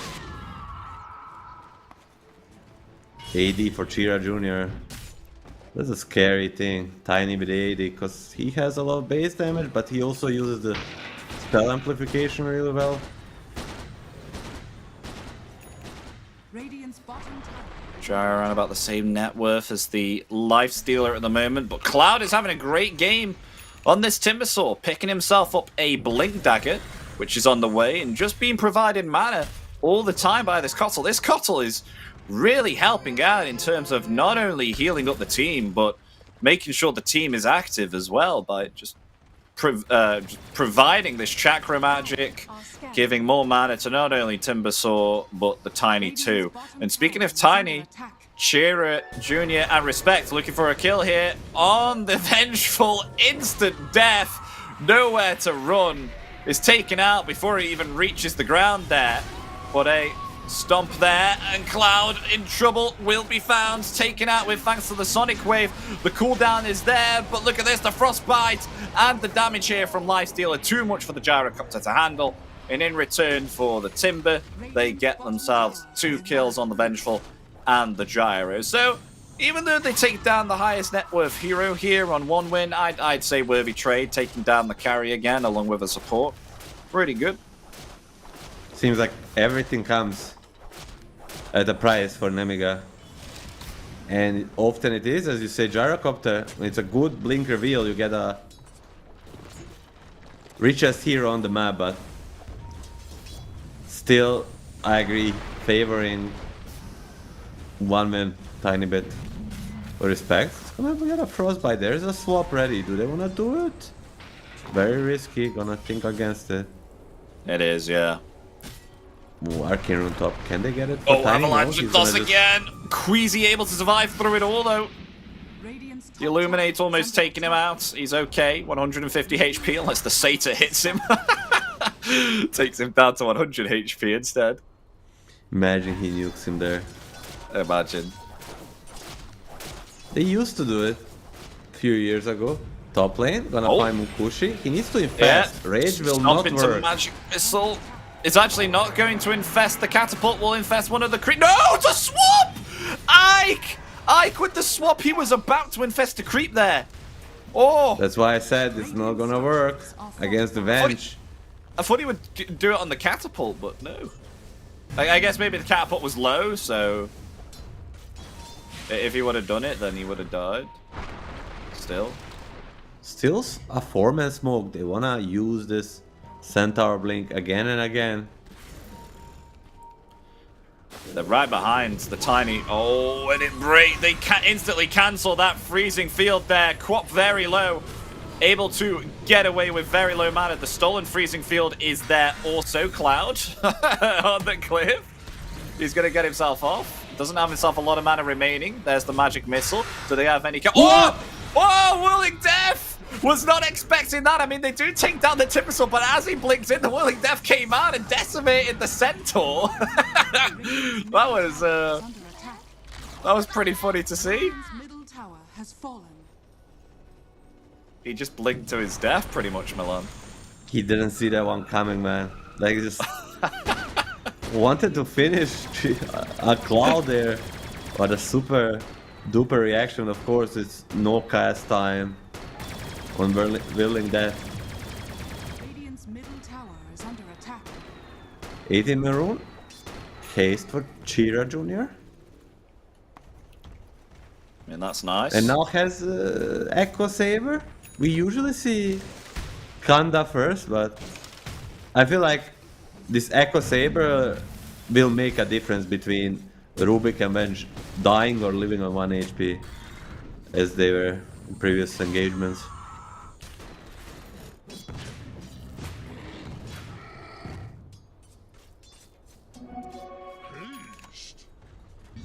Oh, there's a... Another smoke. Oh. Haste Rune activated here on the Tiny, and Cloud just blinking on top of them and Timber chaining away. As you do, Nice applying smoke, this guys. pressure. Nice smoke. That's their second to last smoke, and it just got broken like this. And they even think now they saw them smoke. Like Cloud just outplaying the hell out of them. And Oh, and the toss back. Vengeful dead. Munkushi and what Munkushi placed a ward behind a tower. Never saw a carry do that in my life.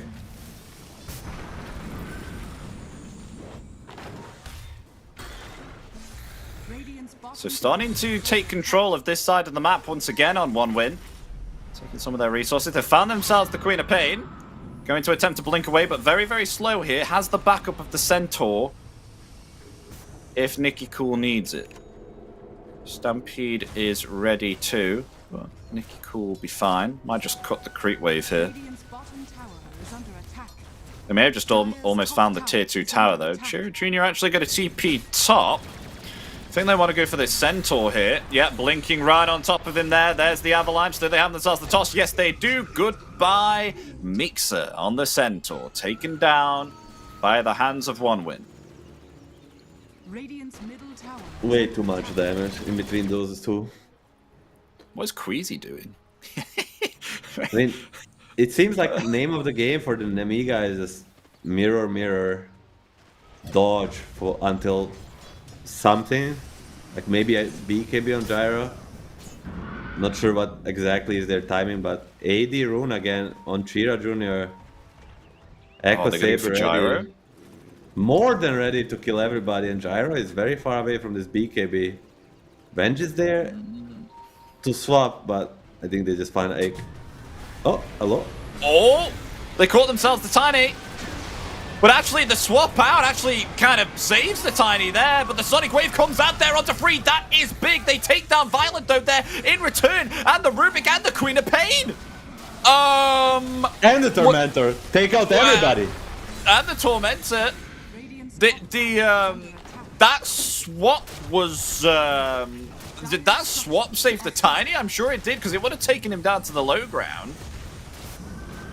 I'm not sure what happened there. I mean, a little bit of a miscommunication, but without a BKB on Gyro, they almost use their spells perfectly. Like a 3-man Gyro ulti, 3-man Sonic Wave, 3-man everything. But they just don't have enough damage.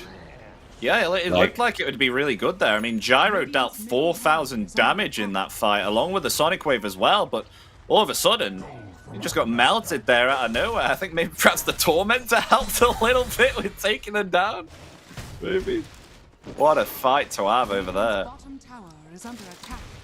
The amount of heal in between Keeper of the Light with the mechanism and ulti. I'm gonna watch Respect try to TP out and accomplish it. Rubik not fast enough. Bottom tower Just has fallen. Keeper of the Light ultimate mechanism, then infest, like they just put everything into Tiny and he doesn't die. Radiant's bottom tower is under attack. And if he doesn't die, he gets chakra, refreshed spells, and he just can go again and again. Radiant's bottom tower is under attack. Now we have Shroud. Shroud on the team bear, but I want to say Shard on the Keeper of the Light. Is under attack. Like, I think underrated aspect of it is that it got the recently recall. buffed. Fallen. Yeah, it not only recalls people, but also applies chakra magic on them. Well, that's pretty good. They caught themselves a Centaur. Swedish Frog gets the kill with the Illuminate. Very nice. And did they... Oh, they just got vision there of Gyro. Farming over here. He has no BKB. They just need the stun close to him to prevent the TP, but they're going actually. Junior's gonna find him. Yeah, Avalanche. He needs to fight back. Oh, he's found the real one. He's gonna TP. Yeah, he's gone. Radiant's top tower. Outplayed is him under there with the rocket. Radiant are scanning. 400 away from the BKB, but he just... From the moment he started farming this 4,000 gold on the Gyro, like 5 minutes ago, till now they lost like 8 to 9k net worth lead. Like it's just been all one win for past 5 minutes, getting everything they want on the map. Radiant's middle tower is under attack.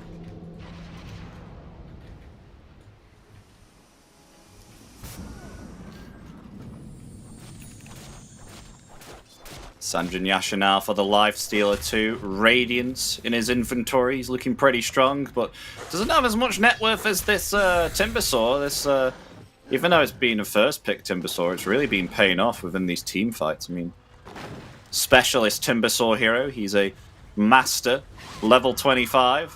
Not a grandmaster, but still a master nonetheless. A specialist, if you will. Yeah, he's performing insanely well on this hero, both of these games. Like, he's just top 1 net worth all the time. As you said, first pick overall both games, and just not being dealt. Oh, look at this. Sweden Strong is coming in for a recall whilst Glimmered, and a recall in Tiny right on top of Gyro, but a nice BKB reaction there, and will TP away. But that was a 9-second BKB usage there, Milan. Dire's top tower is under attack. You don't like to see your Gyro use a 9-second BKB to TP out. It's not a defensive item. It's an item to allow you to deal damage, and they'll just instantly use it to get this rush. And Nemiga, with every minute falling more and more down the pit, facing the elimination. I have to say, Sweden Strong has really been allowing one win here to just keep up the constant harassment with the recalls, with the chakra magic, even with the heals. I want to see his heals at the end of this game. He has been a champion as this position for Kotl. This was a last pick. We thought this was mid. Oh no. Swap this around. It's a position 4. You may say really, Sweden is strong. Yeah, true. 1v5. Nice one. Cloud. Yeah, ironic. Meanwhile, yeah, Cloud's going to get initiated on with the Stomp and the Magic Missile. Is he going to survive through it all? He actually Timber chains away and a miss swap. Uh-oh. He's still alive. Oh, that's not good. That's not good. They may have found themselves the Queen of Pain as well. Oh no, Nikki Cool blinked right on top of them. You poor soul. They find Queen of Pain, what could have looked to been a very big pick off there, onto the Timbersaw. Turns out to be a somewhat of a disaster. And they get Queen of Pain instead.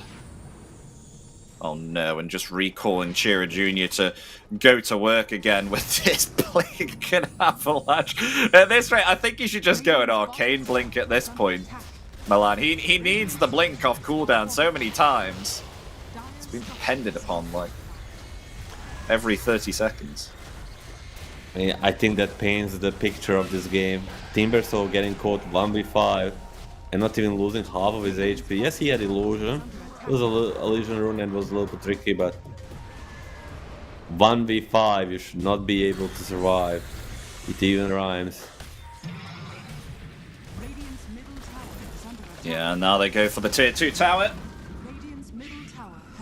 It is taken. Going for the high ground now, pressuring the tier 3. Going to attempt a siege. A BKB has been obtained though on the Centaur. So at least we'll have Mixa survive through the brunt of the Timbersaw attacks. With, of course, the Chakram and the Whirling Death. Homing Missile coming in for Monkushi. And what can they do here on Nemiga? They're trying to wrap around. Oh, nice smoke break there from Respect. And the stop there onto the Stomp. They will only catch themselves the Crystal Maiden and will actually survive here. Right back to full HP. BKB extended. Monkushi still able to live through it all. Now going on the aggressive. They'll use the Stampede there defensively. And they attempt now to take down the Queen of Pain. The swap is there. As Nikki Cool is out, Monkushi slowly falling, will be found. He is taken out, but he's coming back alive. Chira Jr. in trouble here, also falling very, very low. Nice Glimmer usage there from Sweden Strong. It will be a 1-for-1, both of the supports being taken out, but a very nice hold from Namiga Gaming. So they're still in it at the moment, Milan. Exactly. I mean, I'm pleasantly surprised at how good they were able to hold this high ground. But then again, it's the hardest place to fight for the Dire, and it's the easiest place for the Radiant to fight. So if Dire doesn't bring the fight to the Namiga, like they should be getting these fights much easier. And we'll see if they wait for the rush or maybe they try to force it again.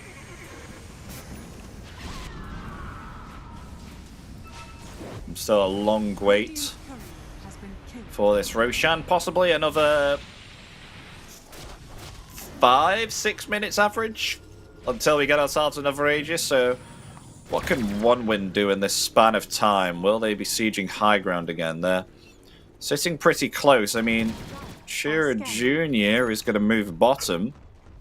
Ready with 1600 HP from the shield rune. It's infested as well, yeah. Trying to find the gyro. Do they have a basher and lifestealer? They do not. Oh, I just went through the twin gate. Maybe perhaps they know. No.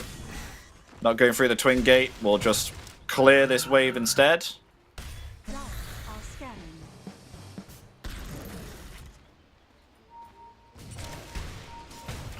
Yeah, won't be able to get the gyro. And Munkushi's still staying in here. He hasn't left Shira Jr. yet. Maybe perhaps they can go on the aggressive now. They see them dewarding. Are they going to take the jump? Well, there it is. Avalanche. They find the kill on the Vengeful. And they've got a creep wave pushing in. So this means they can most likely go and try and take them out here. Take 5K. the middle set of racks. 5k net for Venge might not seem like a lot, but it is a condition to go and push with the rage. Oh, there we go. Centaur. Avalanche and toss there. Queen of Pain taking way too much damage. Cloud will get the kill. Takes down the Quap with the Whirling Death. Very nicely done. So that's Glimmer 2 down, Kate, 3 4-staff remaining. Mac. This Keeper of the Light is very hard to take down, and the Quap kill will lead to a mid lane. Barracks destroyed.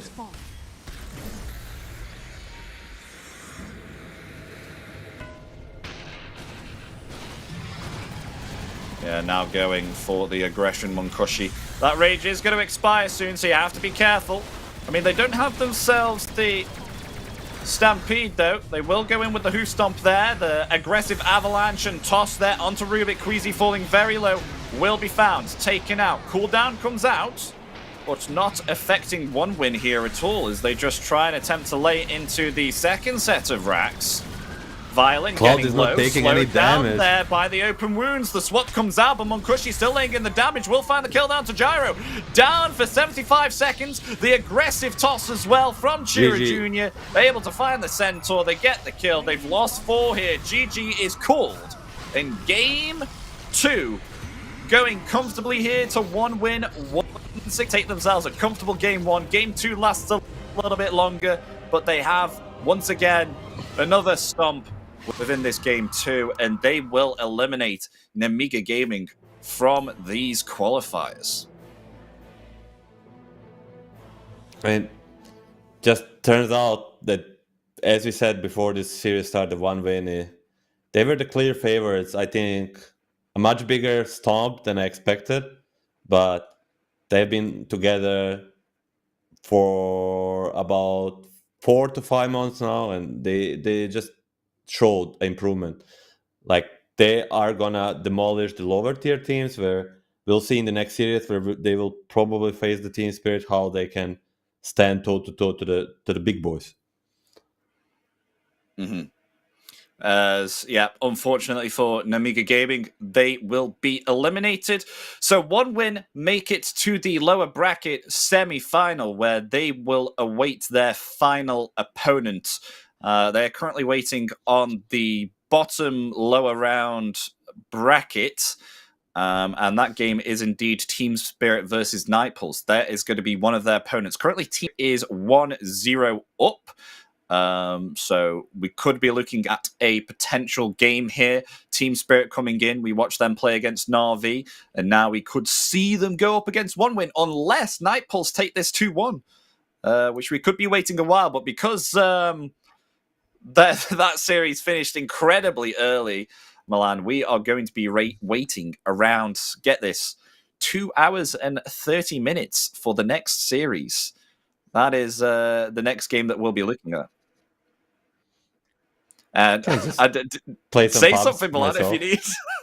need. No, I nothing to say. I'm truly looking forward to the next series. This one was a big stomp. Such is life for Nemiga fans. Like it's a rough in the East Europe right now. A lot of good teams. One win is one of them. Just try to learn from this experience and move forward. Is it for one win though? Like shrug it off and be ready, because as we said, should be Spirit one win our next game, right? Yeah. It should be our next game. Yeah. So as long as Spirit beats the Night Pulse, which is to be expected. Yeah. So, ladies and gentlemen, just to clarify, so we're going to have a 2.5 hour break on this stream. We're not going to be casting on this stream anymore. We're going to be moving to, I think, the ESL stream instead of this one. This is going to be taken over by Cap and SVG, as they will be casting the upper bracket final of Na'Vi versus VP, which I think is also going to be another big game. So you have two choices here. It's going to be Team Spirit, potentially either Night Pulse or one win versus... Wait, no, sorry. It's... How am I screwing this up? It's going to be one win versus either Team Spirit or Night Pulse. And then you've got the other game, which is Na'Vi versus VP. So we're going to throw for a break. Definitely need that 2.5 hour break since I am messing up this much. We'll see you in a bit, guys. Hopefully you'll either choose one or the other stream. But nonetheless, you have more Dota coming at you in 2.5 hours. See you in a bit. See.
It starts with this, a person that you miss. Mine draws a blank.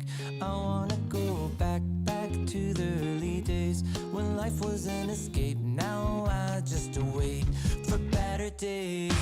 I lost myself in your reality. Lost myself.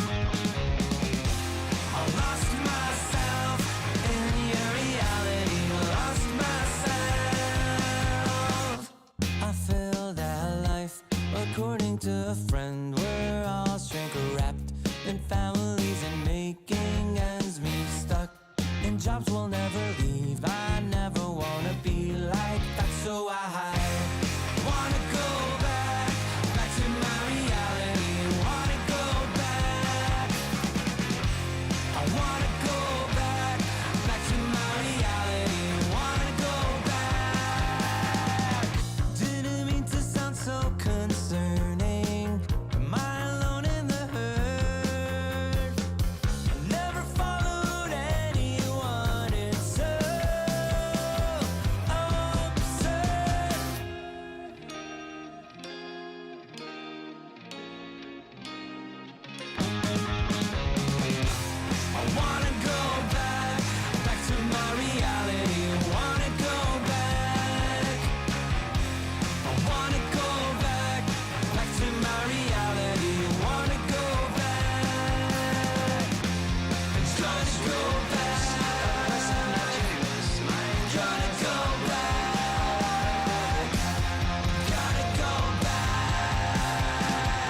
picture with no skeleton inside your hands.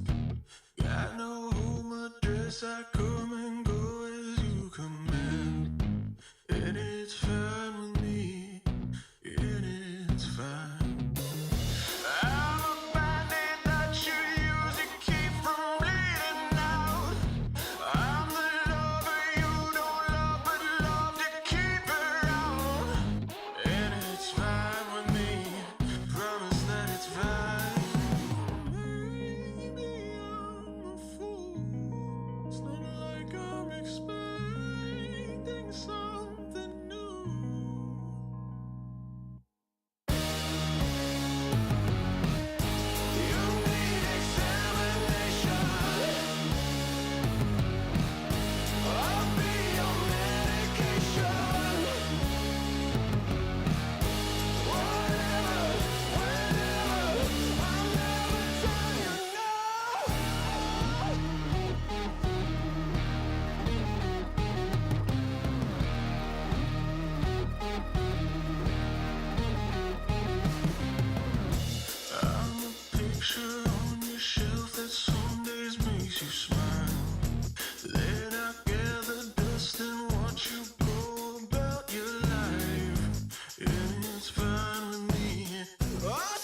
It starts with this, a person that you miss. Mine draws a blank.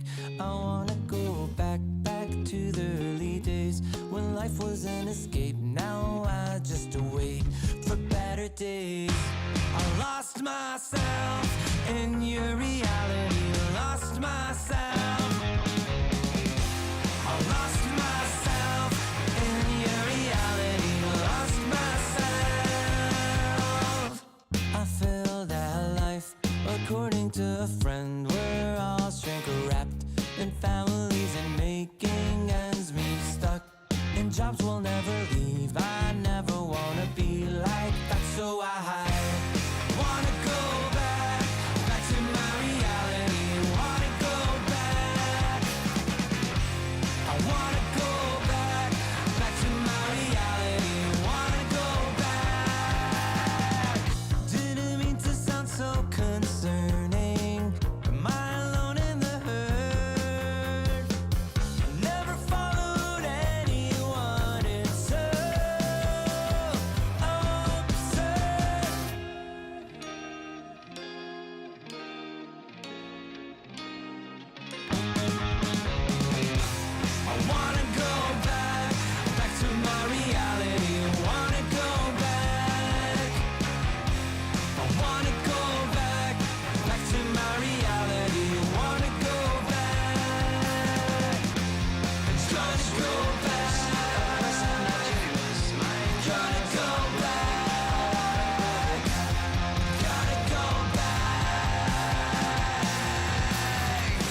creature with no skeleton inside your hands.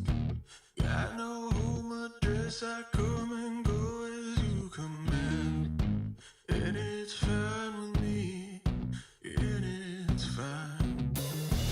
I'm a bandit that you use to keep from bleeding out. I'm the lover you don't love but love to keep around. And it's fine with me, promise that it's fine. Maybe I'm a fool, it's not like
It starts with this, a person that you miss. Mine draws a blank. I wanna go back to the early days when life was an escape. Now I just wait for better days. I lost myself in your reality. Lost myself. I lost myself in your reality. Lost myself. I feel that life, according to a friend, we're all shrink wrapped in families and making ends meet, stuck in jobs we'll never leave. I never wanna be like that, so I wanna go back to my reality. Wanna go back. I wanna go back to my reality. Wanna go back. Didn't mean to sound so concerning. Am I alone in the hurt? I never followed anyone. It's so absurd.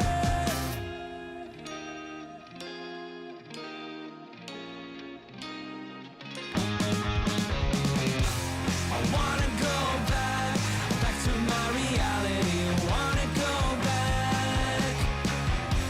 I wanna go back to my reality. Wanna go back. Trying to go back. Gotta go back. Gotta go back.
I'm a creature with no skeleton inside your hands. Got no home address, I come and go as you command. And it's fine with me, and it's fine. I'm a bandit that you use to keep from bleeding out.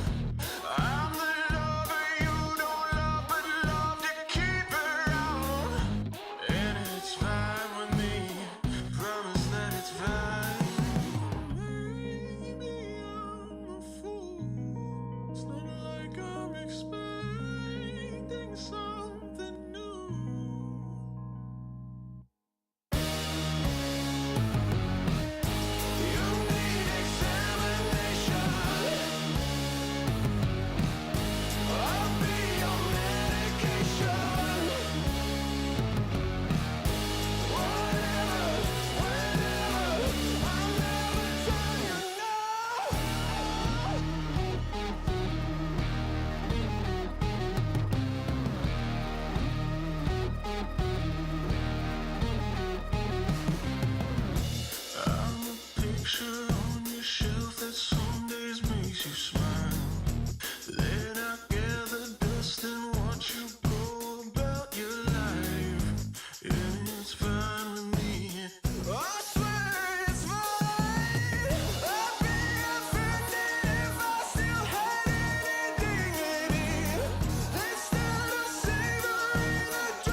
It starts with this, a person that you miss. My mind draws a blank. I wanna go back to the early days when life was an escape. Now I just wait for better days. I lost myself in your reality. Lost myself. I lost myself in your reality. Lost myself. I feel that life, according to a friend, we're all shrink wrapped in families and making ends meet, stuck in jobs we'll never leave. I never wanna be like that, so I wanna go back to my reality. Wanna go back. I wanna go back to my reality. Wanna go back. Didn't mean to sound so concerning. Am I alone in the hurt? Never followed anyone. It's so absurd.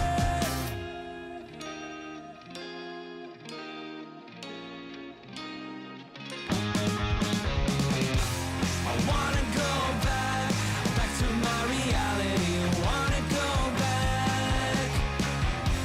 I wanna go back to my reality. Wanna go back. Trying to go back. Gotta go back. Gotta go back.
I'm a creature with no skeleton inside your hands.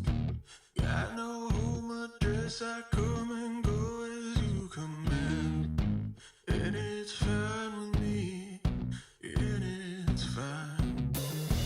I'm a bandit that you use to keep from bleeding out. I'm the lover you don't love, but love to keep around. And it's fine with me, promise that it's fine. Maybe I'm a fool, it's not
Welcome back, everybody, to the Eastern European Qualifier. We are here to do the upper bracket semifinal. It's going to be Navi versus Virtus Pro with myself and Avery, who's still rocking the hat.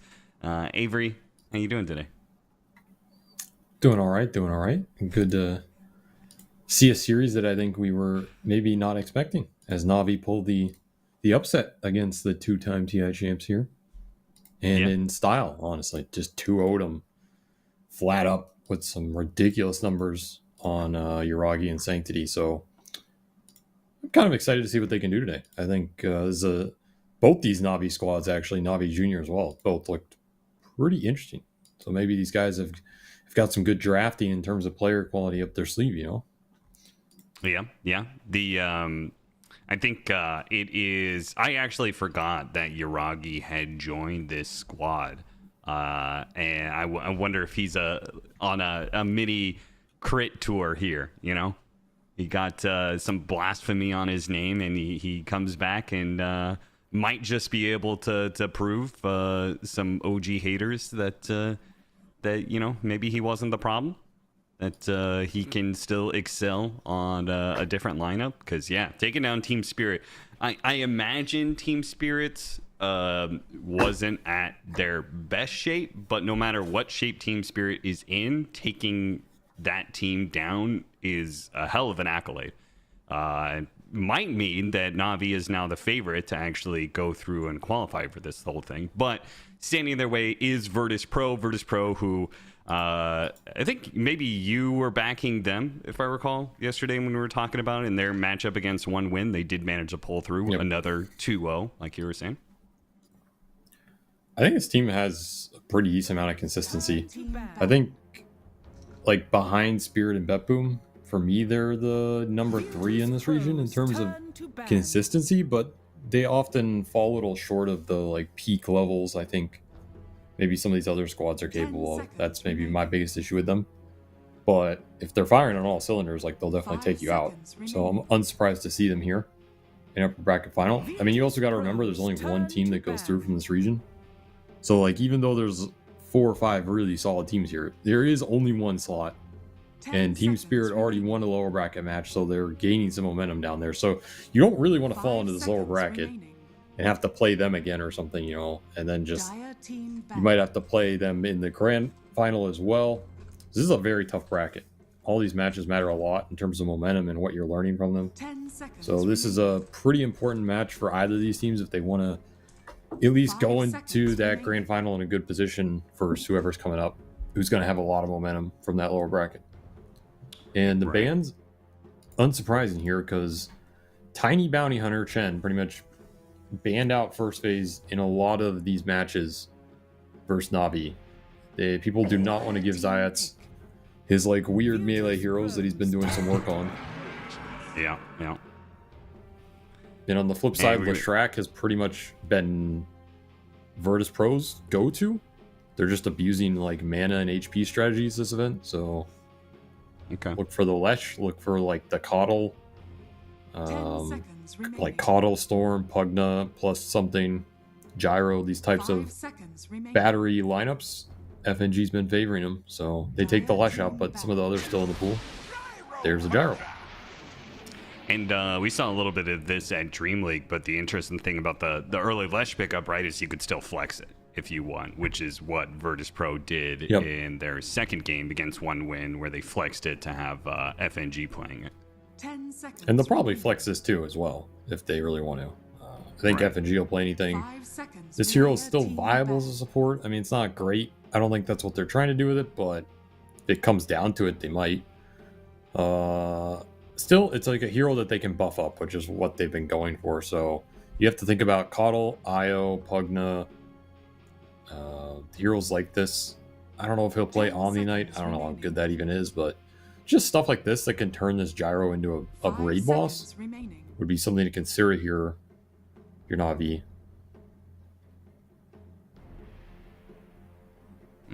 Player-wise, talking about these two teams, who are the players who, for you, stand out on each side? Like, one thing I wanted to draw attention to is Navi have this guy, Sanctity, who is definitely the newest kid on the block compared to everybody else, I think, in this game.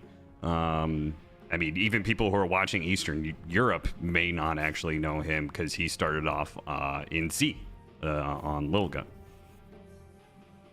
He's looked really good the games he's played in this qualifier. I think him and Uragi have fit really well together, and that's kind of what's put him here. So if they can keep that going, to me, that's what's standing out. Zayats has also gotten a decent amount of bans his way, which has opened up the pool for them. But you have to think about what these guys want to play on the 1 and 2, especially if you're going to take the offlaner first here, which, you know, has been the meta staple. Like, especially if you're running this gyro. Things like Razor, like Uragi is just decimating people on Razor, and it's an almost unplayable matchup. You have Stampede to back it up as well. Faceless Void, he had that like sick Chronosphere versus Spirit earlier today that was just nasty. These are all carries that dumpster carry gyro, and now you're kind of, I mean, you could still play support gyro here, but you're putting yourself in a position where that 18 pick for Na'Vi, if they give it to Uragi after taking 2 supports here, looks pretty scary. I think you are gonna need to address it if you're Virtus Pro on your next 2. And if you're Na'Vi, again, you're probably just taking your supports here, which, I mean, you have your pick of the litter. There's Hoodwink, there's Techies, the Zayats Techie is a classic. There's Rubik. Yeah, Go for the there's techies. Rubik. I don't know if you want. I feel like they want some melee dude here, but just not that many good melee 5s. I mean, there's like Elder Titan that comes to mind, which would be kind of cool with all this magic amp and stuff, but I don't think they're gonna play it here. 10 seconds Yeah, remaining. against a hero that traditionally does not build armor items, right? seconds Gyrocopter. Yeah. They also been playing some Pugna Shadow Demon type heroes, which I think either of those is fine here too. Just a solid ranged 5. I don't think they need something crazy here. Just set the lane up well for your 18 carry. So whatever you're comfortable winning lane with. And they will take the Pugna, so I think that's fine. Just solid ass laner. Will pair with anything. Gives them the extra magic amp synergy as well, which is pretty nice here between Techie's Mines plus the Decrep plus Centaur just running in. 10 seconds remaining. I mean, there's Lifestealer here if you're 5 VP, seconds which is a hero they've gone back to. Again, it forces you to play this weird support gyro you might not want to play, but like, do you want to play carry gyro in this game? I don't know. Because you know this counter pick is coming out. Other carries that they have adopted in this tournament, Dusa. There's the lifestealer you were talking about. And then... Well, I feel like if you go this Lifestealer, now you got to go like Storm or something. Like Storm or... Why? What else is there that gives you the jump? Because you need some serious damage out of your core, because I think you need jump and setup is like the biggest thing. You have Gyro Maiden supports. Nobody is starting the fight. Nobody is getting in there right now. Lifestealer also needs that to happen. And Puck and Lesh are banned, so like what is left? Storm Spirit is the only one that comes to mind. And it looks okay here. There's not like any crazy insta-stuns. You have the CM mana regen. VP have been running the Storm a decent amount. With the mana batteries, you have the Infest Bomb. I'd be pretty surprised. It's not the same kind of jump, but what about Kunkka? I just don't like the damage pair-ups. Like, you're Xing into Torrent Boat, and then you're like putting a rocket on the dude. It's like, I don't know. Sure. This Gyro hero needs like really strong jump. They do. I mean, I get the idea. This could also be an offlaner too. Maybe that's some of the advantage here. Yeah. Like you get to hide your lanes. And honestly, I think if it makes it through, they might still take Storm on 24. Because, again, I'm looking at, like, where is the damage going to come from when you X-torrent somebody? You're going to throw a Nova in, and you're going to put a missile on the guy, and then the guy gets the Decrep healed? And, like, what are you doing in this fight, you know? And I still think the Razor or the Faceless Void is coming out here for Uragi, because he's just looked unstoppable on both of those, and it's a very good game for either of those. Maybe the Faceless Void a bit more tempting here versus the Lifestealer. See, also I really like the Kunkka because I think Torrent Storm really messes with Techie's Pugna and Centaur, right? Like the Pugna That's wants to true, sit there yeah. and drain somebody, right? And Torrent Storm's just all over the place. He might get hit by a random one. Torrent's trying to blast off in the middle of a Torrent Storm is nigh impossible. And then obviously X is good at, actually controlling heroes despite whatever Stampede is doing. That's true. It's a lot of team fight control, which they were missing. I guess your options were like Kunkka or Mars. And this gives them some flex potential. Holy Zero can be very Mars good wasn't Pugna. banned? I Nope. just assumed Mars was banned this whole time. No, there's some teams in this Eastern European qualifier that don't prioritize it. They just prefer the like magic damage offlaners, like these like Centaur Timber type heroes. Yeah, I mean, Well, I there's feel your like that Faceless was Void. I feel like that was an easy read from the opener here, and they gave it right Yeah. to him.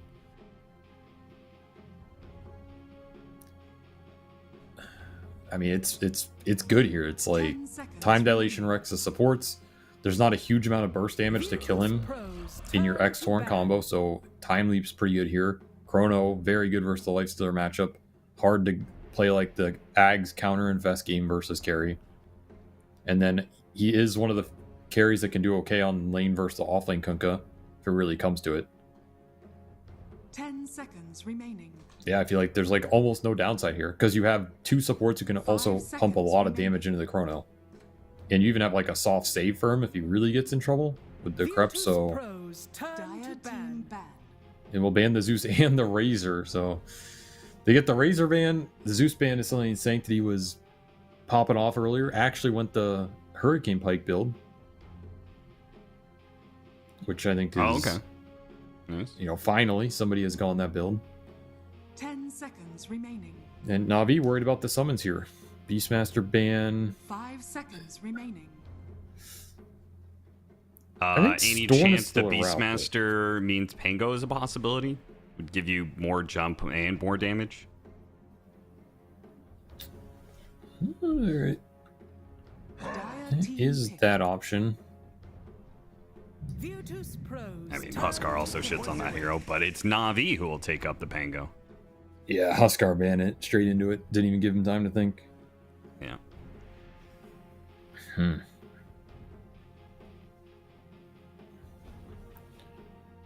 Yeah, I mean, what do you do if you're Na'Vi here now? 10 This is seconds not an remaining. easy pick. 5 seconds remaining. You have Well, a you minute can to do think Kunkka about it. versus Pango in this matchup, so you do have an option, right? You could do offlane or mid.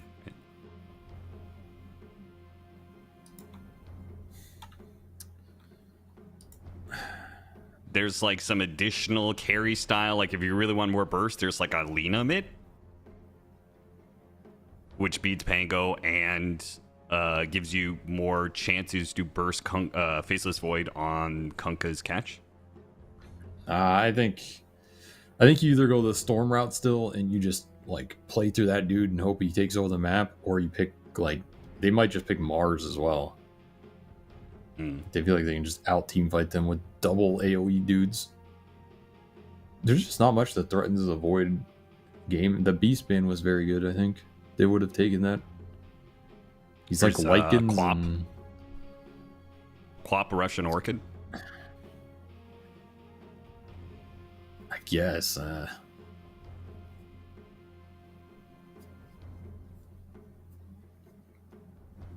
Well, whatever it is, we're going to find out in 15 seconds. Mid Bane. Now that would be sick. No, it's the Storm Spirit. You had this one clocked a long time ago and it finally comes through. Well, I think my predictions were pretty good for this one. I Not think my surprised by predictions that. were pretty good.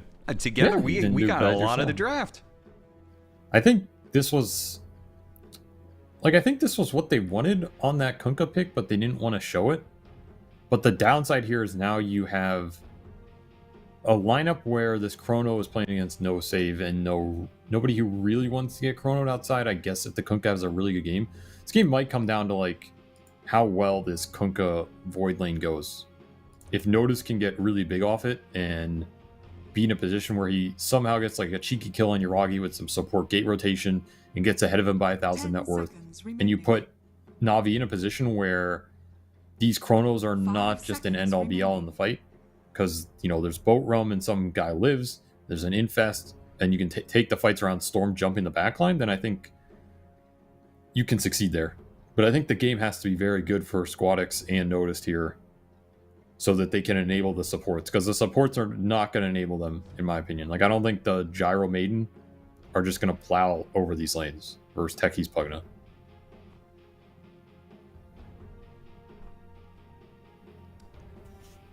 Yeah, I think it seems really important for Virtus Pro to be able to start fights. Like what you were saying with the whole, since there is no save, you kind of needed to get the boat off before the chrono goes off. Because if the chrono goes off first in a fight, if you get initiated there's no save. And there's no boat buff, it probably means 1 or 2 people are dying inside that chronosphere, which means there's no chance for an infest save after the chrono is down. Yep. So yeah, starting the tempo here for Virtus Pro. Gotta win the lanes, so those the Storm and the Kunkka succeed, and then you gotta take that tempo and you know, be the aggressor at all times, kind of.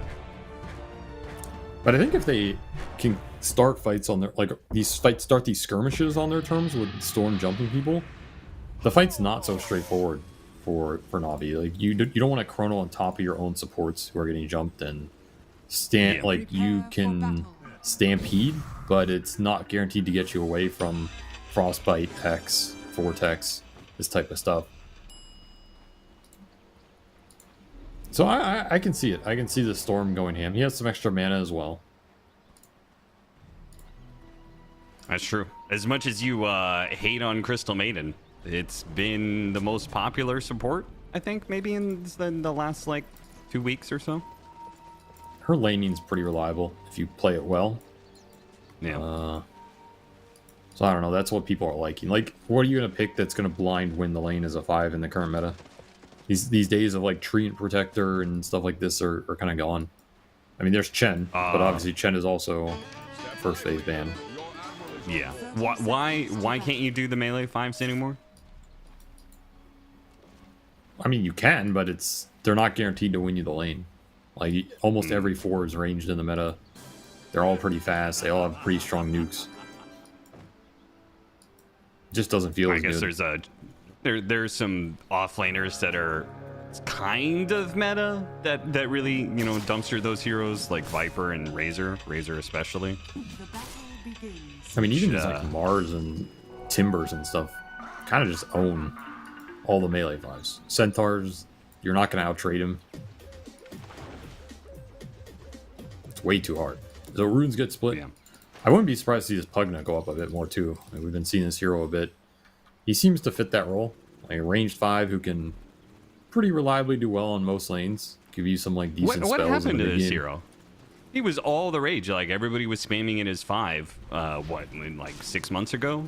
Did it get nerfed somehow that I don't remember? And then his his like mana to allies got nerfed or something, right? I'll look it up real quick. I'm pretty sure something about life drain to allies got nerfed. 735 decreased agility by 3, increased cooldown on Nether Ward by 5 seconds. Took away his 20 movement speed talent. There's some 734 nerf in there as well. Actually, some of them are buffs. Yeah, I don't really see anything major that like actually kicked this hero out too much. Mana Restoration. Oh, I found the line you were talking about. 733E. So this is almost a full-on year ago. Mana Restoration on full health decreased from number to number. Oh, wow. It's by a lot. Level 1, it used to be 120 mana per second. Now it's 60. Yeah, there you go. That was what killed the battery strat. They just fell off. I see. But I think the rest of his laning and everything is still pretty strong. So he might... Yeah. I could see him make a resurgence here.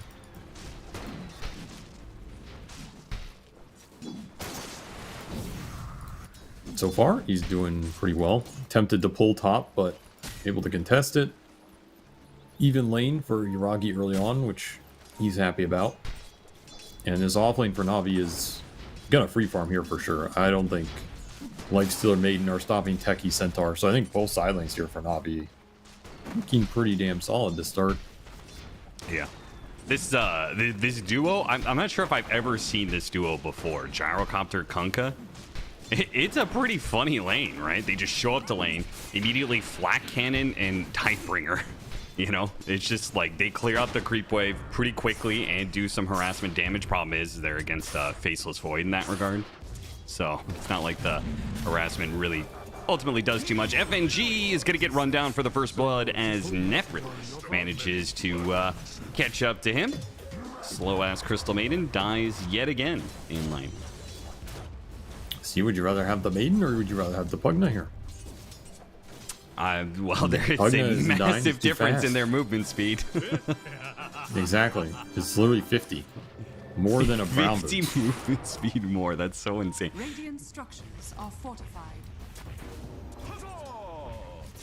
This should free up some rotations. FNG will refill the bottle mid. Sanctity needs some help now after that. Yeah, is he down does. on the He needs regen a- and down on the CS. Get bullied. Well, maybe Sanctity would rather have a Crystal Maiden on his team. That way she would die and TP mid to refill his bottle. Yes, the classic my 5 is winning the lane too hard, so I'm losing mid. Classic mid player problem. That sounds about right. I mean, these side lanes are just going really well for Na'Vi. It is gonna make up for this mid, but this is what VP want. Like, they want Storm to be the strongest hero in the game. Kunkka to get what he wants. I think this lane isn't going as well as VP wanted, but again, they put this like flex gyro up here, so I don't think you can ask for too much. Yeah. Might be a case They're of gonna too have to use much Storm. flex. Yeah, it's the downside of this gyro opener.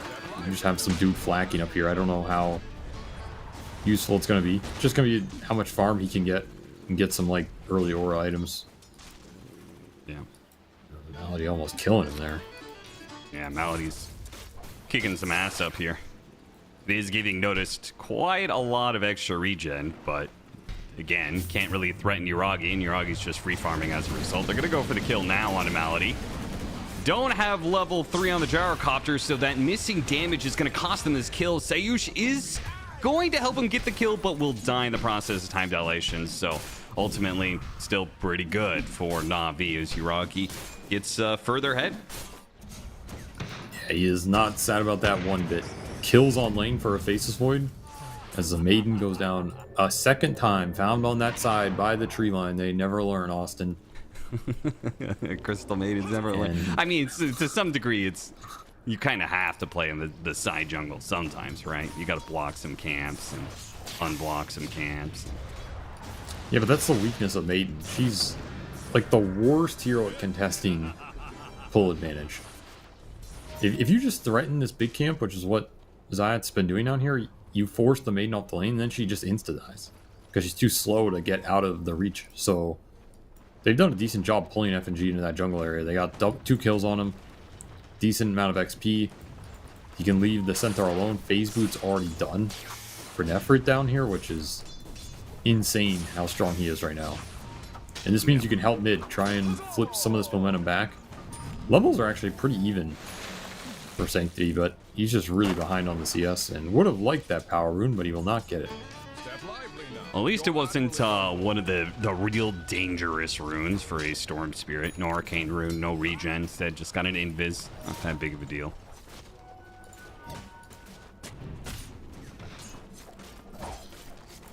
I mean, it's time to play around this Storm to some degree, right? I think you either have to bring him top, kill this Void, ideally with the level 6 Kunkka timing, or you're just going to collapse mid with supports if you think you can kill this Pango.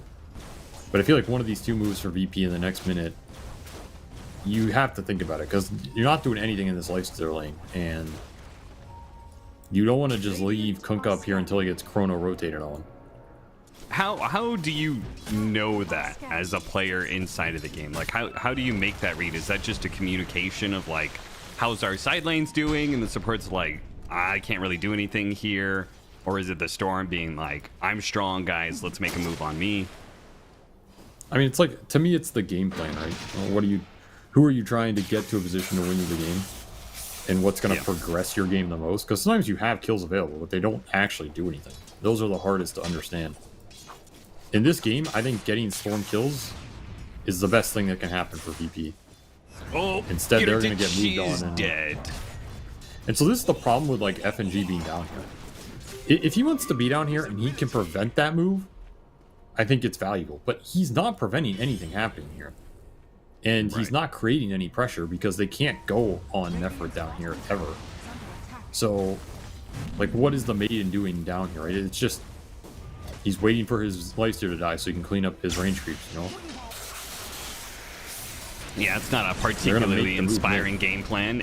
Means he's not here for this move on mid, which Sanctity will be able to walk off no problem. It was a move that protected the power rune. Squadix is going to get a regen. So, big rune for them to play around potentially. That's a huge rune. Salvages all that resource expenditure mid. Do have boat up now. I don't know. I feel like VP are just, they're playing a little passive. Like they're expecting moves to be made on them. And they're trying to counteract them, but I think this is your time to like take an advantage and use it. I don't think Na'Vi are that strong in a fight where you can start on the Pango or the Void. Right. Like there's a Stampede, but you have Lockdown. Yeah. Crystalmane FNG did go through the gate and is looking for a move on Yuragi, but frankly, I mean, he's got Tread's double Wraithman. He is not that easy of a kill anymore. They have the lockdown. If they can get him into a position, hit him with the X, get him with the Torn Boat, then Frostbite, all while a Rocket Barrage happens, maybe they get that kill, but I still think it's close. The one upside is they know the Pango has no resources right now. Sancti has to go to base. There's no teleport on this Pugna showing mid. So if you want to take a fight in one of these side lanes, now's the time to do it. Na'Vi effectively missing 2 heroes off the map. Yeah. I think you go on this Void. I think he dies. He is very tanky. He had a pretty good laning phase, but Dire's top tower is under Wow, they have ran into him, huh? started without the Kunkka. Maybe a bit of a symptom of it just being nighttime running into each other in the jungle. Bad situation while the Lifestealer continues to get threatened in this matchup. I mean, this lane just went so well that a matchup that I think is usually perfectly fine for Lifestealer, the Lifestealer versus Centaur, is going very poorly. he's doing okay. But yeah, there's just not much play down here for VP. And they're going to bring the Pango to look for something on the room, but there's nobody home. Well, it looks like to me Squadix just wants to play for his Orchid timing.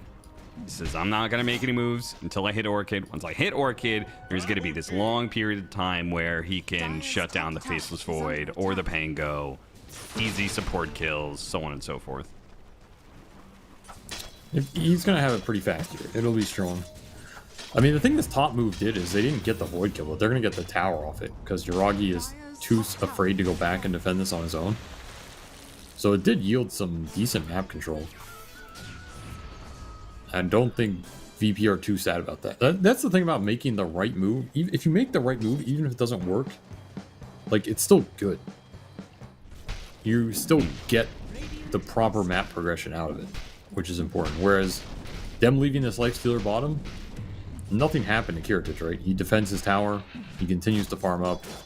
It's hard for them to go on him under the tower, which is the strength of this hero. So I think this FNG going top made a pretty big difference here. And it's going to reflect the net worth. And it's going to push them towards this decent Orchid timing. It's closing in on it, 600 off. Yeah. One downside, there shouldn't be any real surprise about it, just because this super deep, nice ward that Zayat's got down. They're watching the Storm Spirit farm this entire time. Zayat, who is also stacking up Triangle again and again for, last time it was the Pango. I assume it'll continue to be for the Pango, who's trying to get to that Diffusal Blade timing. They're going to smoke up with him, not actually wait for the Diffusal Blade. They're going to head up top and run right into the Gyrocopter right away.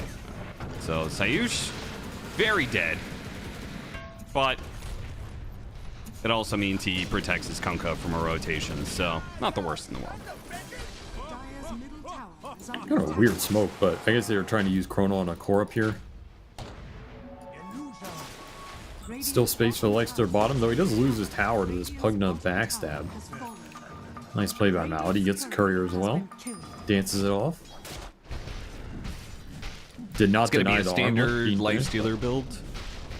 Armlet, Yep. Radiance. I don't think there is Why another don't we build else. see Armlet Deso anymore? Oh, look at this fast infest TP play. Yeah, and it's And too delivering it. late. 12-minute power They got the room? Orchid delivered Okay. though. Yeah, that's how they're going to go for it. They get the Pugna kill. They do not get the amp damage. Kiritich actually wanted to go for more, but Squadix did not, so there goes that. Kiritich is still hanging around. He's like, I don't want to brawl. They re-smoke up. Virtus Pro looking for another one. Still going to go for this. They have back-to-back Orchid kills. They're trying to get the Pango this time around. The torrent lands on the two of them. Beautiful stuff. Pulled them in, and the techies, Zion just jumps right into that splash. That is the danger, as you said, going into this Kunkka team fight with the techies is a nightmare.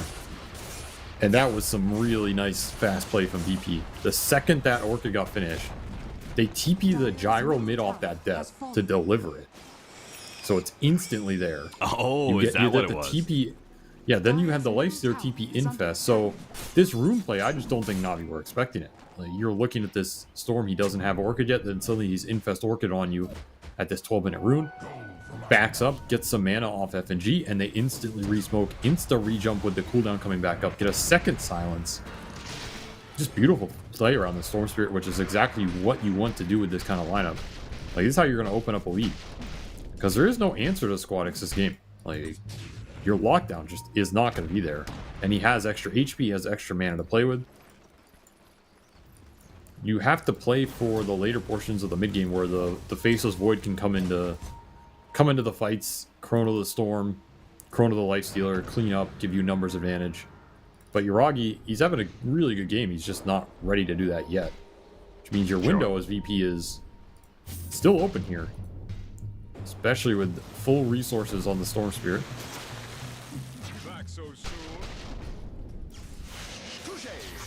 Notice has his Blade Mail and is pretty quickly working towards an Aghanim Scepter. We're going to get a Kaya next for Squadix. We already talked about Kiritich and his Radiance. The support side of things, I was wondering what a 4-position gyrocopter would be building. It's just going to be a mech, so nothing super special there. I assume he's also going to buy out his shard as soon as it hits 15 if he has the gold for it. May not, though.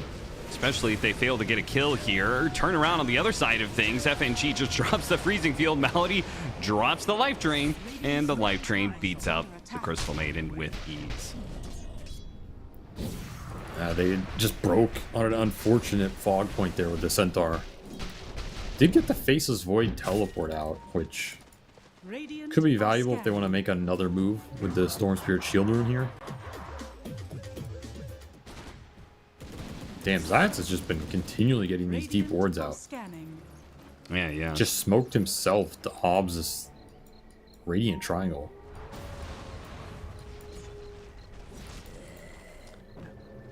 I'm down with the solo smoke play to get vision down sometimes, but that's only if you really have like smokes you're not using, which I feel like Navi definitely want to be making moves. Yeah, that's true. He backed up, re-smoked some people off of the remaining duration. He's going to make this Blink Dagger to catch the Kunkka. Got out the Blade Mail, but there is just simply too much damage from too many units for that Blade Mail to really have an effect here. Actually kind of a sick sequence from Zayats there. Yeah. Like solo smoke, plants his ward, backs up, then smokes the Centaur TPing in with Blink. Freshly done. And they go back to the ward that was planted. It's like a double smoke almost or something. Off one. Yeah, it was. Pretty interesting. Alright, this game's evened up a bit. Navi done a decent job stabilizing versus this pretty damn strong Storm. Finds an Arcane Rune with Kaya done, so once more, Squadix is incredibly strong if you can find the connections with the supports on top of him. But not giving many openings. I don't know if Sayush is trying to, he's really trying to build this mech first before going for the shard, which I thought that was like half of the reason why you have Gyrocopter support, is you try and buy out the shard like as soon as possible, because it's so potent that early.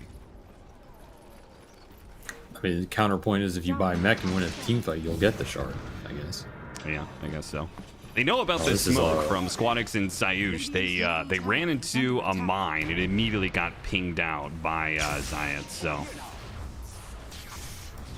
they're gonna try and go. They're still gonna try and go for the storm. They actually hit him with a stomp, but they don't have enough stuns, so they get a reaction, I guess.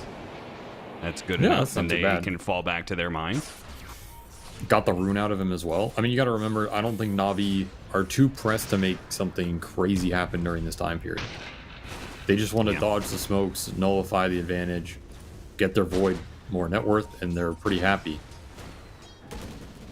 They're going back to that obs from earlier, and they're going to get the Kunkka a second time. 2 for 1. Yeah, I guess they maybe thought that was just a smoke ink. But I feel like every smoke ink in the triangle, whether the ward was there beforehand or it's laid afterwards, I feel like the vision always goes down when you smoke the triangle, right? They just didn't find it. They get heavily punished for it. Oh, the Pango's found. They'll get the rune. Gotta be careful of those mines on the high ground. Hit the stomp on the storm, and he'll die just like that. Nefrit catches another one out. FNG with a pretty decent freezing field, but is going to lack the damage. Yuragi comes in. He's like, I'm ready to go, guys. I'm ready to hit a Chronosphere finally in this game. Wait, you guys already won the fight without me. Damn. All right. That is a bad fight to lose if you're VP. Like, all your Storm Spirit momentum is gone in this game. This Orchid timing that you thought you had, it's not good enough because you already have defensive items from the 2 supports. You have Glimmer on the Pugna plus the Life Drain Decrep. You have Mech already done on the Techies. There's Stampede and Chrono that were always going to be there. It just doesn't feel potent anymore. Now the upside is you can always just keep taking these fights. Like, you have your Radiance Lifestealer. There's no downtime here. Kiritich is the most farmed hero in the game. It's just been hitting some creeps. So maybe you got to use the combination of Storm and the Lifestealer here to bounce back. They're going to look for the Void. No Dispel. Yeah, they'll finally catch him. I mean, FNG did some angry drawing after they lost that mid-fight about playing in the side lanes, and they immediately do just that and are rewarded with a Faceless Void kill and now a Centaur kill. And almost a Zayat's kill there as well. He managed to blast off back to the tier 2, though. Some serious healing. I think that was Mech plus a Greater Lotus. Instantly popped that Lifestealer back up to full. So, good turn from the VP. Try and regain some momentum here. Again, I think they have to play like this. Like, if you lose a fight, you can't just be deterred and sit back. You have to just go again. Especially if you can find the Faceless Void, or if you get a fight where they use Chrono. It's not the end of the world, right? You get Chrono goes on cooldown. Okay, now you have a window to just go find stuff on the map. Force a Roche, do whatever. Yeah, that was the biggest thing for me, right? Is like, if you can get that, if you can get another kill on the Faceless Void, or you get him to use Chronosphere without the enemy team being able to get Roche on, getting Roche, getting an Aegis, getting a second life for Storm Spirit has got to be massive for them. It'd be huge in this game. I mean, their team just isn't the fastest at doing it, so you gotta win a fight off it. Yeah. Which means you have to be bold, you have to keep forcing the action. You do have the Ags on the Kunkka now. So this might signal another move. And it looks like it will. They're gonna bring Squadix to Kiritich. Shield Rune on the Storm. Torrent Storm online. 21-minute Wisdom Rune picked up by FNG. It's go time. Infest, Shield Rune, Storm. That is an insane amount of HP. They saw Sanctity on the mid, but he popped his illusion rune and used the illusions to push out the lane. Mine goes off. I don't think anybody pinged it from the side of Na'Vi, but it does look like they know where the Centaur is and they're going to catch him. So not a massive window, but it's a little something to work with for sure. I don't think that's enough for them to go through a portal and take Roche, but maybe.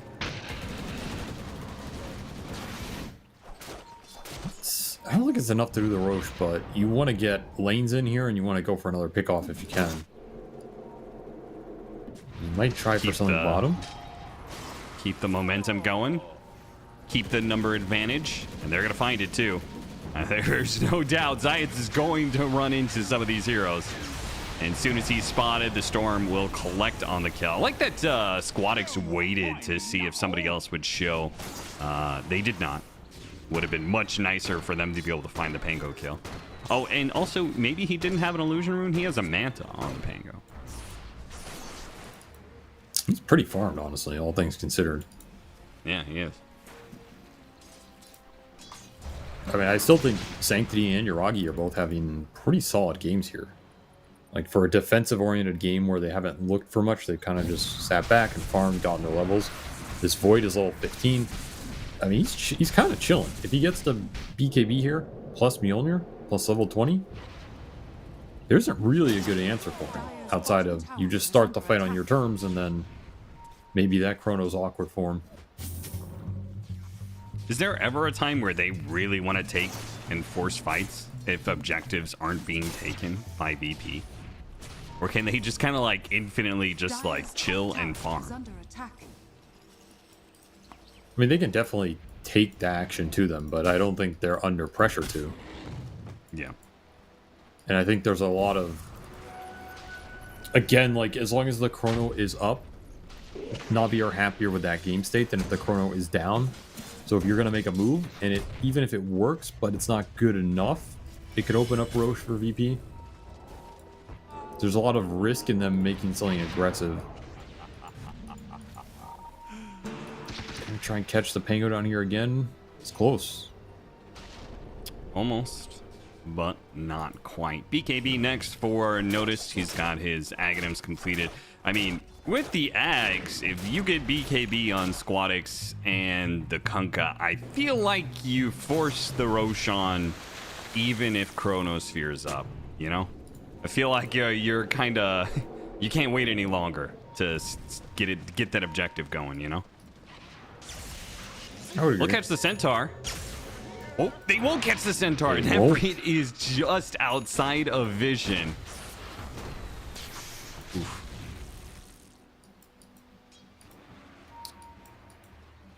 I will say, like, Kiritich is getting really big. And this Radiance evasion is... It's annoying. It's a lot better than it used to be. These carry-on-carry matchups aren't as good. Like, he's got 3,000 HP with 35% evasion, effectively. That's a lot for the Void to get through. Does have his BKB, but is he even though, going so to worry go about... time. Is he even going to worry about fighting the Lifestealer? I feel like if you're the Faceless Void and Na'Vi in general, you just are going to go Storm in the backline supports, and then after that, you can deal with everybody else. I would agree. I think if the Lifestealer was like half HP and you chrono him, he probably dies, but outside of that, it's not worth it. And I mean, they're the ones looking for Roche now. They're just going to force the issue. It does get instantly scanned. It's just not an objective you give up if you're a VP right now. No, certainly not. A VP was closing in on their BKBs. Really wanted to get that, but there is no time for that. Roshan dying too fast, and they would also be walking into a bunch of mines, so not going to happen. Oda's going to run in there, but Roshan's going to die as he kind of explores with the torrents.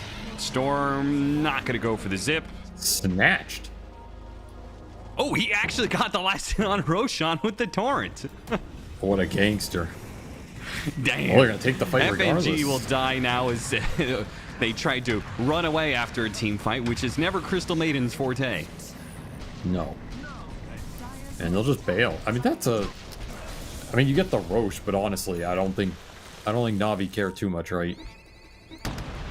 Like, that's a Roche that they... Dire's middle tower is I don't want to say under they had no business getting in this game, but Dude, Notice to the is degree they got it. Notice is on notice right now. Like, that man ran into so many mines. There was a Jeez. heads up from Navi going like, guys, this guy is low. He ran into 6 mines and took 3,000 damage. Yeah. Zayas just basically solo killed a 3,000 HP Kunta. Yeah, man.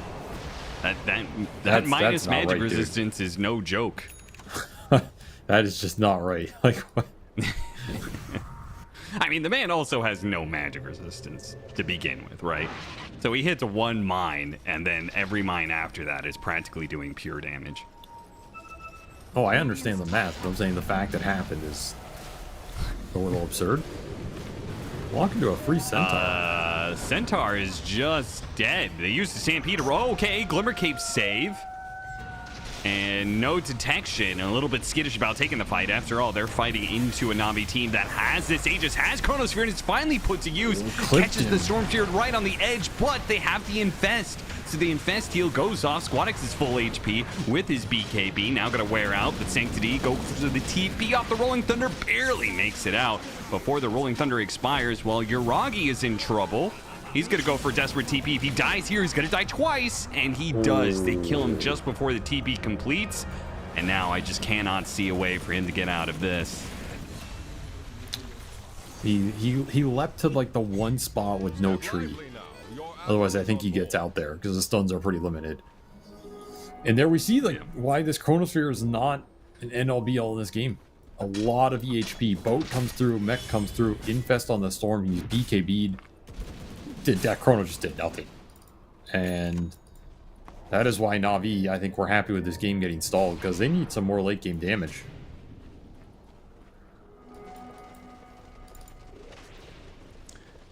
What's pretty surprising to me how little damage they actually did there. I mean, even if they caught the Lifestealer and he didn't get off the Infest, the Storm Shirt still lives in that situation. I mean, the Infest is I mean, he has an 1200 Elven HP, tuning. but Radiant's bottom tower. yeah. Like, yeah. if he's BKB'd plus extra evasion, you're just not doing any damage to him. This Void is currently only doing damage through the Time Lock plus Maelstrom proc, which is all magic. He doesn't do that much physical. And I think this is part of where we saw Lifestealer rise so fast over the course of DreamLeague, because these carry matchups that used to just dumpster him do not seem as one-sided anymore to me. Every time I watch them, it just... The new Radiance helps tremendously. The hero's EHP through like the Infest save is way bigger. I think neutral items make a key difference as well. This hero's just tanky, dude. Like, he just walks into you, and what do you do? Again, he's walking into your whole team here. that was some insane, like, you know, homeland. You can't take my land from me. He just sat around a whole bunch of mines in a corner and said, "Come take it from me." Now they took it from him. Lifestealer don't care. Almost level That's true. 20 now.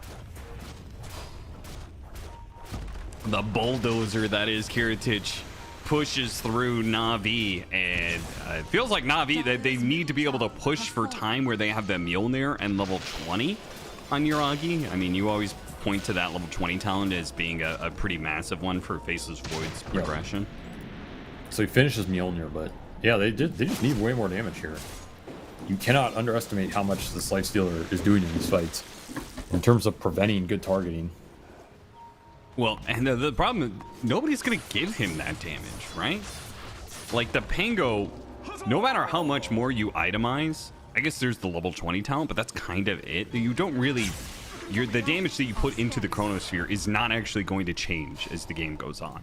Centaur, Nope. obviously nothing. The supports might be able to help out, but it won't be that much more.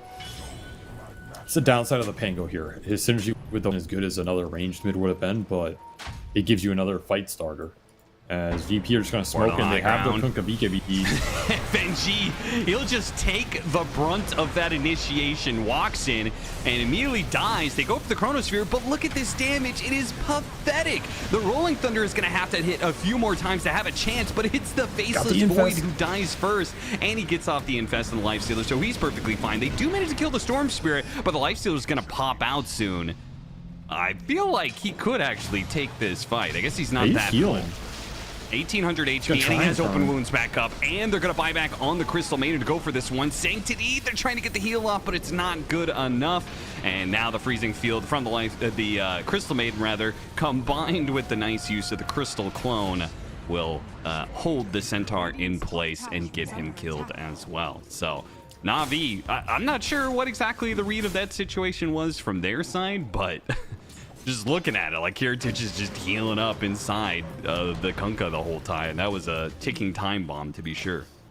Yeah, there's no way you can chase there, underestimating the HP that is going to come out. And I mean, that Chrono, it looks kind of awkward because you're not actually killing the Lifestealer in it, but it did waste his rage duration, and then he's getting chain stunned by the Pango. If he gets stunned again and can't get Infest off, he probably dies there, but again, just too goddamn tanky.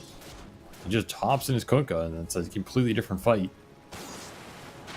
Tough fight for Na'Vi, and I mean, Kirtich ends up doing almost 8,000 damage in that engagement. Just burning people down, right-clicking them down. He has a full nullifier now, so these decrep saves no longer there. This is a really good nullifier game. And as we mentioned, you lose a fight with Chrono, you're not doing anything on that cooldown. So VP have 40-second window here if they want to just force the go. Do some Rage X.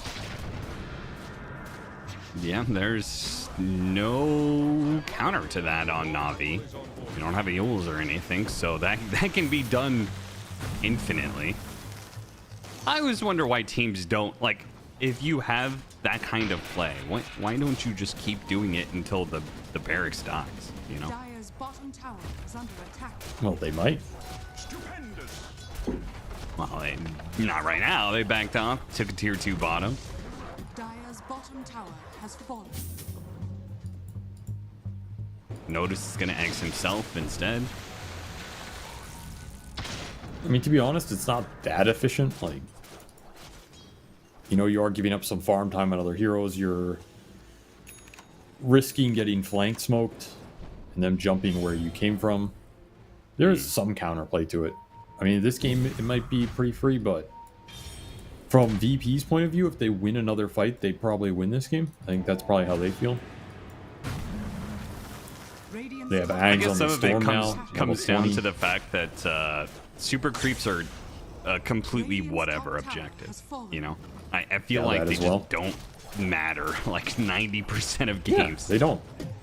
I mean, every Dota player now is like, you lose a Rax, who cares? I don't care, you know? Whatever. Yeah. It changes pretty much nothing.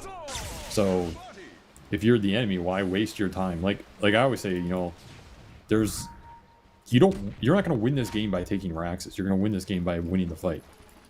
Right. So you should play for the better fight rather than for the Rax. And if taking that Rax means you end up in a bad fight, potentially, that is how you throw a game. Oh, no, he thought to Chronosphere. I could see it coming a mile away. I was like, man, that Storm's going to jump on this creep wave because he has a regen going. And Yuragi's right there.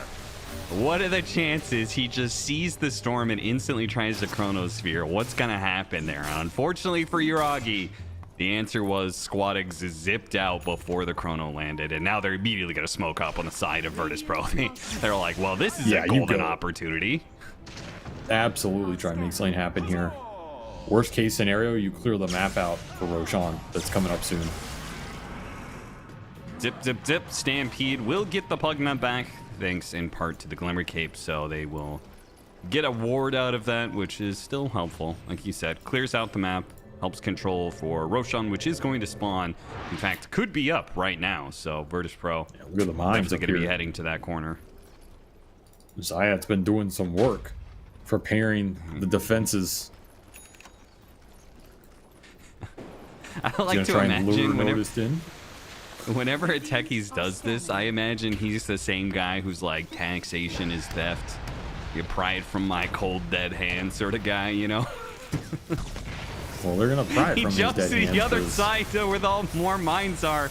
Unfortunately, he gets people low, but he doesn't kill them. He almost kills Gyrocopter. He gets Squadix down to half. Is this But enough to his take the team is too fight? far away. Well, not with the I think they have Infest. no Not chrono. anymore. They're just gonna blind Rolling Thunder. They miss. He tried to go for the Storm Spirit, didn't land. They're gonna get Well, the FNG Crystal gave it to Maiden, him. sure, but now the jump in with the Aghanim Scepter from this combo of Squadix Kiritich, almost bringing down Malady with the Nullifier. They'll be able to catch up to him. That open wound's gonna bounce around while the Orchid helps take down Sanctity. Uragi tries to get away with the time walk, now gonna be brought right back, so the Centaur has to come in, but it means they're all grouped up for the Torrent. They're all grouped up for the Electric Vortex. They can buy back more heroes if they want, but they will just add more food for Kiritich to munch on. Double kill for Squadix, a big fight for Virtus Pro that is likely leading to the end of the game. I don't know if that's a reconnect or a rage quit. Might be both here, as they're gonna X the Storm back. There's your mana refill. Kiritich is just untouchable. And I also feel like Na'Vi just they didn't play that as patient as they needed to, right? Like, obviously Zayat's losing his minds and stuff. Unfortunate. There's nothing you can do about that. But the smoke coming in, I think you have to play for VP to go in the pit and stall this fight so your chrono comes back up. Because they just took that fight with chrono 50 seconds off cooldown. That is, you're never winning that fight. In a million years, you won't win that fight. Like, the way you win that fight is you bait the Roche. Things get kind of weird. Maybe Roche gets low. Chrono comes off cooldown because it gets stalled just long enough. You can hit with it coming up, and maybe you can stick Chrono there and win that fight around the pit. But in the open area like that into BKBs, just hoping this Pango World chain stun somebody is that was. I mean, I understand why they risk it because they feel Roche here, the game's over, but gave up Roche without them having the risk of going for Roche, which I think feels a little bad. Well, Kiritich is going to start going to work on the buildings, and there's going to be multiple of them that fall in this push. We've got 35 seconds to do as much damage as they can. So that's probably going to be 2 lanes. Definitely not the fastest objective takers in the game, but it's fast enough. You have Chrono up when you respawn here, and you're not going to get Megas. There's still Roshan to claim on the map. So if you don't want to die here somehow, the worst case scenario. But it is for to die here. yeah. Full Abyssal done. Here. He is just 700 GPM. Stealer, that is the business right there. That is the business. He's giving it to him. Yeah. Almost level 25. I also feel like this 25 talent is insanely good. Like a strength carry. I feel like most strength carries don't have good 25s. Which one? This rage duration. Oh, okay.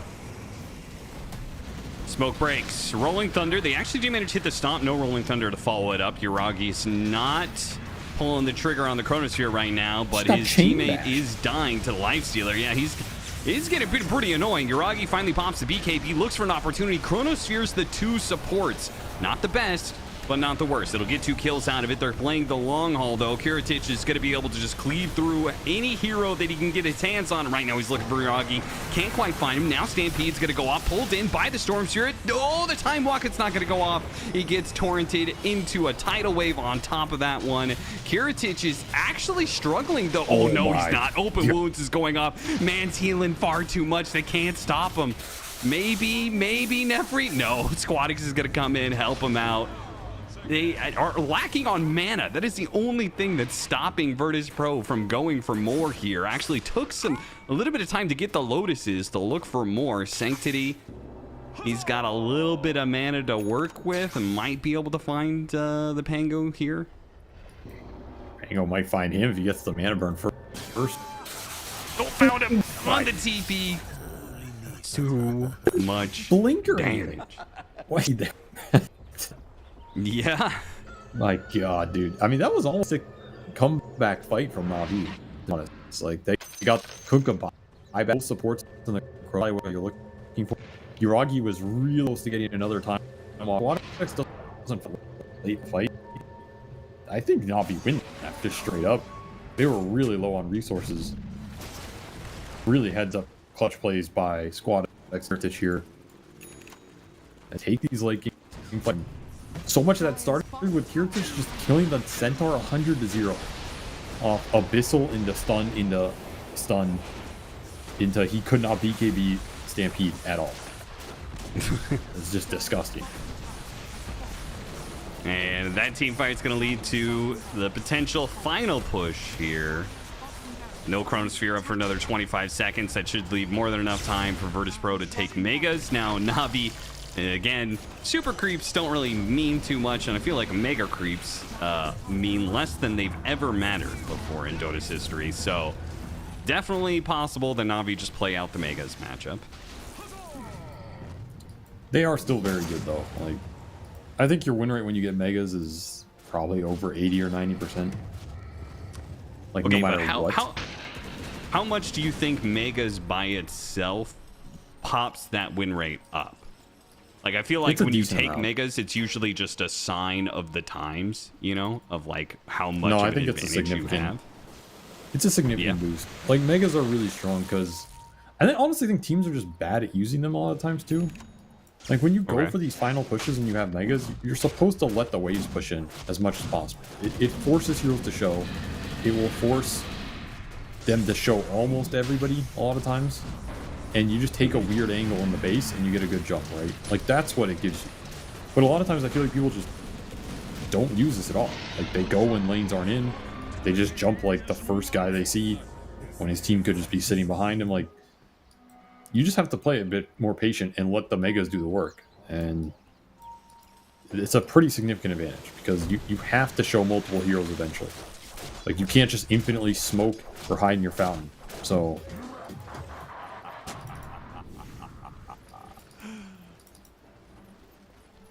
All right, well, let's See see what what, they can do here.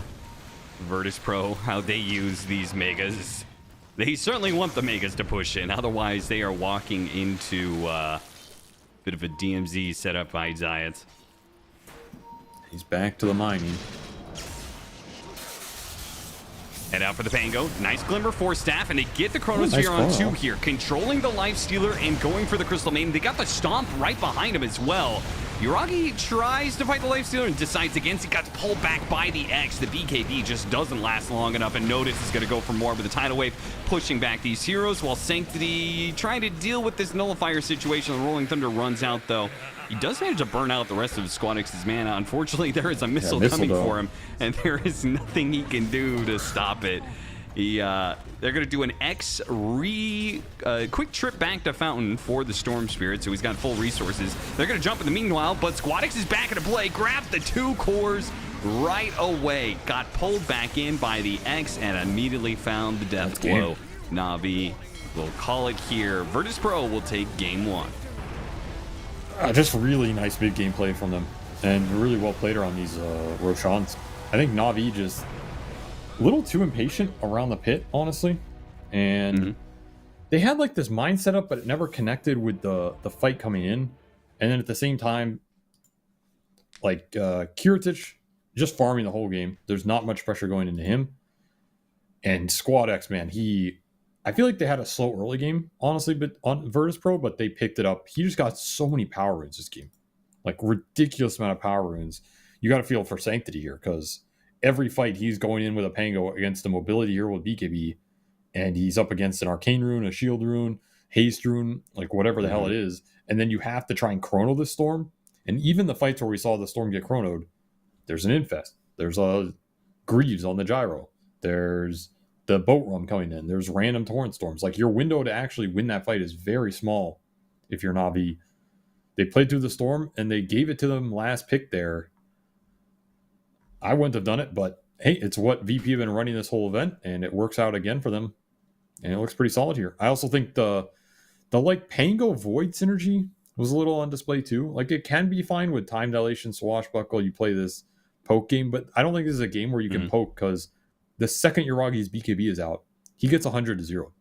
He gets pulled in with X into Torrent, into Orchid, Frostbite, and he's dead. So this, I think it was hard because you have to commit with both heroes, but the committal doesn't line up between the roll and the chrono. So it's like hard for Na'Vi to pick their poison here. Yeah. Well, as a result, Virtus.pro going to take this first game. We'll see what happens, though. Going into game 2, we're going to take a quick break, come back right away.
It starts with this, a person that you miss. Mine draws a blank.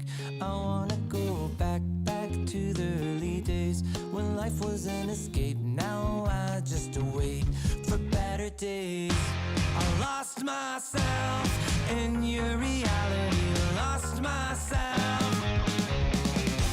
I lost myself in your reality. Lost myself. I feel that life, according to a friend, we're all shrink wrapped in families and making ends meet, stuck in jobs we'll never leave. I never wanna be like that, so I wanna go back to my reality. Wanna go back. I wanna go back to my reality. Wanna go back. Didn't mean to sound so concerning. Am I alone in the hurt? I never followed anyone. It's so absurd.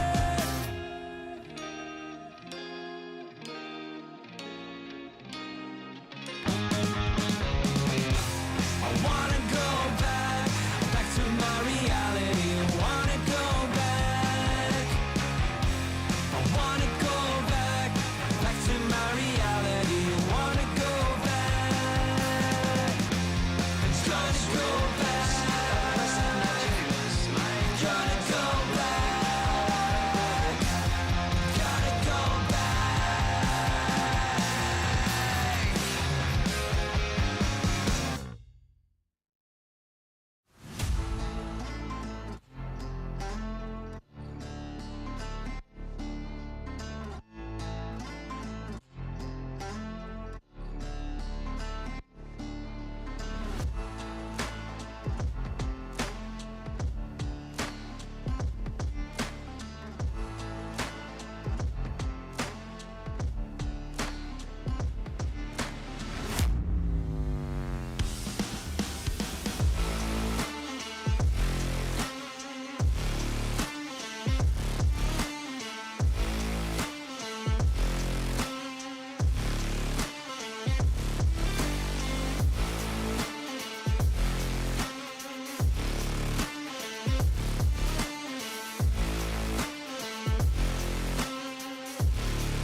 Welcome back, everybody, to Game 2 of Virtus Pro versus Na'Vi. After Virtus Pro just managed to take Game 1 And I would say a pretty one thing I got from that game, Avery, is that I was a little bit concerned that VP was playing a bit too slow, but when they hit a timing, man, they hit it really hard. Like the Orchid timing, like they definitely had a well thought out plan of when we get this, go go go, and you could feel it in that game one, and I thought that was pretty impressive. That early game was not that good, I think, to be honest. I think I almost feel like FNG was like mad. Like, what are we doing in this early game? You know, he's standing around bottom for a couple minutes, then he's like standing around top. He's like, there's just nothing happening. At some point, he's like, you know what, we got Orchid. Everybody go the fuck mid, and we're gonna jump somebody. And like, it happened, you know. And then they started gaining some momentum. So like, if I were coach of EP, like the first 10 minutes, I wouldn't be too happy with it. It's not that anything went catastrophically wrong, but it's they could have pressed the advantage more, I think. As you can often do in most early games. But I think, yeah, that mid game was a lot more of what we expected. They played very solid and consistent and ramped it up slowly. And 10 seconds remaining. I would not be surprised to see Lifestealer get banned second phase here, because that hero, the second you lose to that hero, it's just way too depressing. So the question is VP going to take it here in response? That could be interesting. Like, how confident are they in Lifestealer, especially versus Centaur, to just jam it here and not risk having it get banned? I think it's a possibility. I mean, they took the gyro last time. I think it was fine, but I think it could have been any hero. I think it's either going to be Crystal Maiden, or maybe they up the priority on this Lifestealer.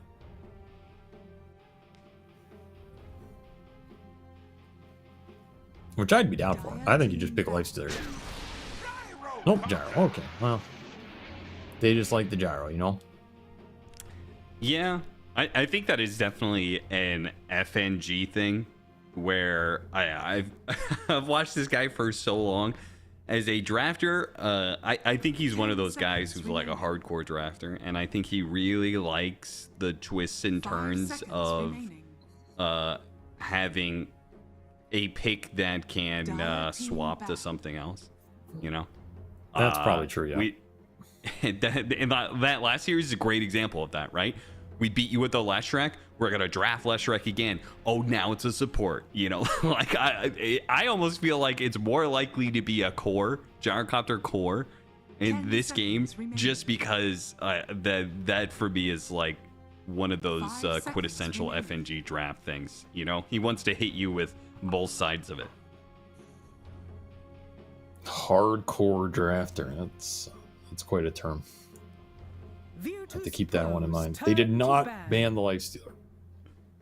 Maybe they're going to take the Lifestealer.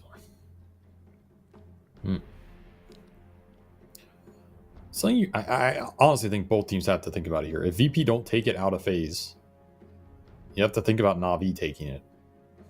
10 seconds remaining. As I think it's going to be good for both teams here. The way that first game played. It's a kind of slow, methodical game.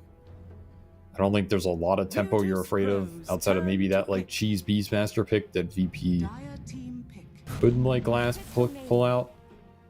They will run it. Wait, I mean, so what? All right. What beats Lifestealer late? if we've seen Troll doesn't do it, and Faceless Void didn't do it in that game. The Void can do it, right? But the Void needs more help and needs a better position in the game. Seconds remaining. But honestly, this hero just looks insane. Like, there's not a lot that just straight up outman fights him. I think you want to create a situation where you can kite him really easily, which means you need good supports that can kite him. You need rage piercing spells is a big one too, right? Like even the Shadow Demon here would change it a lot, because now you have Demonic Purge, you have a save, you have Cleanse. Remaining. So you have 3 spells that can help you kite this potential Lifestealer pick. That's already a huge difference versus the Techie's Pugna, where he just buys Nullifier and doesn't care. Virtus Pros turn to pick Mirana. Mirana's another one. You have Moonlight Shadow. So this is a lot more scale in the supports for Na'Vi. A lot more kiting. A lot more anti-Lifestealer threat if it's something VP you want to go back for here. It doesn't look as appetizing anymore, right? And I think that's a big factor. And they'll take the Coddle, which is a more mana G. Okay, so they just... say screw the Lifestealer, we're just going to up the priority on the Storm, and they go Coddle Storm, something they run previously this tournament. Downside of these two supports is there's not the greatest direct lockdown for the Storm. So they take advantage of it here and double mana battery into Gyro Storm Spirit. 5 seconds remaining. That is pretty disgusting. Yeah, that is a super amped up Storm, that's for sure. And that also Are you getting means anti-mage that... or what? Templar Assassin. Oh. TA instead. Does this also mean we are 100% locked in on Gyrocopter carry? There's no like 3 coddles, right?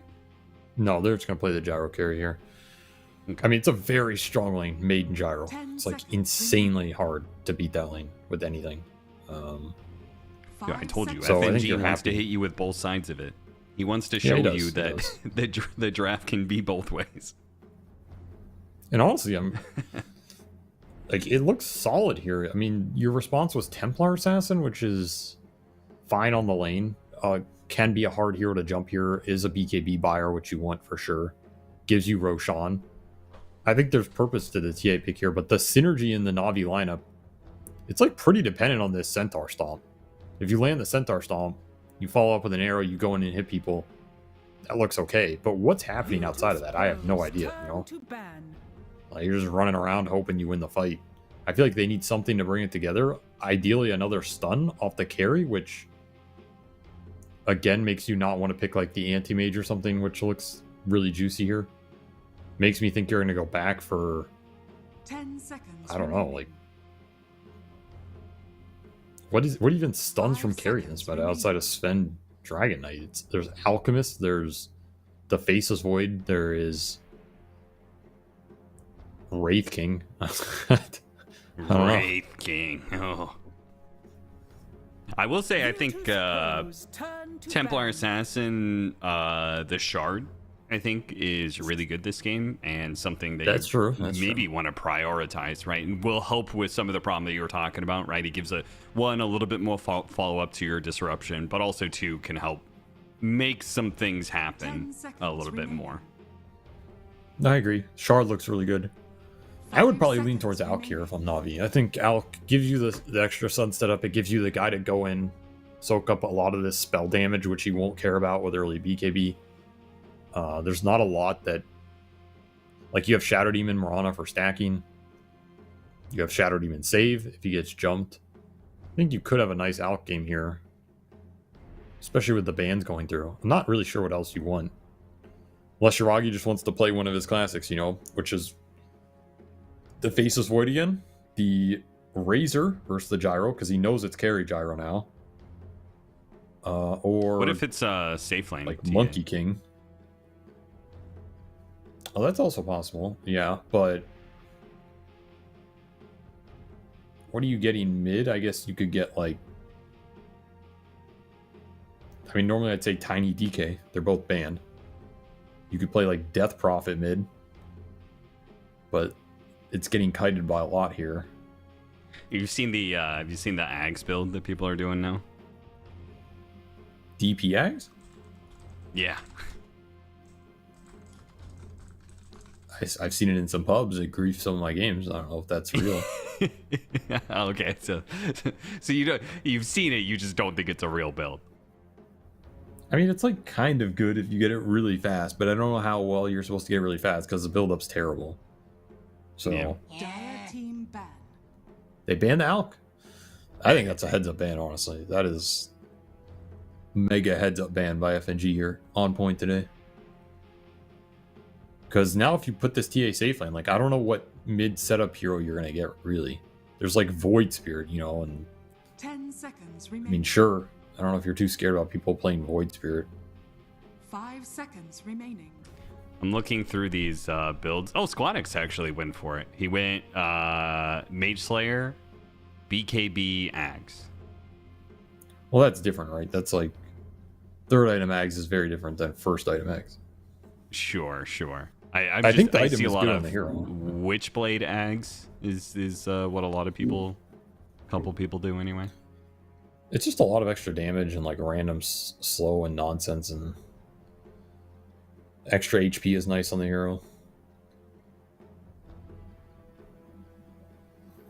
We'll see what Navi won here. I mean, it is an option. Like, it's not the worst game for it. You get a silence and you get a hero that kind of dumps their storm. Generally. What else is in the pool?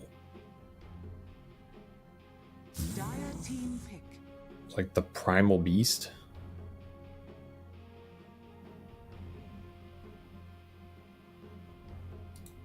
Slark, I guess. It's not much for the Slark to help him, though. They banned Mars. 10 seconds remaining. That's a pretty good ban.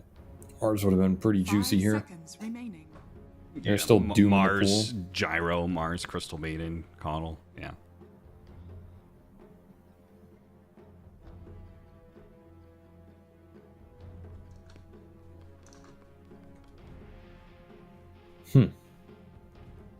Tough pick for Navi, I think. They want a lot of stuff, but it's not very easy to get it all. I feel like it's gonna be like the Void Spirit or something. I don't know. It's just some dude with a setup and stun, but I don't think it feels good. Okay, there's some setup and stun. A hero that fell off a bit in the meta, but not really to nerf, just a player preference. I don't think it's the best Wind Ranger game, but it could be. I mean, they'll probably decide here, but like this hero does own carry gyro because you just go in an ultimate BKB and you can't do anything about it, but there's a lot of spell damage and catch on VP side, and the Lycan comes out. You know, I was gonna suggest this Lycan because they banned the Beast. Navi were worried about the summons hero. This is the other big summons hero in the meta, and it gives you another like pseudo carry / physical amp hero. So you're not as all in on this Gyro Storm Maiden Coddle Mana Battery spell damage, you know? Now you actually have a dude who can go in, kill a support, give you Roshan, push some buildings, gives you your objective taker here, which you wanted, gives you another vision mechanism to help Storm jump. He should have a fine lane phase, I think. Versus the Ranger here, will be safe lane Ranger. I like also this added the Howl with Flat Cannon is a really nice combination, right? Yep. It's kind of similar to Venge Gyro in that regard. 10 seconds remaining. And there's just no control for this Lycan. Like, what stops this Lycan running in with summons here? Literally nothing. You have to shackle him. So, it seems pretty juicy. I can see why they went for it. It's going to be a very hard game for Zayat, right? Yes. Very hard. And his spells just don't even have great purpose, even if he lives. Like, who are you demonic purging in this game, right? The Storm with infinite mobility, the Lycan who ignores it, the Gyro who's going to have, in theory, fast BKB. Disruption save doesn't really save you from anything big here. There's no, like, big spells or anything. It's a very tough Shadow Demon game. He can do well in lane. Like, Centaur Shadow Demon, very strong lane. And Navi have a lot of ranged heroes, so in theory their laning phase should be pretty solid. But I don't know, I feel like I'm favoring VP here. I think the like 5-man punch from VP just seems really strong in the mid game again, and I don't know if TA Wind Ranger are going to have fast enough pace to deal with it. Like, I think there's a decent chance you might just get run over.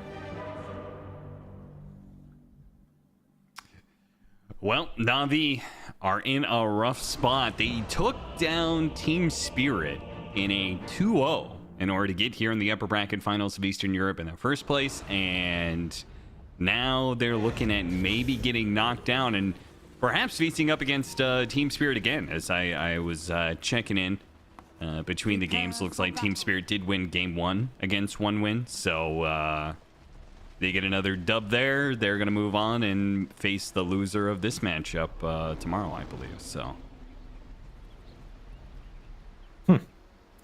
could be very interesting. But if they get the 2-0 here, I think VP would have some decent confidence in what they're doing, right? Strategies wise. Yeah. Be even more interesting if Team Spirit like bounced back, made it to the grand finals, and then we'd see a Virtus Pro that feels like, as you said, very confident in themselves against, you know, the big bad wolf and Team Spirit. Very true. Speaking of big bad Scary wolf, team to go up against in a BO5 though, when they can figure your stuff out. Yeah, that's If it true. comes to that. FNG's going to need a whole lot more twists and turns in his draft than just a normal series. Na'Vi looking for the first blood off that ward, but will not get anything for their trouble. And are See now if they going can to get get some scouted out runes. by wolves, so unlikely to find anything on the bounty runes. Begins. Looks like it's just going to be trade-off 2-2. So our lane matchups wise, Gyrocopter Crystal Bane, which you said very tough lane to beat, against Shadow Demon Centaur, which is not a half bad lane itself, just not as good as I would say a lot of other like Techie's Centaur was last game. You're missing that like level 2 burst that this lane used to have. The level 3 is very strong, but in theory you're going to be down HP by the time you get to level 3 on this lane because you're just going to get flacked Nova, and that hurts. He died. But I think Centaur is one of Mid-matchup. the better heroes to have against this, so they should be happy. Yeah. I mean, I always thought Centaur was okay in this matchup just because, like you said, you're going to take a lot of damage. Your only answer to it is just raw HP, right? Well, and regen. Centaur is the highest regen level 1 in the game. Yeah. So he's actually the best hero to have against these early harass lane shove lanes because it just gets shoved in against him. He regens up. He just CS's. So it's actually a lane that Nefrit's going to be perfectly happy in. And I'll see if Kirtich can sit down here as long as he did earlier. Eventually he'll get Helm, right? And then he'll have an armor answer against the flat cannons. The flat cannon will do even less against him. It's just a lane you're just pumping out nukes and not happy about it. And I think it's going to be the same up top. Like, you have this Wind Ranger bottom. It's a lot of range strats, but Lycan's just going to sit there. So both these offlaners are just... They're just going to be chilling in this game, though. Sayush... Ooh. Fairy Fire bails him out. This mid matchup is already getting real difficult for Squadix. He does have his bottle delivered, so he'll start recovering all that side blade harassment that he was taking. But definitely got pretty low, and Sanctity was really trying to push him on it. It's pulled into the tower, but Big Refraction blocks all that damage. Yeah, big CS for him. Recovers his lane, gets everything, and splits the water room. So, see if any ancient stacks get up. I think the stacking for both sides could be pretty valuable. You have Coddle versus Shadow Demon. And I think, as we said, like, both offlaners are kind of independent here at a certain point. So both the Coddle and the Shadow Demon, if you can't pressure the lane, then you want to get the stacks up. And you have Gyro to clear through it on one side, you have TA on the other. So there's a lot of synergy here in what both sides want to do. Just a question of who can do it better. And we see Zayat's already going for the double stack at 3. Nice little tree cut, he'll get it. So he pulls ahead in the stacking war. Yeah, Sayush, what are you doing, man? Why aren't you stacking like Zayat?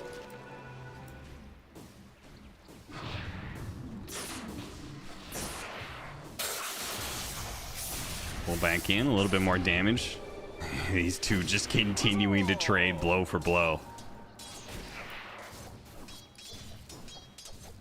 What a weird lane, honestly.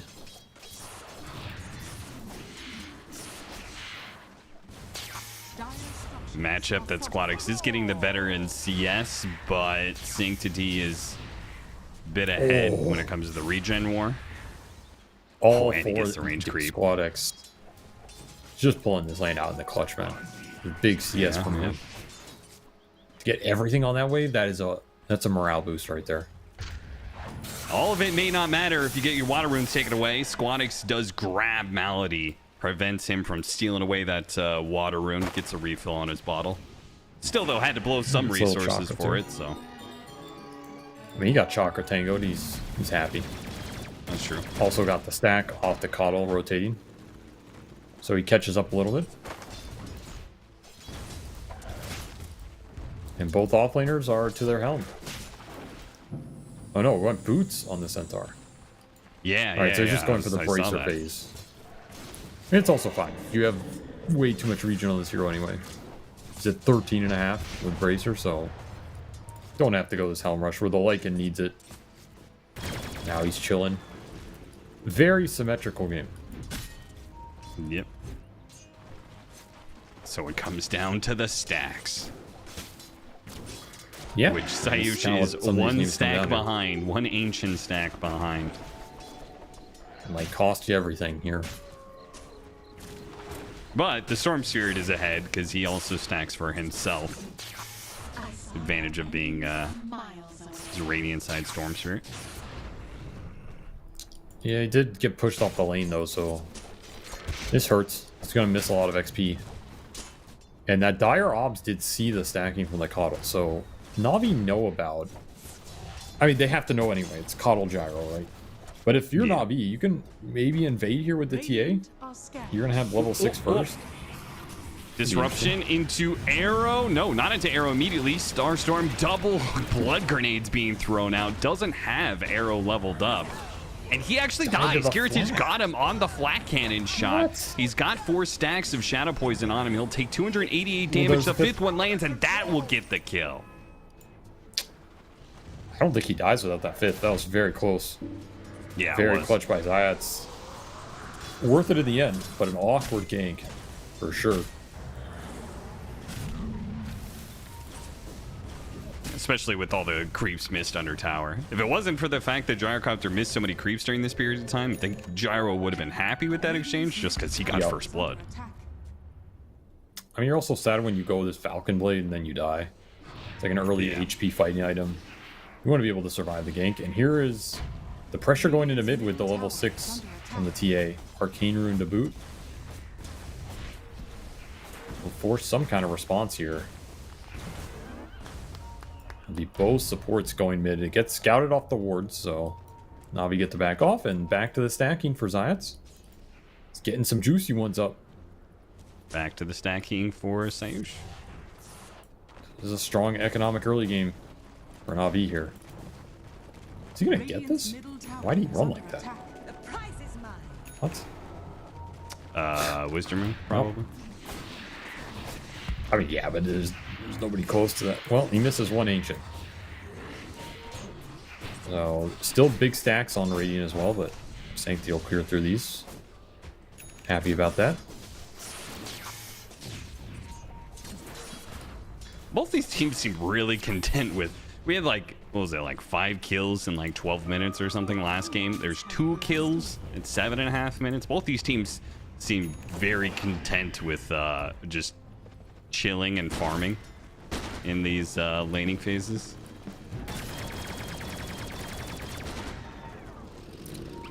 Not what Eastern Europe's known for, but that's what it's come down to now. Yeah, I feel like Southeast Asia and Eastern Europe have both gone through the transition from, you know, they used to be known for constant fighting, brawling, and then both regions, I think, slowed down quite a bit. I don't know why. Yeah, change of players, change of meta. Disruption Arrow is enough. Man, that is so much damage, man. That is a level 6 Shadow Demon now, thanks to that kill and the stacks. They almost get the kill on Sayush. In fact, the Purge is going to run out and he'll kill him inside of the fountain. Got the TP as well, and he's just so high level on this Shadow Demon. Yeah. Because of the Storm kill. I mean, that Storm kill Sanctity wasn't even there for. He just solo kills the Maiden while all that's happening. An absolute disaster in mid lane for VP. They lose everybody. Wagi TP's out top, so they're not even going to get the return kill there, and Zayat's almost level 7 now. He's Dude, an they're going for absolute the back beast. to back. Okay, FNG. Is he going to block the arrow here? Oh, got him on the arrow, but at the same time, Sanctity is in a bit of trouble, and they're going to go for that kill with Kiritage cutting into this mid lane. A very helpful rotation. That turned that fight completely. Almost got him on the 5 stacks again. Jesus, if he was actually level 7, they would have gotten that kill. I hit him with a trap. Yeah.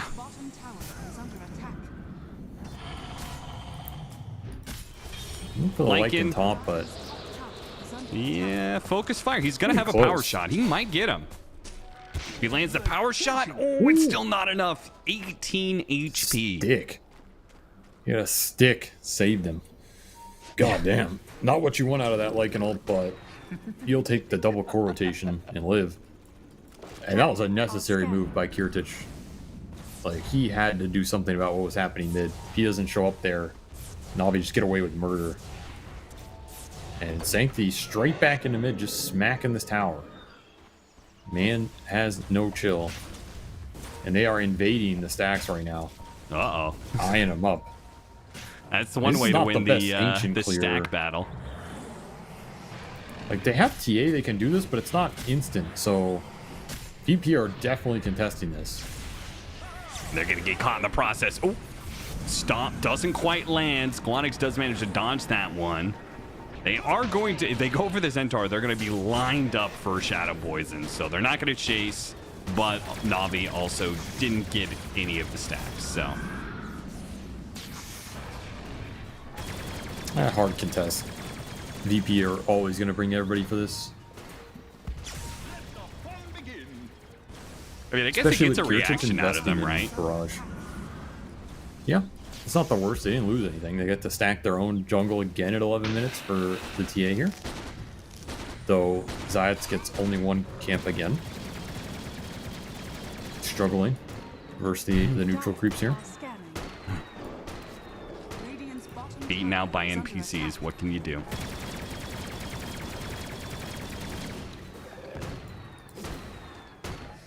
And this gyro is just not clearing through this as efficiently as the TA is, so Navi pulling ahead right now, especially Sanctity, who is...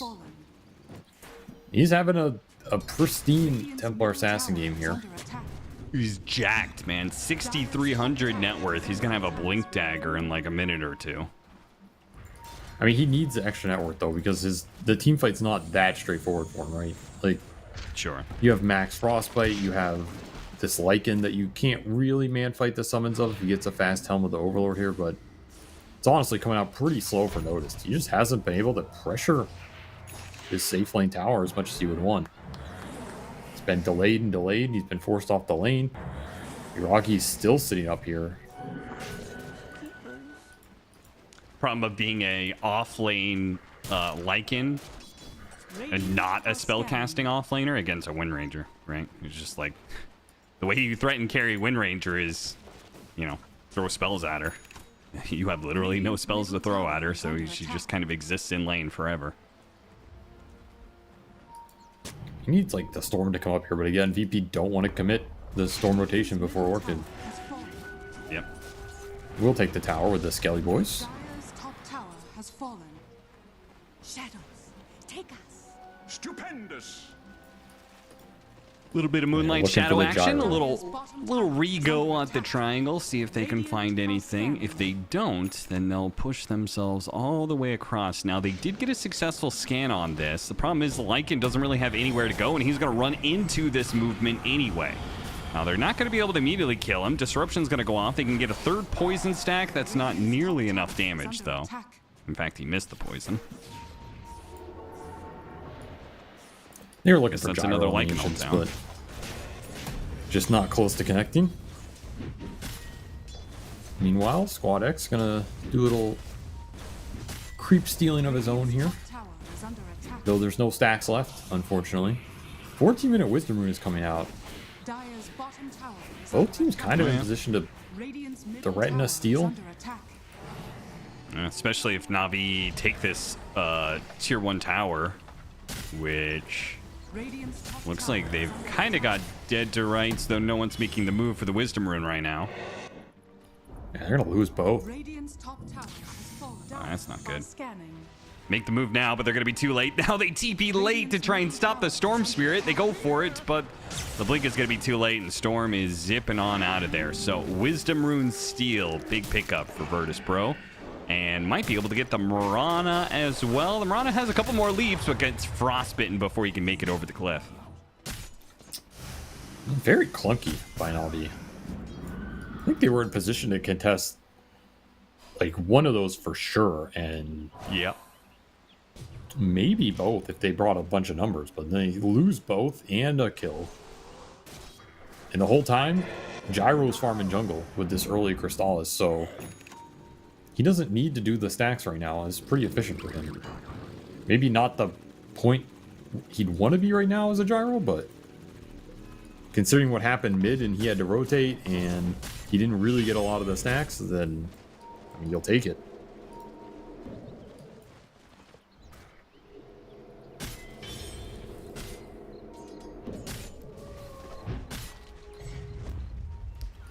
Another smoke. Well, the Navi chill trying time to pick up the pace. continues until the smoke happens. Smoke and Moonlight Shadow. So they're going to get the Wind Ranger to try and sandwich this move. The smoke's going to break.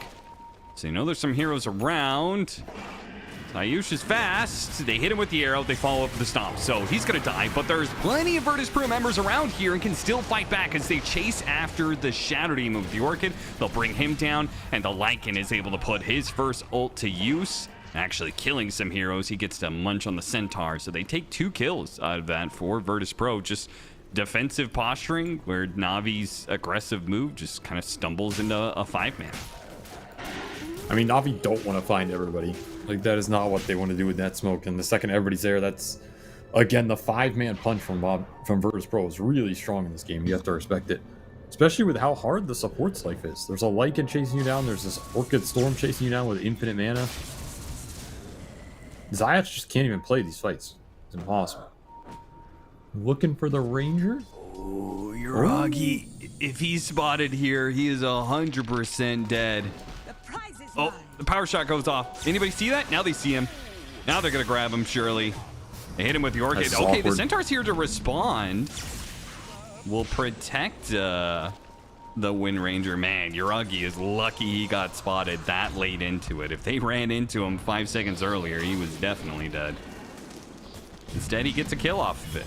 Or somebody does. Nefrit does.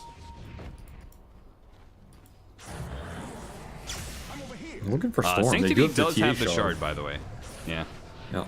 He can disrupt into setting it up, silence. DD rune on the TA as well. So really strong right now if they can get anything into Roshan threat. We'll clear through it, no problem. I mean, both teams can do early Rosh this game. So it's really worth thinking about. And not giving up bad kills on the map that can lead into it. That's a heads-up teleport, if I noticed here. Dragon's in trouble, though. That is a full gank on the Ancient Black Dragon. I mean, it's worth 250 gold, so the demonic purge put on it, it's definitely worth it. It's only a 60-second cooldown. I mean, yeah, what else are you purging this game? Absolutely worth it. Yeah, that's true. Wait, does Lycan have... oh, yeah, Lycan bought his shard nice and early as well, so...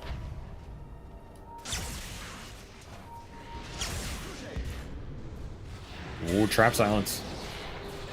Got him Got him. on the traps. Man, they have so many traps set around this mid area. No sentries whatsoever. Virtus Pro just walking over these traps over and over again. I was watching like FNG. He was sitting on one. Notice is on one right now. Navi, you're just getting full vision of these guys. Radiant's bottom tower And they're going is to take the under fight here. attack. Like, they have vision. They have traps set up. There's another one. You're gone. No respect for the TA control right now. Like you No. said, there's just no sentries. This might be one of those things where, you know, Tower is under TA attack. isn't picked up the most often, right? And a lot of times it's been carry TA. Mid TA has been a little bit out of meta for a while. This might be one of those things you're just out of practice with, right? You just, oh yeah, it's a TA. It means we have to drop sentries everywhere. Otherwise they have vision of us all the time.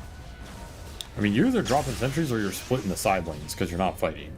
But the worst thing you can do is not split the side lanes, group up on the traps, and not buy sentries. Which is kind of what's happening here.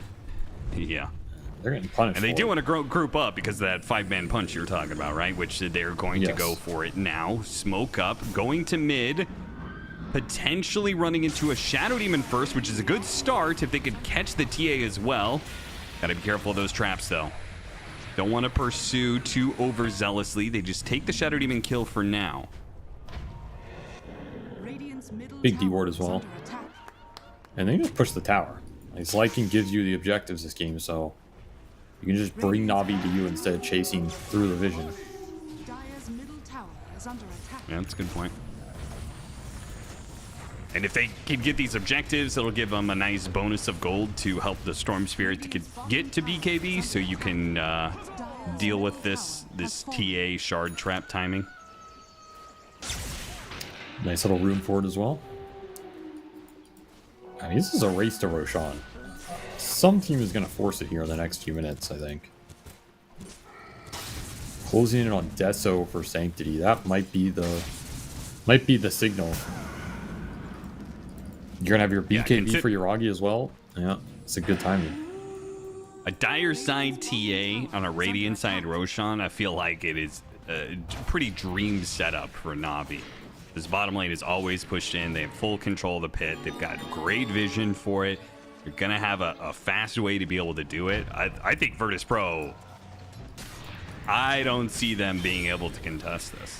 Just with the current they have to position start and going timing. now. Yeah. And you have to smoke now and get the fight, and you have to do it without your Storm BKB. Because right now they're just taking it tier 2, but it's just freeing up the Roche control. This Deso is flying in right now. You even got Glyph out of that. Yeah, STA's timing is just way too good. With the tier 2 going down, and all the more reason to take this Roshan, and all the less ways that Virtus Pro can contest. I mean, last time they also kind of did give up a Roshan, right? And then they still hit a window and fought during that Aegis timing anyway, and it worked really well for them. So maybe that's just a general philosophy of the squad. You know, hit your utmost peak of items and just go for it and jam it no matter what. Yeah, there is some benefit in that. Though I think Lifestealer's he's a bit better at doing that than the Gyro when he's not ahead. Like, I don't think Kiritich is in a position where he can just go in this fight and 1v5 the fight like he was last game. Yeah. Not seeing it. But maybe they just kill off supports with like Lycan Storm and then take a numbers advantage. Either way, it's going to be early Roche. For Sanctity, is that entire sequence just went uncontested. And he's going to be big.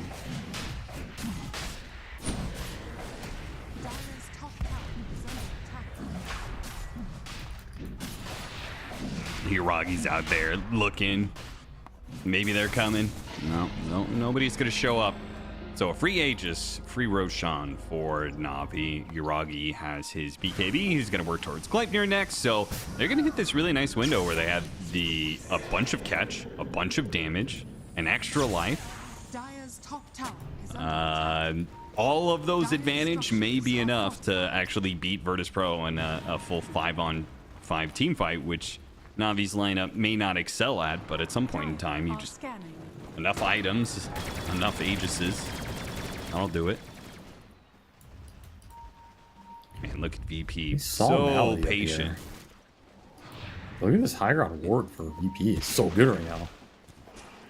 They smoke into each other here. They go back to the Mirana. Use that Coddle to help Squadix make a long jump in. He still has a bit of mana, but he didn't jump up to the high ground. Yuragi catches him on the shackle shot and he dies. At the same time, Kiritich, he just ran into Nefrit, so I'll take that kill in return. Losing the Storm Spirit is a big blow, obviously, and they're going to have to make a run for it here, most likely. Nefrit ran into them. He just blinked into the middle of 4 heroes, got Frostbit insta-dead. Giants with the blink disruption on the gyrocopter, but his team couldn't really follow it up. These wolves are also messing him up, dude. God damn. Yeah. What an awkward fight for both teams, honestly. Yeah. I think Squadix just committed way too long on this bottom, and then completely out of mana, dies, never gets any value out of this BKB. Nefrit just jumps into them, insta-dies as well, gets nothing off. Very awkward exchange. I guess VP are happy with it because you're wasting this Aegis period a little, but Wasn't pretty. A little. There's still another 3 minutes to make this work, so... He almost has a Daedalus at this rate. Damn. He's going to buy out the Chrysalis. And they've got the Gleipnir, so they just hit another big timing, another big window.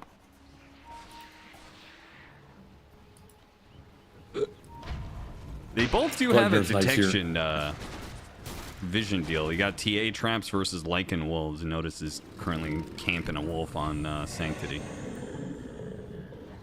I think if he gets to AC here on the Lycan, you negate a lot of the... Or not a lot, but you negate a decent amount of the physical. You help the gyro a lot. Like, this AC plus Howl on the TA Wind Ranger is going to be obnoxious. Yeah. Once more, VP just camping a ward as Na'Vi smoke into them. Got his Lycan Can't get a off. stomp out. Onto Lycan at first. Goes for the grab on Kiritich with the focus fire. There's nothing he can do about it. Until he has Satanic, he has no answer to that kind of focus damage, but without the Gyrocopter, it seems like Notice is still doing all right for himself, and Squadix still has plenty of resources, managed to hit the stomp, but Glimmer Cape protects him. The Wolves on top of Sanctity right now, burning through his refraction, but the turnaround shackle shot from Uragi locks down Squadix, gets him killed. Uragi is just taking names, man, hitting a lot of clutch shackle shots, too, in the last team fights on the Storm Spirit. He did so much work in that fight. You're looking at the damage numbers. It's all Uragi. Goes in, hits the double Gleipnir, connects the focus fire on the gyro, which is exactly what you want in this game.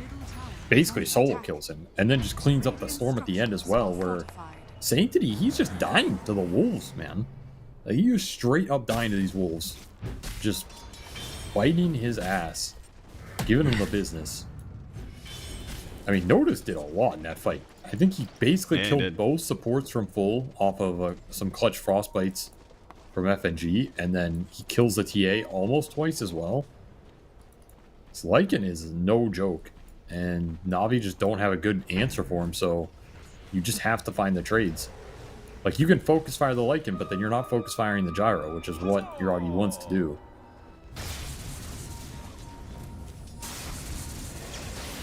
He will push again. He will jump him. Does have BKB back up.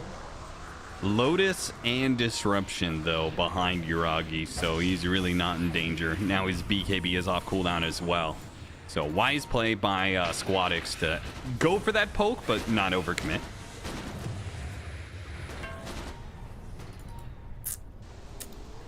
Alright, these wolves are doing a lot. Just seen everything in the fights. The cripple attack speed slow as well, and the TA has been way too influential because he doesn't really have attack speed.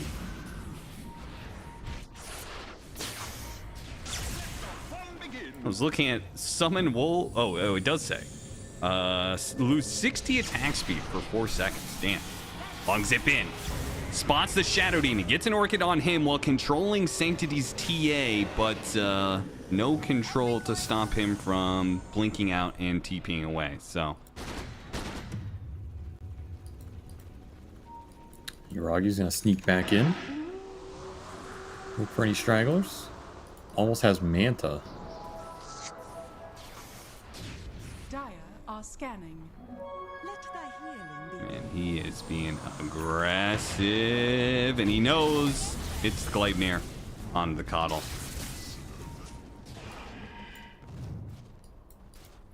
I mean, we're talking about the lack of control for Lycan in this game. There's an equal amount of lack of control for this Wind Ranger right now. He gets to Manta here. He has BKB plus Manta. What are you worried about if you're Uragi? You have the Dispel for the Orchid or the Frostbite or the Solar Bind, and then that's it. There's nothing else. Dire's top tower is under attack. It looks like the only real glimmer of hope for Virtus Pro is how well the Lycan has been able to do in these fights, and he's still working towards that AC. That'll be another big buff once he gets it. I mean, he also has he can go back for that 10 talent as well, which is an extra 2 armor reduction. Not too shabby. They have to play around the Howl AC armor differential here. Shivas for Centaur are going to make that a bit harder, for sure. Radiant's top tower is under attack. Very nice pickup. Dire's bottom tower is under attack. And as they're hunting, FNG. FNG! Oh! Spotted just in time by Zayat. FNG will try and make it cost them a couple more seconds at best. Dire's He bottom seems to tower really is under like that attack. shard.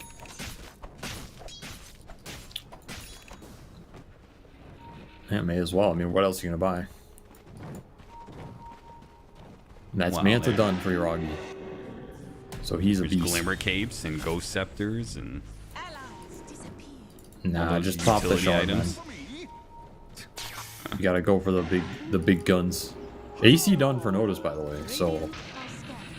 this is a huge amount of like team armor with Vlad plus AC plus Hal going into the enemy. But you have to be able to stand your ground and use it together. So far, it's Navi picking them off, and they're gonna start again. Ruggy gets grabbed, but he doesn't care. He keeps running at him. Forces the BKB use on Squadix. Notice used his ult, but they're backing away. I mean, they didn't have the Crystal Maiden. They didn't have their full 5-man, but it seems like they just don't feel strong. It's hard to get the damage out unless you're willing to commit the gyrocopter. If Kiritich is willing to stand there, commit BKB and take the fight, that's where the damage will come from. But if he's not willing to do that, then you're not doing anything here. And I don't he's think he looking for can do Satanic. that until like Focus Fire is on cooldown, or maybe he has Satanic. Yeah, Like that's the Satanic problem. will go a long ways. Satanic definitely helps. It doesn't keep you alive versus the Focus Fire win run, though, because you can't hit the guy. Yeah, you'd have to be hitting something else. And Kiritich, he can trouble. BKB TP out. Will he get out in time? Oh, the root! If Frostbite saves from the Crystal Maiden, I think if Sanctity was able to lay out some damage there, they would have killed the Gyrocopter. I mean, if Yuragi also could have BKB'd that. Got hit by That's missile. true. Dire's top tower is under Would have been attack. close, but maybe not worth the BKB anyway. Oh, Gleipnir into arrow. No BKB. On cooldown for 1 second there for Squadix. Oh, no. They'll collect the gem off that. Yeah, the Yuragi gem continuing. and another Roshan. Menace. Yeah, it's just, they're just running out of space on the map. Too hard to play versus all the traps, giving so much vision right now. Look at all the traps on the map, dude. It's a ridiculous amount of control. Radiant Wind Ranger sees a hero, instantly runs, just kills him. And then the second you lose one hero, now you're losing Roche.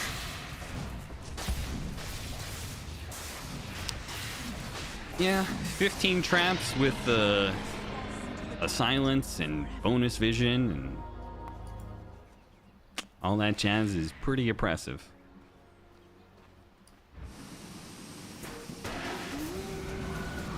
You take a Tormentor while Navi gets a Roshan, just like last time. They'll get the Shard for Kiritich. Kinda, who the hell cares? are scanning. Guess the other option was Coddle with the Recall. Shadows take Which, us. when you're constantly playing 5-man, is also kind of whatever. Yeah, they're both not too relevant here. Satanic done for Kiritich, so that's your best hope. Still missing that level 20 talent as well. Very close to it. It's a big one for this hero. But at some point, you're going to have to stand your ground as VP. You're down 10k, you're down an Aegis. And you're just bleeding out control. You're bleeding out network. Radiant are scanning. This wolf almost just killed this banner mid. What the hell? Okay. Zip onto the Marana. See if they can get the fast pick off. A disruption save might just be able to do it. Oh, Kiritich just gets annihilated by Yuragi. It's not God. even close, man. Meanwhile, they take out the TA's Aegis, but that was pretty much the Storm Spirit's entire deal. Notice is still Oh, they got carrying, though. Yuragi? Yuragi is going to die to this one.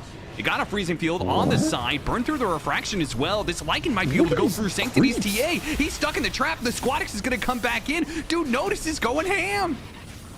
This wolf is at the door, and he's knocking real damn hard. Jesus.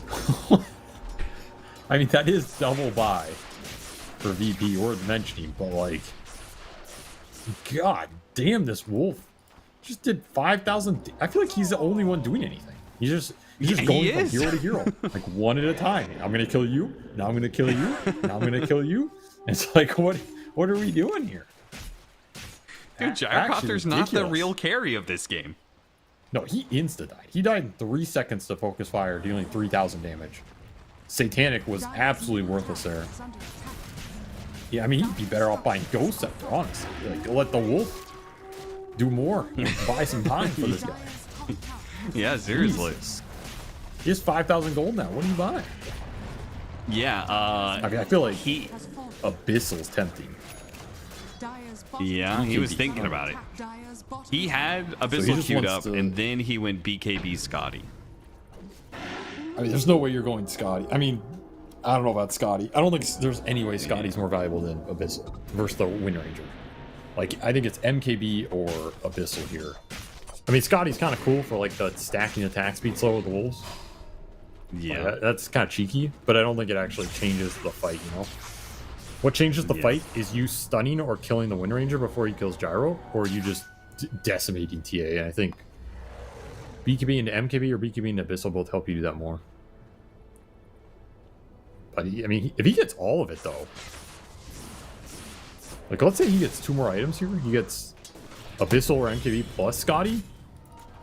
Does he just straight up 1v5 this game? Like, are you at a point where you have to focus fire the Lycan and chase him down? Yeah, that might be happening soon. I feel like you focus fire as Lycan over the Gyro already, to be honest. I don't know. He's doing way more.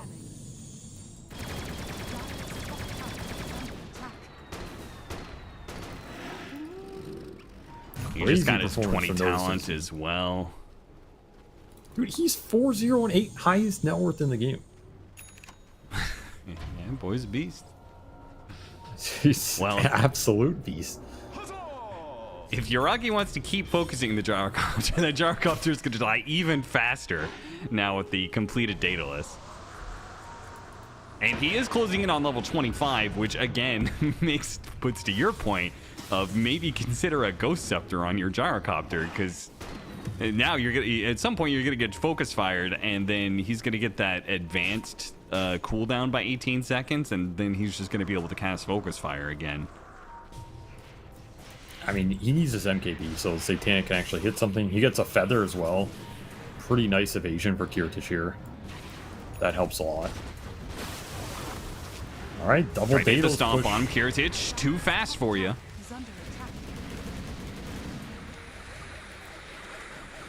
Have to think about this Stormags too. You can't clump on some pull and then just give the Gyro a fight because you're all stuck in Vortex. Yeah.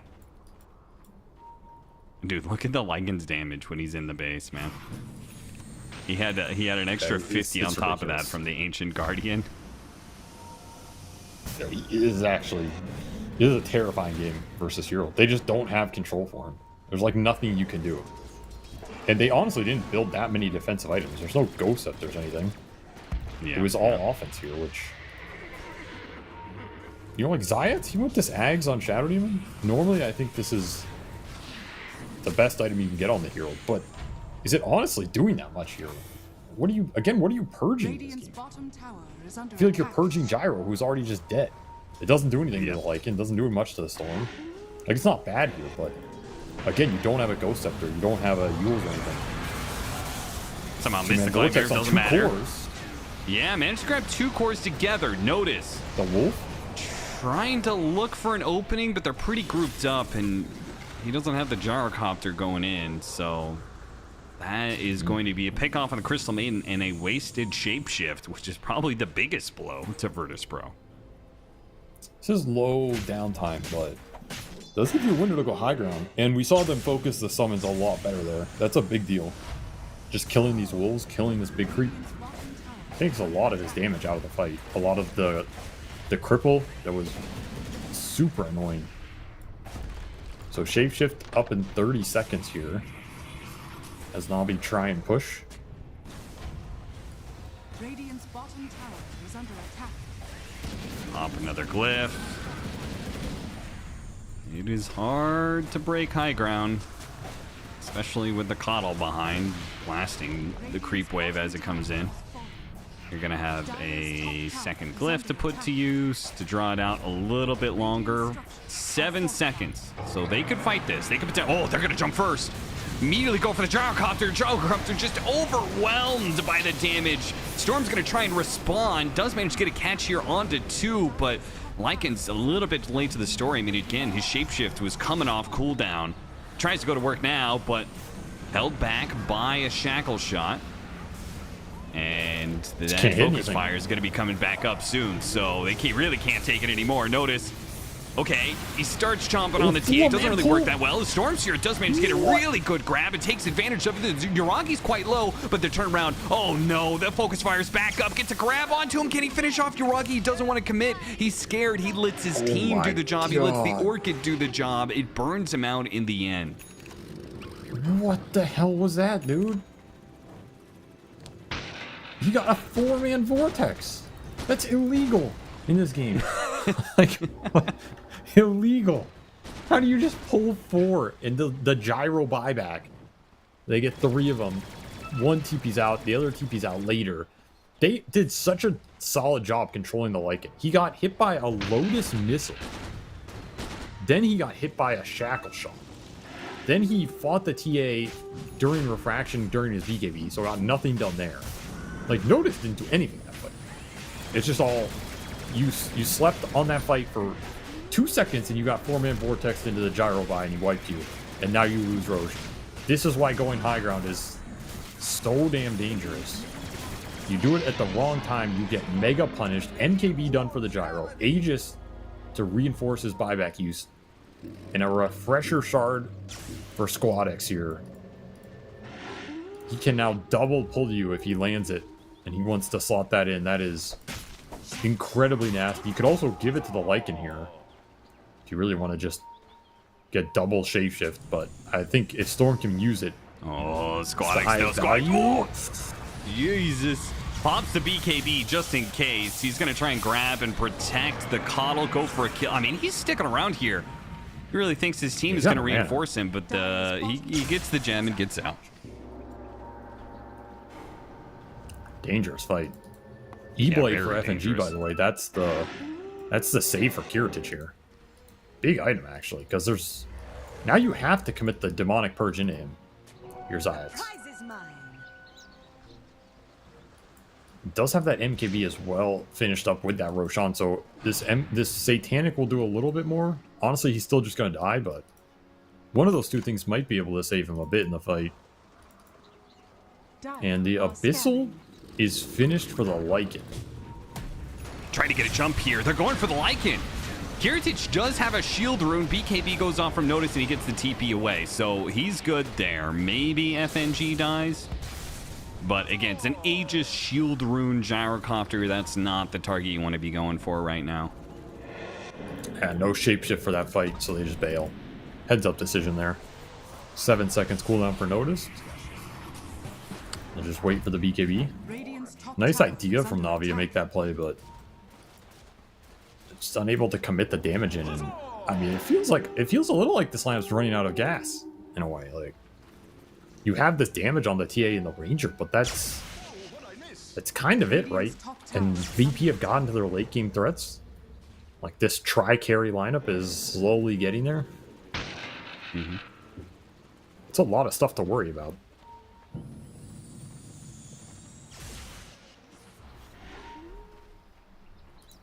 Radiant are scanning.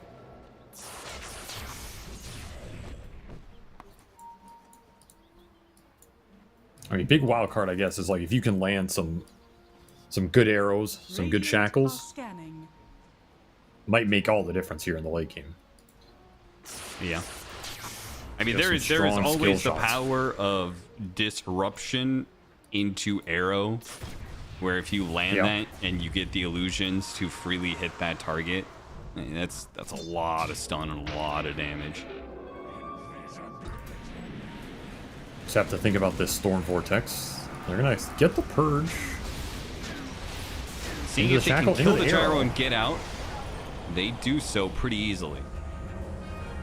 They gonna go for the stomp on the second life. BKB immediately goes out from Kiritich. Nefrit gets that out of him and backs away. Got a Lotus on the missile, so EP need to get away. Good poke and back up there. Didn't even commit the BKBs really. Still have both up here. Sanctity also level 25 now with Arcane Blink plus that refraction talent. Got a long range frostbite. Crystal Clone disjoints. I didn't even know that.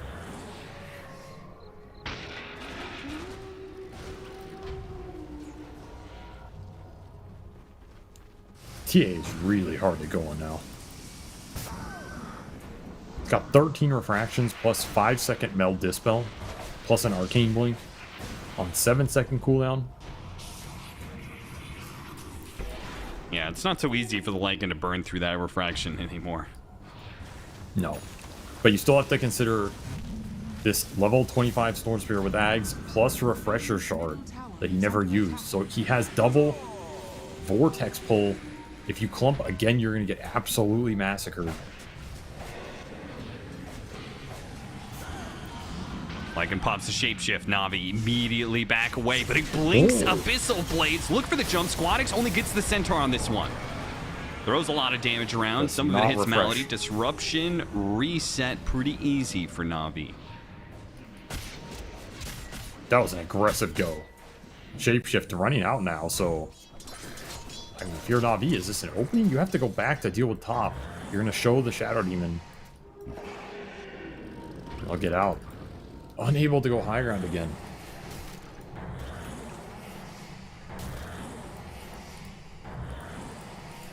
Squad X, he still holds that shard. He did not commit it for the fight. Yeah. Well, might just get a big stomp on What a two find. on the TA What trap a with an find. arrow to follow it up. Man, that was just beautiful. Gotta watch out for those TA traps. They had a gem, but they walked up into it off the high ground. And those traps give a lot of vision thanks to the shard. That is just a beautiful setup. And once you get caught, you are mega caught. There's no save to get you out of these shackle, arrow, stun combinations. That should be a lane here for sure. Maybe two. You have buyback on the Storm. You have buyback on the Maiden and 50 gold. And how much are you going to give up here if you're VP? Butterfly for the gyro. He's just buying out.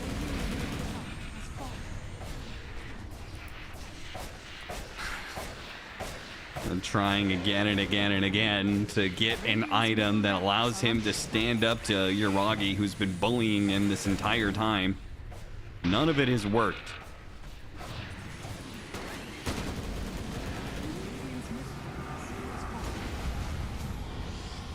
Get a BKB out of him. He's purged up, so he can't even chase after Navi. They take the second lane of barracks. The tier 2 is still up, so they can't go for 3. The Storm Spirit's buyback will be kept safe. I guess they're willing to trade 2 Raxes here for Storm Buy. It's expensive. Very expensive. You do have some Wolves to help push against it, but they just haven't been able to find an opening in the fight. Seems like there's no real jump. Like, you got this blink on the Lycan, you can blink Abyssal somebody, but if Navi don't clump on the Vortex, there's no real follow-up. Divine on the menu for Kiritich, so there's some damage. If you can get there. Yeah, it's, if he can get there. I mean, it's a huge combo. If they hit the Electric Vortex during Hal, Flat Cannon, Divine shots, I mean, that's a team wipe combo right there for sure. Just, oh yeah. If the gyro gets jumped and focus fired, he's just gonna drop that Divine Rapier. I mean, there's not much else to go at this point. They're gonna smoke. They want to fight this tier 2. Jump in, grab on the Templar Assassin. Centaur tries to respond, trying to slow down some of these heroes. Disruption goes out to be able to save the TA, comes back in, blinks out off the refraction. Now they're left trying to hit Uragi instead. Kiritich is going strong, though. Not getting focus fired, nearly down enough, and Squadix is going to go for that grab onto the Wind Ranger. Not enough mana to be able to chase after him, though. Oh, those hits. And the Orchid, these hits almost finish up the Lycan. Not quite good enough. Give Squadix a little bit more mana to work with here. Go back in. Silenced up, though. Man, it lasts so long. Notice going back in. He almost dies, but Squadix, he saves him in the end. Virtus Pro cover each other beautifully. Nobody dies. Or at least nobody of importance, anyway. Did he miss him?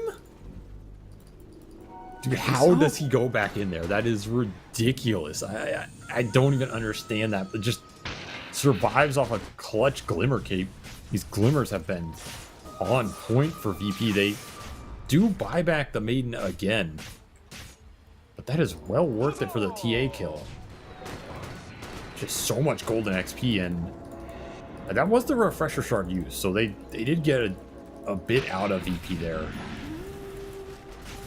That's a lot of gold for Kiritich on his way to Divine, and man, I mean, the 5-man ball from VP when it's all together it's pretty scary. These Frostbites from the Maiden have also just been demolishing the Centaur when his BKB is gone. Radiant are Scanning Roche, looking for the next one. VP want to contest this. They know if they can get this Roche, might be able to just win this game. They tried to do Tormentor, but I think they thought they were going to die doing it.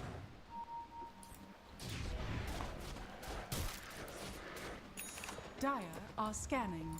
Refresher for Centaur. I mean, if he hits the stomp, especially if he can get to level 25. Yeah. Would be big. An MKB for the Wind 3 Ranger, second, so. a 6-second AoE disable is pretty massive. Grab on the Shadow Demon, though. What a great way to start the fight if they can kill him. Lotus Orbs, though. Glimmer Cape's Disruption. Now an E-Blade goes out. Kiritich survives against Uragi for a little bit while longer, purged. but the focus damage is just too much. He got purged, lost his E-Blade status, and now without the Gyrocopter, they are on the run. They're going to hit the Stomp on the Lycan, so Notice is going to die as well, just as you think Virtus Pro might be able to secure themselves the first Roshan of their game. It all goes wrong when they try and jump. I thought that was a good way to start a fight, jumping on a Shadow Demon. I mean, Zayat's, he's baiting him, right? He finished Aeon Disc right before that engagement. And he's just showing himself there, knowing they're not going to think about it. And that just changes everything. Can't kill the demon, he lives. He gets the purges off on the gyro. He gets disruption off. That's a tough fight. Instant refresh for the Centaur as well means you have double Stampede there. It's going to get some buybacks. You do have the gyro buy, but it would kill his momentum towards that Divine.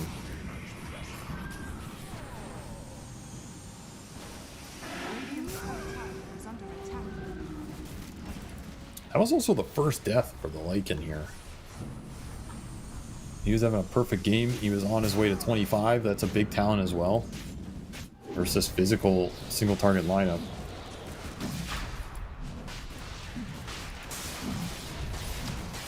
It'll be Aegis to Navi. So who takes it? I mean, looks gotta like be Sanctity because he's the only one take. hitting. Yeah, Uragi is going to get an Aghanim Scepter and consume it, it looks like, as his next item. That's pretty much all that's missing. Radiant's middle tower is under attack. This is the push. See if you can break this high ground. You did not commit the gyro buy though, so he is. I mean, he's not far off Divine. It's like 1500, 2k. Yeah, 2k or so. Just to get a chicken to a shop. He sells his treads for it. It'd be pretty close.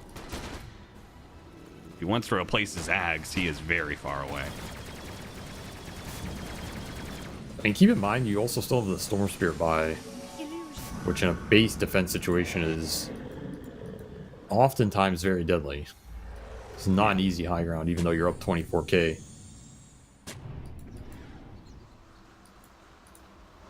But I think you gotta try with this Aegis. let the TA hit it, see what happens, and not clump behind him. Cannot give that massive vortex that we saw earlier.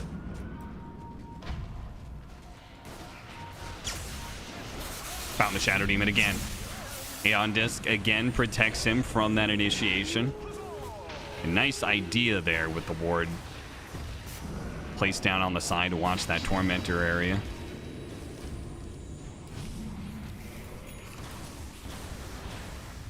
Chipping away at the tier 3. Sanctity is going to work.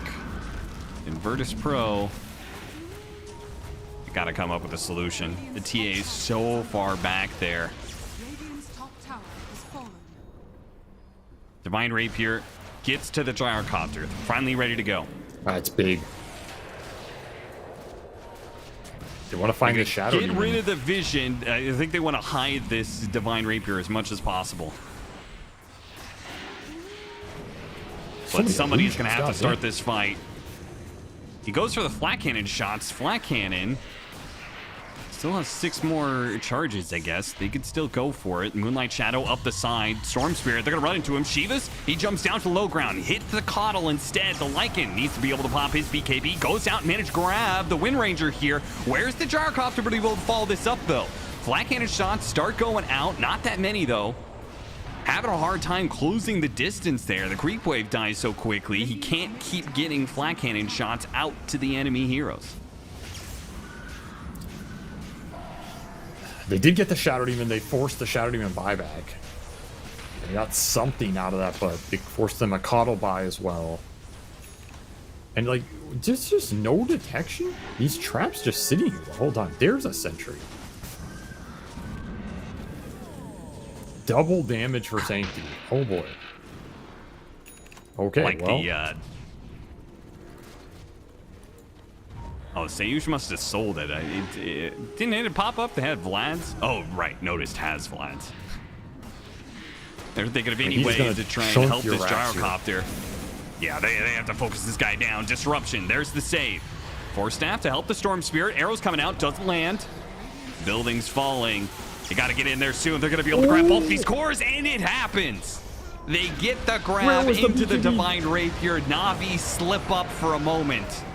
And they give Squad X exactly the opening needs. And he still has a refresher to boot, though he uses all of his mana trying to get this one. And I think he missed off the meld. It was like the end of his BKB. I think he was waiting for it. It's very close. A nice heads-up play. I mean, nonetheless, he finds that vortex. Like, Yuragi has refresher there. He can refresh BKB, kill that Rax, get megas, guaranteed. But Squad X, he caught him. Caught him in that little interval before he committed. And that makes all the difference here, as they find 2 of the damage dealers, and you evaporate.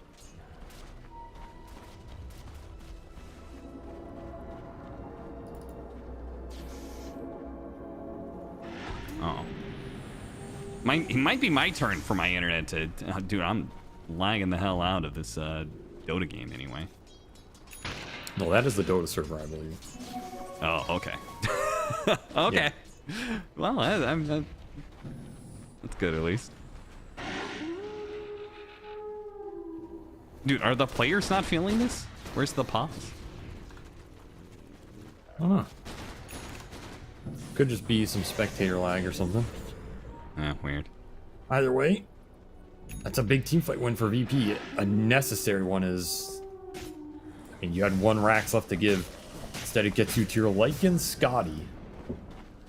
He is there. He is in the late game. He has that 25 talent as well, which is massive in this game because... How much extra reduction is that? It's like 40% on these heroes that have like bonus 250 and stuff. It's just a ridiculous value talent.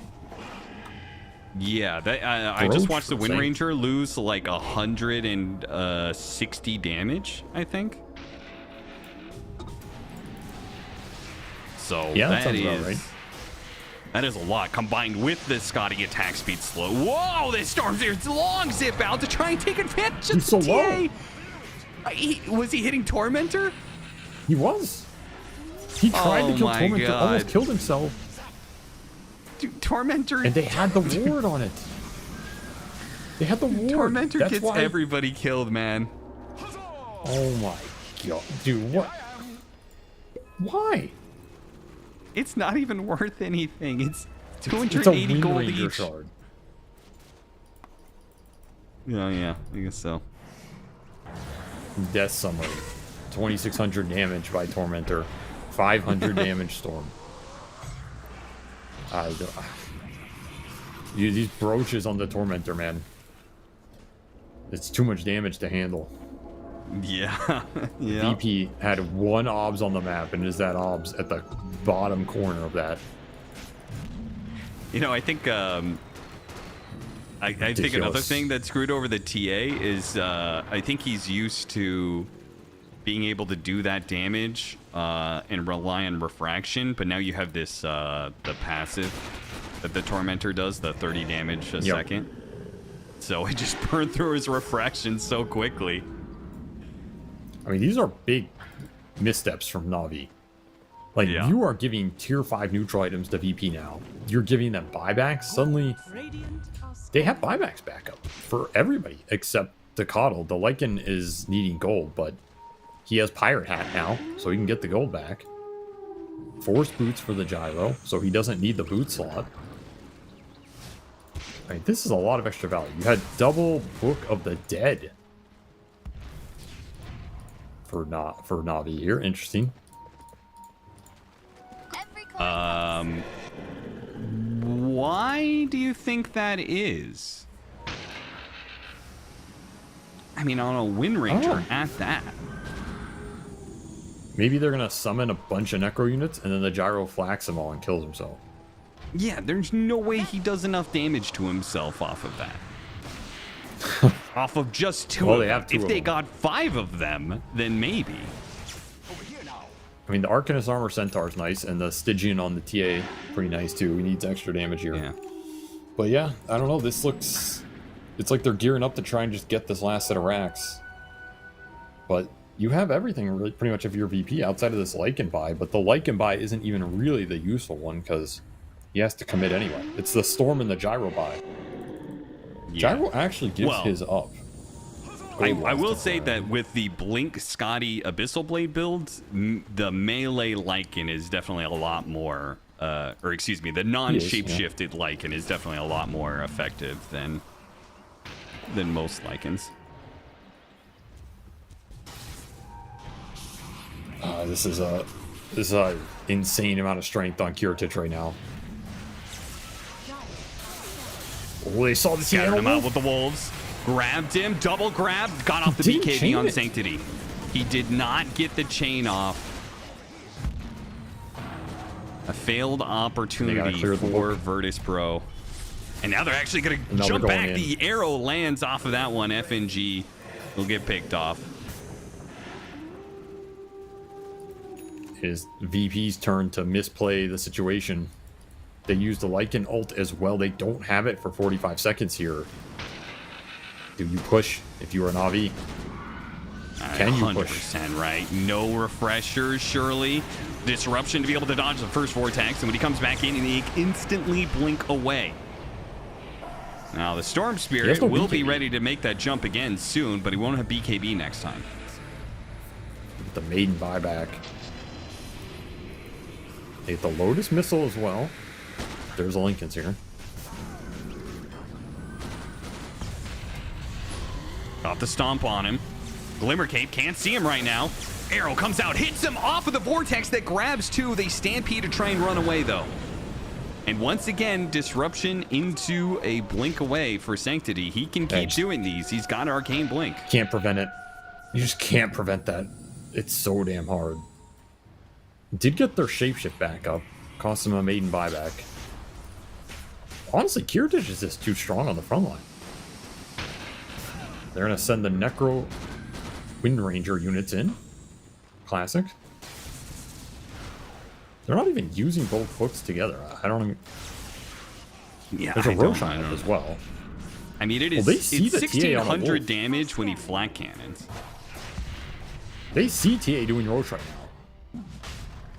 I mean, this Oh is... my god. Oh, they got a TP in. Mass TPs.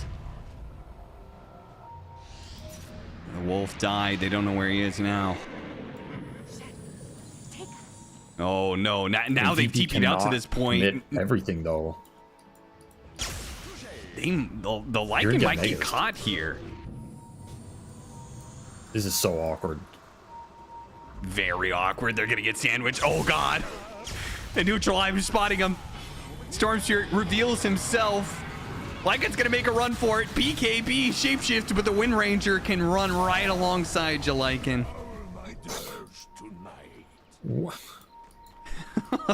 Such a bizarre sequence, now honestly. oh god, now they're doing that thing where it's like, oh well we lost we don't have a buyback, so I have to push out the wave to make sure they can't go high ground. I mean, guess, yes, that was this Lycan has no buyback for 300 gold, and he's the one with pirate hat. Somebody find a bounty Might just rune. have to give up megas. There's double bounty runes if the Storm Spirit zips to the Radiant bounty spot. Okay, he finds it. There, now you have the gold. Now you have the buyback, but the damage is already done. You have megas. We'll see if Na'Vi wants to push for even more. They hit the stomp on FNG. See if they can get a dieback here. Jump forward from Squadix goes for the Mirana. Effort and Sanctity on the right in front of Virtus Pro. No responses so far. Curious is now going to go in with his flag cannon shots with the buyback coming out from Lycan. Blink and Abyssal Plate. There's the disruption though. A grab onto Lycan. You see he tried to counter jump in. Yuragi goes for the focus fire onto the throne and it is done. Na'Vi just go straight for the objective and you cannot defend it. So what a bizarre game, honestly. Like I don't know. That late game sequencing had so many weird plays by both teams. The biggest one to me though is they saw this TA on the Roche with the Wolf, and they made the decision to go there by TPing everybody to Outpost. But there was also the option you just jump them on the triangle because they scanned them on the triangle too, right? And I think that was like a 50-50 play of which one you make, and just did not work out at all. I mean, they clawed their way back in this game on the side of EP. Give them credit, but was not enough in the end as they cannot protect the throne with all of their strength. This gyro was useless in that final battle. But I guess shout out to Notice, dude. Played a tremendous Lycan game. They did not have an answer for him, but ultimately Yuragi too powerful. 15-3. Solid. Yuragi too powerful. Safe lane Wind Ranger absolutely demolishes the carry gyrocopter and pushes us to a game 3. We're going to go to a break and come back with the final game of this upper bracket final.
I'm a creature with no skeleton inside your hands. Got no home address, I come and go as you command. And it's fine with me, and it's fine. I'm a bandit that you use to keep from bleeding out. I'm the lover you don't love, but love to keep around. And it's fine with me, from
Welcome back, everybody. We are at Game 3 of Na'Vi versus Virtus Pro in the upper bracket final. Whoever wins this game will move on to the grand final, and whoever loses this game will end up in a matchup against either Team Spirit or One Win, which Team Spirit apparently had a 100-minute game that they managed to win against One Win. Damn. So now apparently they're in Game 2. I don't know what I saw earlier.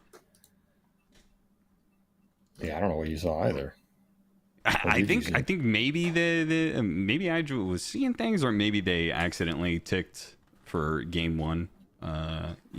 Ticked a victory for Team Spirit. Either way, I think they're in game 2 right now, as we are apparently going to have a connection failure for the lobby.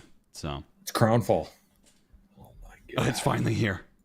Did you see the Steam database update happening? Oh, is that what it is?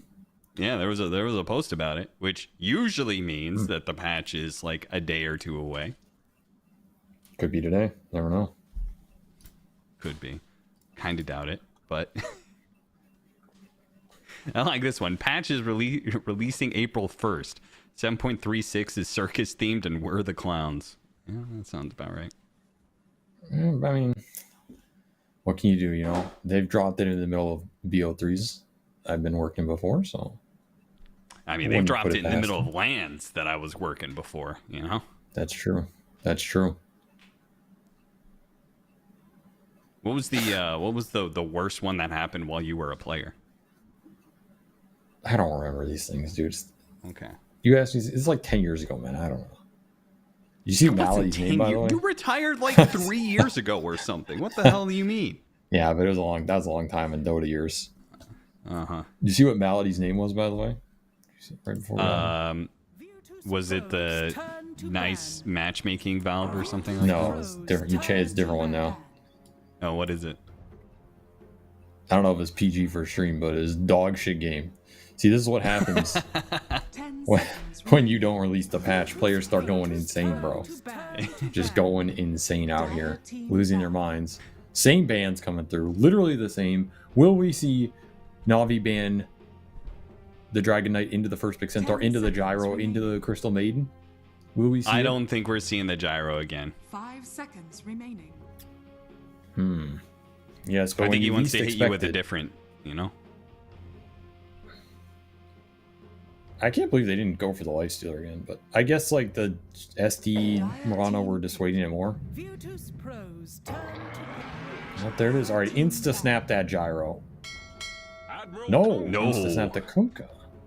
I told Alright. you, man. FNG wants to hit you with different looks every time. Yeah, what you don't Gotta know is keep this you is a guessing. 5-position Kunkka. That's your foolish mistake. He's about to bust it out. The X mark the carry of the base strat. 10 seconds Uh-huh, remaining. uh-huh. That's a good one. I mean, I like I mean, this. I like Kunkka as a response to good. Centaur because it counters Stampede and it gives you better team fight than Centaur does. Like, every time. Yeah, mostly, yeah. The laning's weaker, but that's about it. Yeah.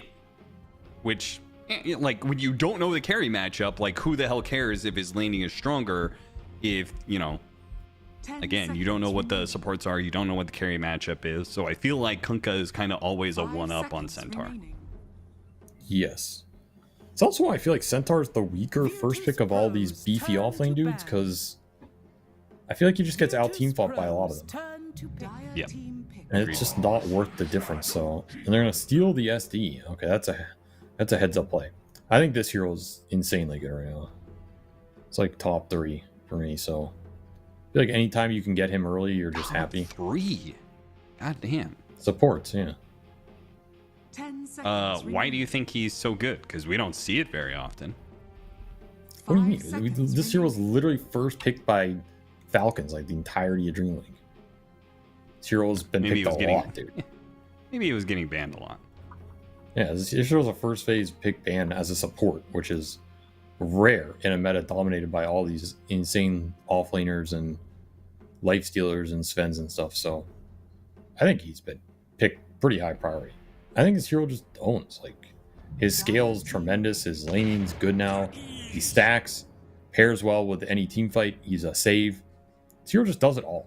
As long as you can get through the early game, he just does it all. There's no downside.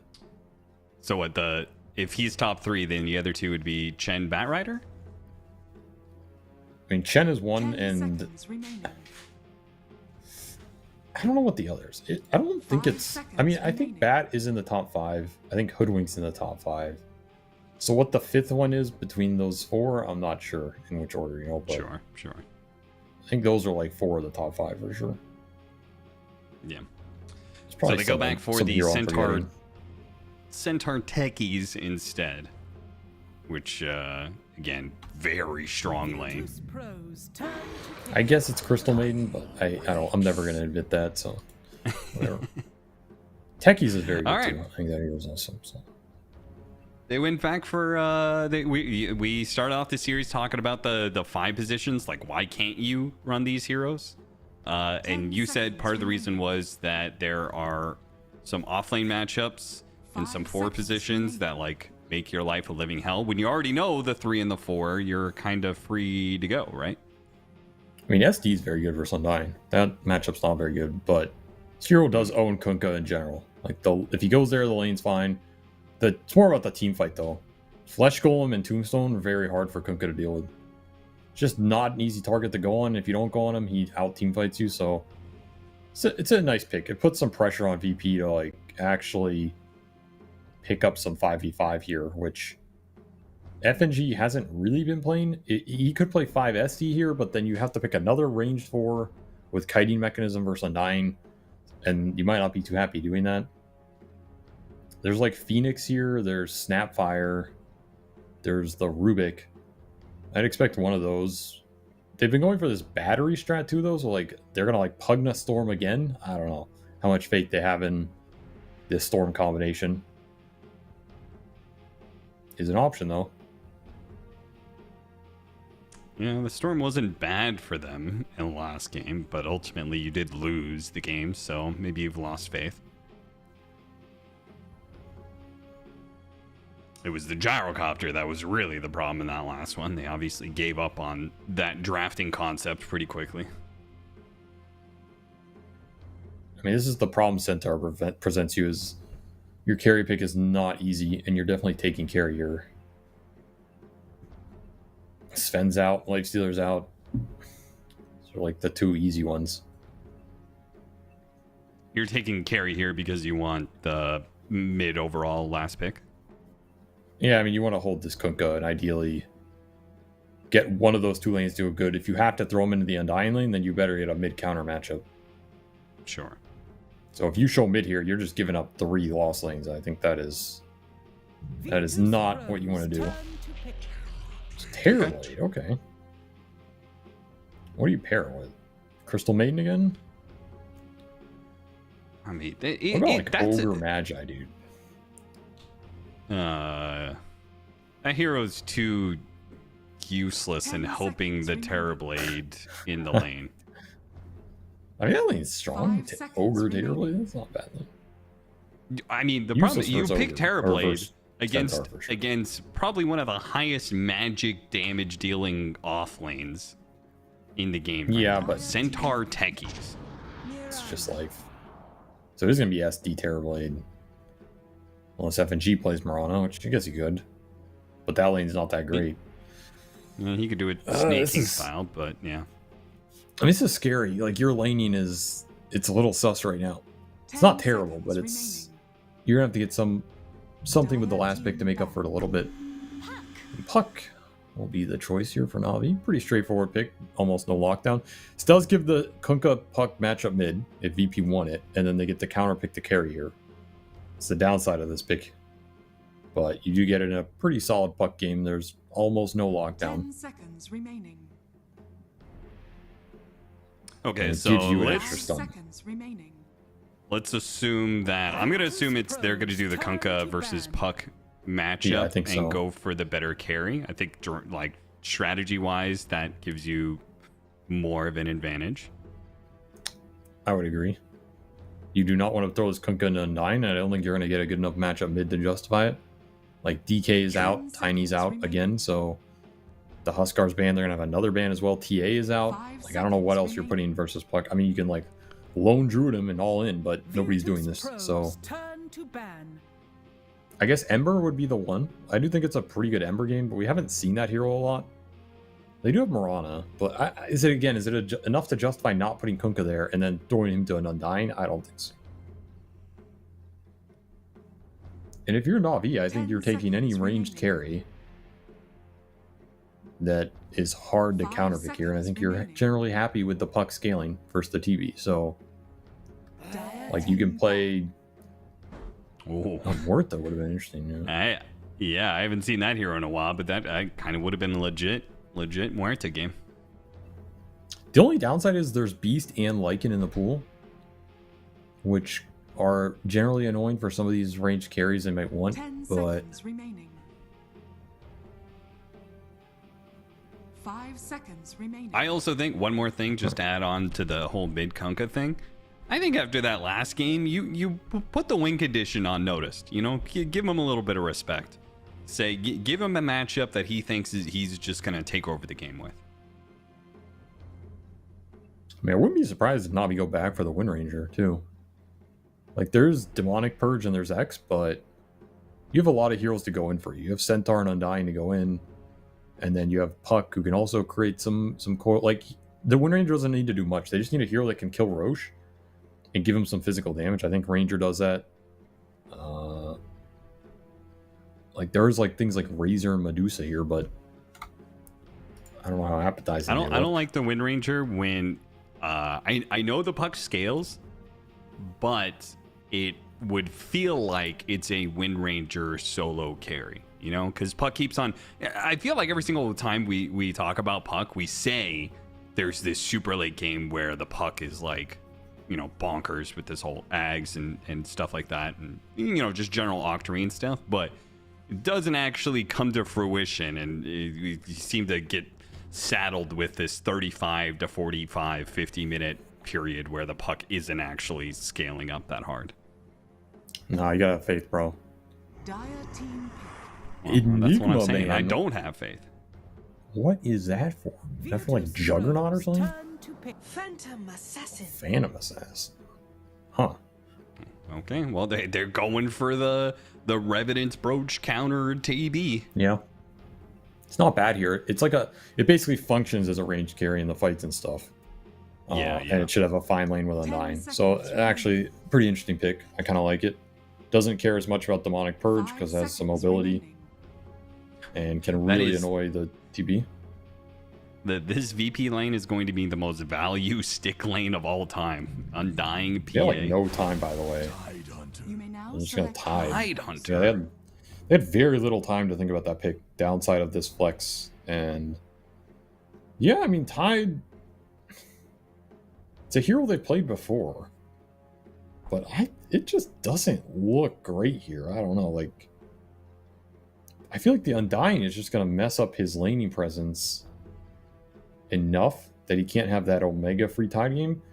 If he does have the Omega free Tide game, he has like either some insanely fast Meteor Hammered into tower taking, or he gets to like good Blink Shiva's whatever. He can get Halberd. The Shard is really good, right? Against PA and Puck. Interesting pick. I mean, their team fight's kind of ridiculous with Kunkka and Tide, I guess. You have a lot of arrows set up now. You have Disruption, X, and Ravage / Anchor for this 5 Mirana. I see the merits of the Tide pick, but I think there is a hole in the VP draft, which is like easy damage to get out. You know, like what is you run into a hero at the start of the fight and you want to just like throw some damage on him. What is that? I don't know what it is. It's like Gush. Yeah. It's all very commitment heavy, right? It's just all these big spells, and none of them are really high damage big spells either. It just feels like one of those classic Kunkka drafts where like you don't have the damage if you can't just destroy the first target in the fight with like the arrow combo and Terrorblade just goes ham. If that doesn't happen, I feel like this Tombstone is gonna really do some work because you're predicated on long fights, and Undying loves long fights as long as he's alive. I don't know. I feel like I'm favoring Na'Vi a bit here. I feel like I'm favoring Na'Vi. I think as long as they don't just get wiped on lane somehow, it looks solid for them. Yeah, I think this is a really sick tombstone shard upgrade. You know, because the one downside is they don't have a save, but if he can get the shard, then they will have a save against the disruption arrow, which creates even more problems to what you're talking about, right? The easy damage. I think Undying's like the cornerstone of this game in a way. If VP can find him at the start of the fights or kill him in the tombstone fast, then the fight opens up a lot. But if he gets to just sit around there with Flesh Golem, tombstone save people, tombstone on a high ground, he's getting multiple decays off. That just seems like a nightmare for Kunkka Tidehunter to play. It's just not a fun fight.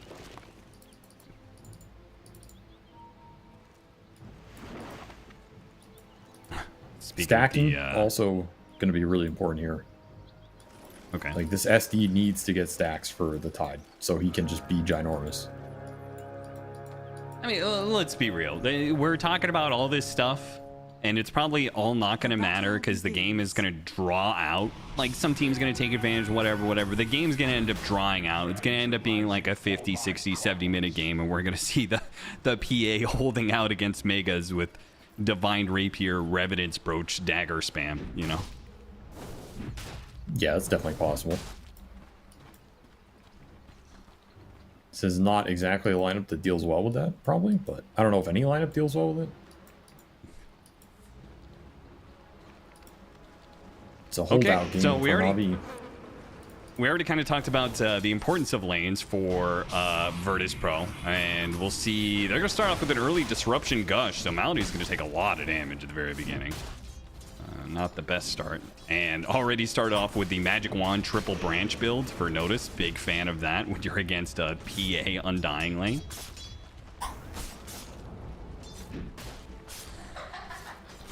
Decent start. I'm still going to look towards mid, though.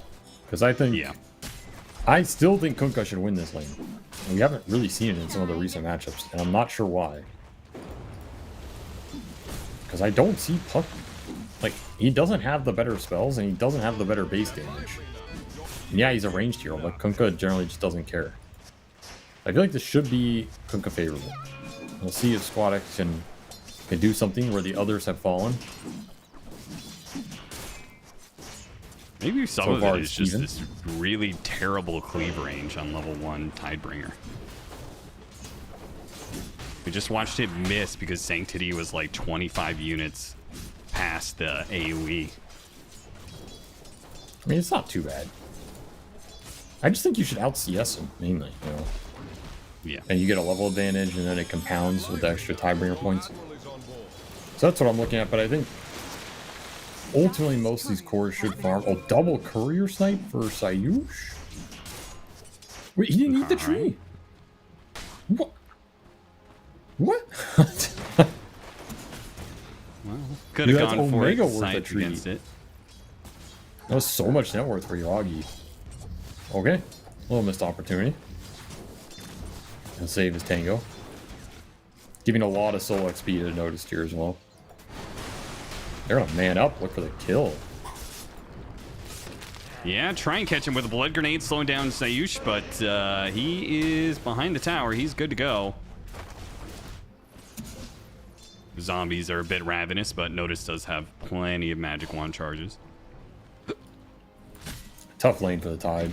It's just so hard to fight the regen advantage. It'll go Navi's way for sure. What, Kiritich doing fine as well. Terrorblade picks working out. Free farming. Early Bracer for some regen. Yeah, that's a smart choice in this matchup, that's for sure. We'll see how he keeps getting along once they hit level 3 on Techies and Centaur. That's obviously a pretty massive difference when you get this compounding upgrade in magic damage. He's gearing up for it though. Like he's building Wand, Raindrop, still has Fairy Fire, Bracer on top of it. A lot of survivability coming in for this Terrorblade. Might be able to live. While Notice also living top, so... And VP are getting through these side lanes. This is generally what you want to have happen versus these Undying lineups. Just not give away kills. play a nice solid early game. You know, trade some farm, get some stacks up, whatever you gotta do. Man, mid's And going Squad X? really well for Squad X. Yeah, he's pulling ahead. I don't even think this is as good as it can go, but this is where this is the area I expect it to go. Veggie just playing with him. Yeah, he's got raindrops, so he's down to trade hits with Science. Oh, we got the X mid. Radiant's Big damage. Did. Got lift for it too.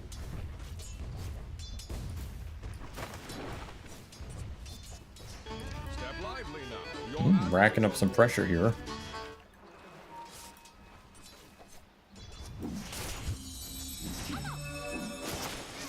Oh, that's a big cleave hit.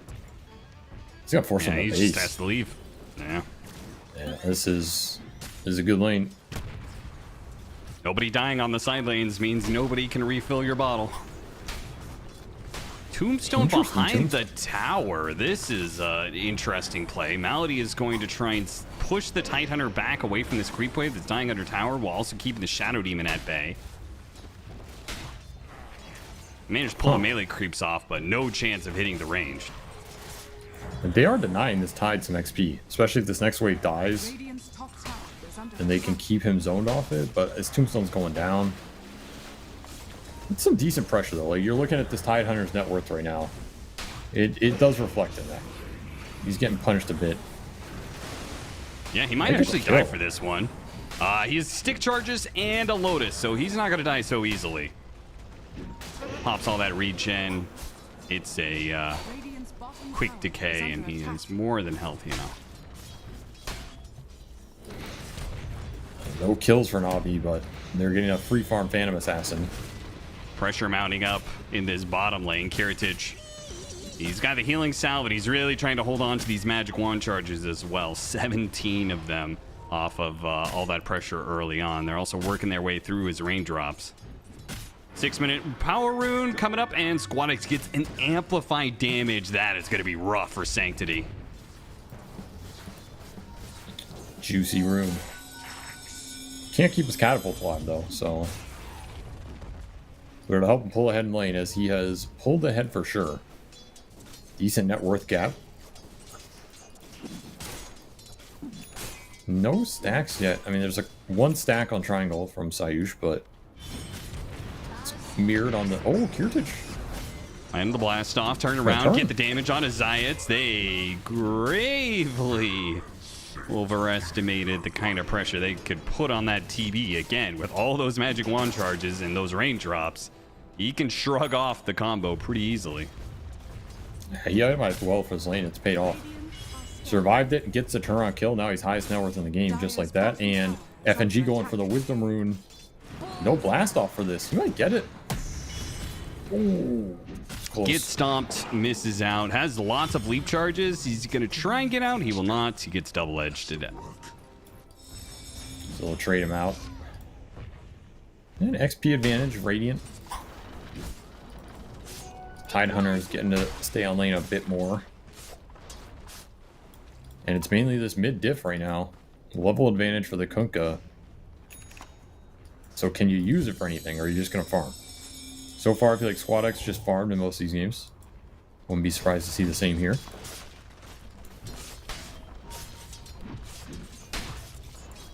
They're making a move mid. I mean, this is a tough move. They're also making a move at top. They got him with the disruption arrow. Yuragi, oh, didn't have the range to jump to that creep that was dying, sadly. And we're go back to mid to see if their support rotation is actually going to work out with the tombstone, but he's got the boat out already, so it's going to be hard to work through this guy. Lands the blast off, yes. Sayush is here, and he's got a disruption the coming up turret. soon. Malady's just going to straight die to the tower, and they're going to pull back Zayat.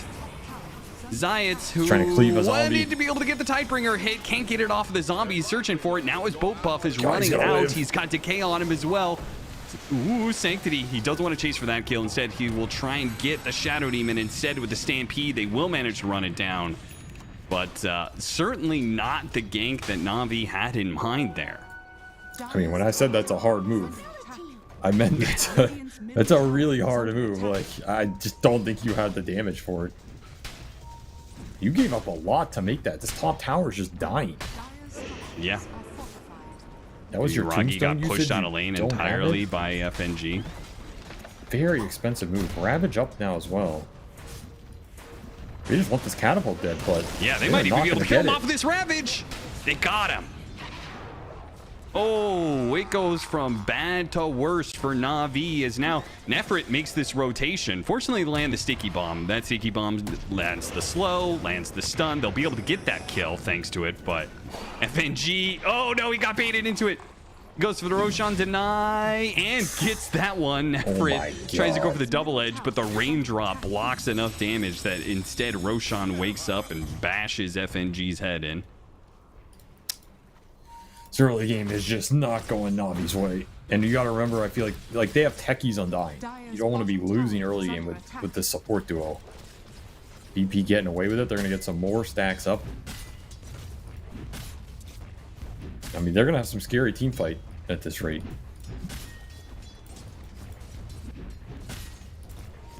And it is going to be the Orchid build for Squad X. Feels like he's having a good enough game. He can go this anti-puck item. Is I losing like the runes. this. I think this Orchid build is so much better than Blade Mail for mid Kunkka, personally. I get that you say it's like a timing thing. I just don't think that mid Blade Mail is all that is all that effective. I mean, I don't think it's good this game either. They have way too much just like casual poke, and there's tombstone kiting and stuff. Like, there's nothing you just go in and you're directly blade mailing, so Yeah. I think the Orchid makes a lot of sense here. You also have Tide as a frontliner. So like when you play these double frontline lineups, you don't want to just be itemizing for tank on both heroes. You're just going to lack the damage. So this Orchid will give you some extra damage. It's pretty nice. Are scanning. Smoke move. Again, this move is just... That's a very hard move. It's like the hardest move they can make in this game. Smoking into the Kunkka, into the triangle. It's not on the Terrorblade. It's not on... I mean, the Tide Hunter is maybe not necessarily easier, but he's in an easier part of the map where the PA can connect to it. I don't know. I feel like they're just running into the Kunkka brick wall, and it has not yielded much. Radiant's bottom tower is under Yeah, I mean, they could always rotate to the TB lane, right? That's where your Centaur already is, who's one of your strongest Yeah. heroes. I think that's the easiest kill on the map, but they're just giving him free space, and Yuraki is just staring at Noticed. I feel like at some point in time, even if they get this Tide Hunter kill, it won't even be that worth for them, you know? I mean, Squad X is laughing all the way to the bank right now. It's just clearing through stacks, pushing towards this mega fast Orchid. attack. Insane efficiency for him right now.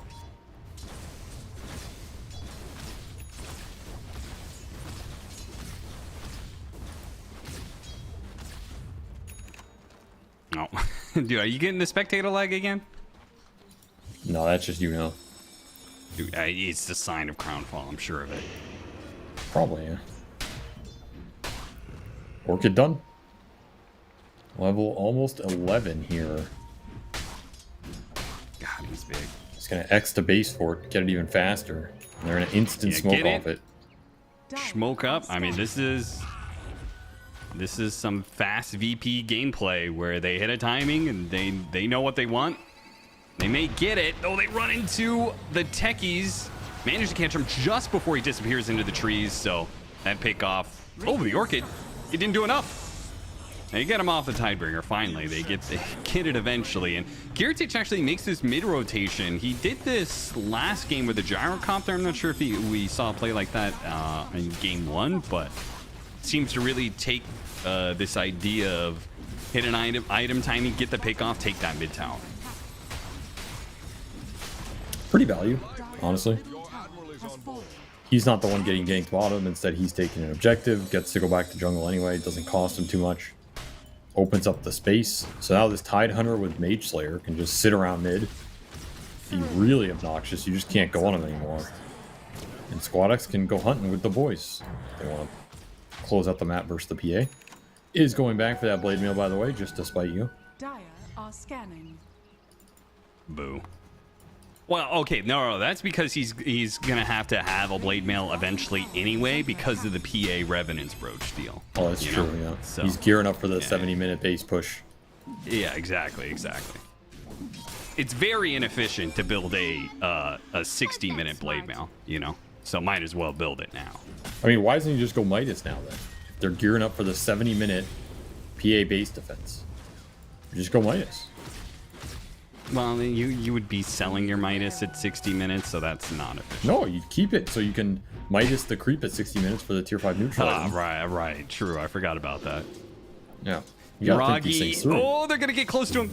Break his meld. Thanks to the Moonlight Shadow. Get right on top of him to pull him back into the Torrent Boat arrow combination. That's a nice find. Killed another. And again, I think the map positioning here from VP is on point. Terrorblade's pushing out bottom with illusions and just farming. The Tidehunter sitting mid with this tower dead. They just can't go on him because of the early Mage Slayer. And the He's kill like, squad's finding the please PA. go on me. Dire's top tower is This under is attack. perfect map setup, and VP are reaping the rewards right now as they're getting a lot of net worth advantage, and they're just going to smoke off that play top to try and find potentially Rocky when he respawn TPs out, goes to triangle. But he's just walking back top, so they're going to look for the Centaur on this tower push bottom. This is a long smoke. I'm not sure I like going all the way across the map here, but it will probably connect. They'll get it and probably get the tower with the meta usage, so it's Yeah, very signs efficient for Kiritich's sake, that's for sure. Maybe not the Yeah, team, but The fact he stayed down here made that a lot better, and they're going to triangle on the Alright, Tide mid. they showed a million heroes bottom lane. They're like, surely we can kill this Tidehunter now, guys. And they're probably right about that, though the fight may still not be good for them. As Torrent lands onto the Undying, they're going to be able to get that one kill. Can they get any more? The pullback onto the Axe, Uragi gets the jump away to Zayats. Kill the Tombstone at least. So, Dire's bottom tower is under an attack. Undying for 2 and a Tombstone. Definitely value for Navi, but VP still gets something out of it. That was big for Uragi. He got Battle Fury off that. Now he has to clear through this Ancient stack uncontested. So that's a huge win for him. Extra gold for Sanctity as well. And it freed up some map control bottom. They're going to have to TP the Tide back and bought Ravage used as well. So they found the X, found the Orchid. Is it enough damage? Puck having a rough one. Oh, the Stampede is actually going to get him away. He is, if he phase shift dodges the Purge, he's good. Yeah, that's the difference between the SD and the Mirana follow-up there. If that's the Mirana, he's dead. Yeah. SD just doesn't do enough burst. Dire's bottom tower is under attack.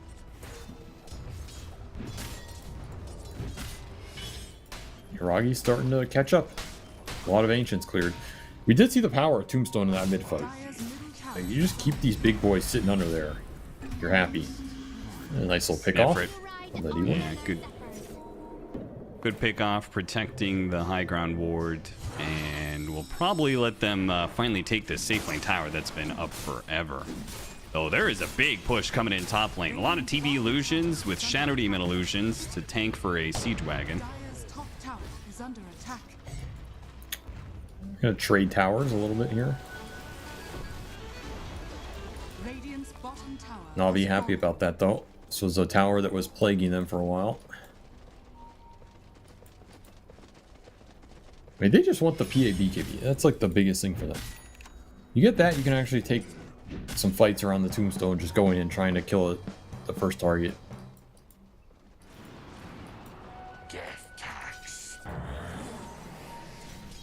You see an opportunity here, though. The opportunity is actually Malady. They thought maybe they could go for the Shadow Demon, but a lane ward nicely placed. They know about it now, obviously, but the D ward is actually going to get addressed already, so they drop more gold on it. That is the dream scenario. Find the Undying. You find him first, that fight is absolutely free. And Squad X is massive now, dude. He might be one of the most strong Kunkas I've seen in a long Dire's time. middle tower is under attack. He's gonna have Orchid Blade Mail phase double bracer Ags at like 21. Radiant are scanning. Dire's His gold per turret minute has is been 583. Radiant's bottom tower Yeah, that's solid. Damn good.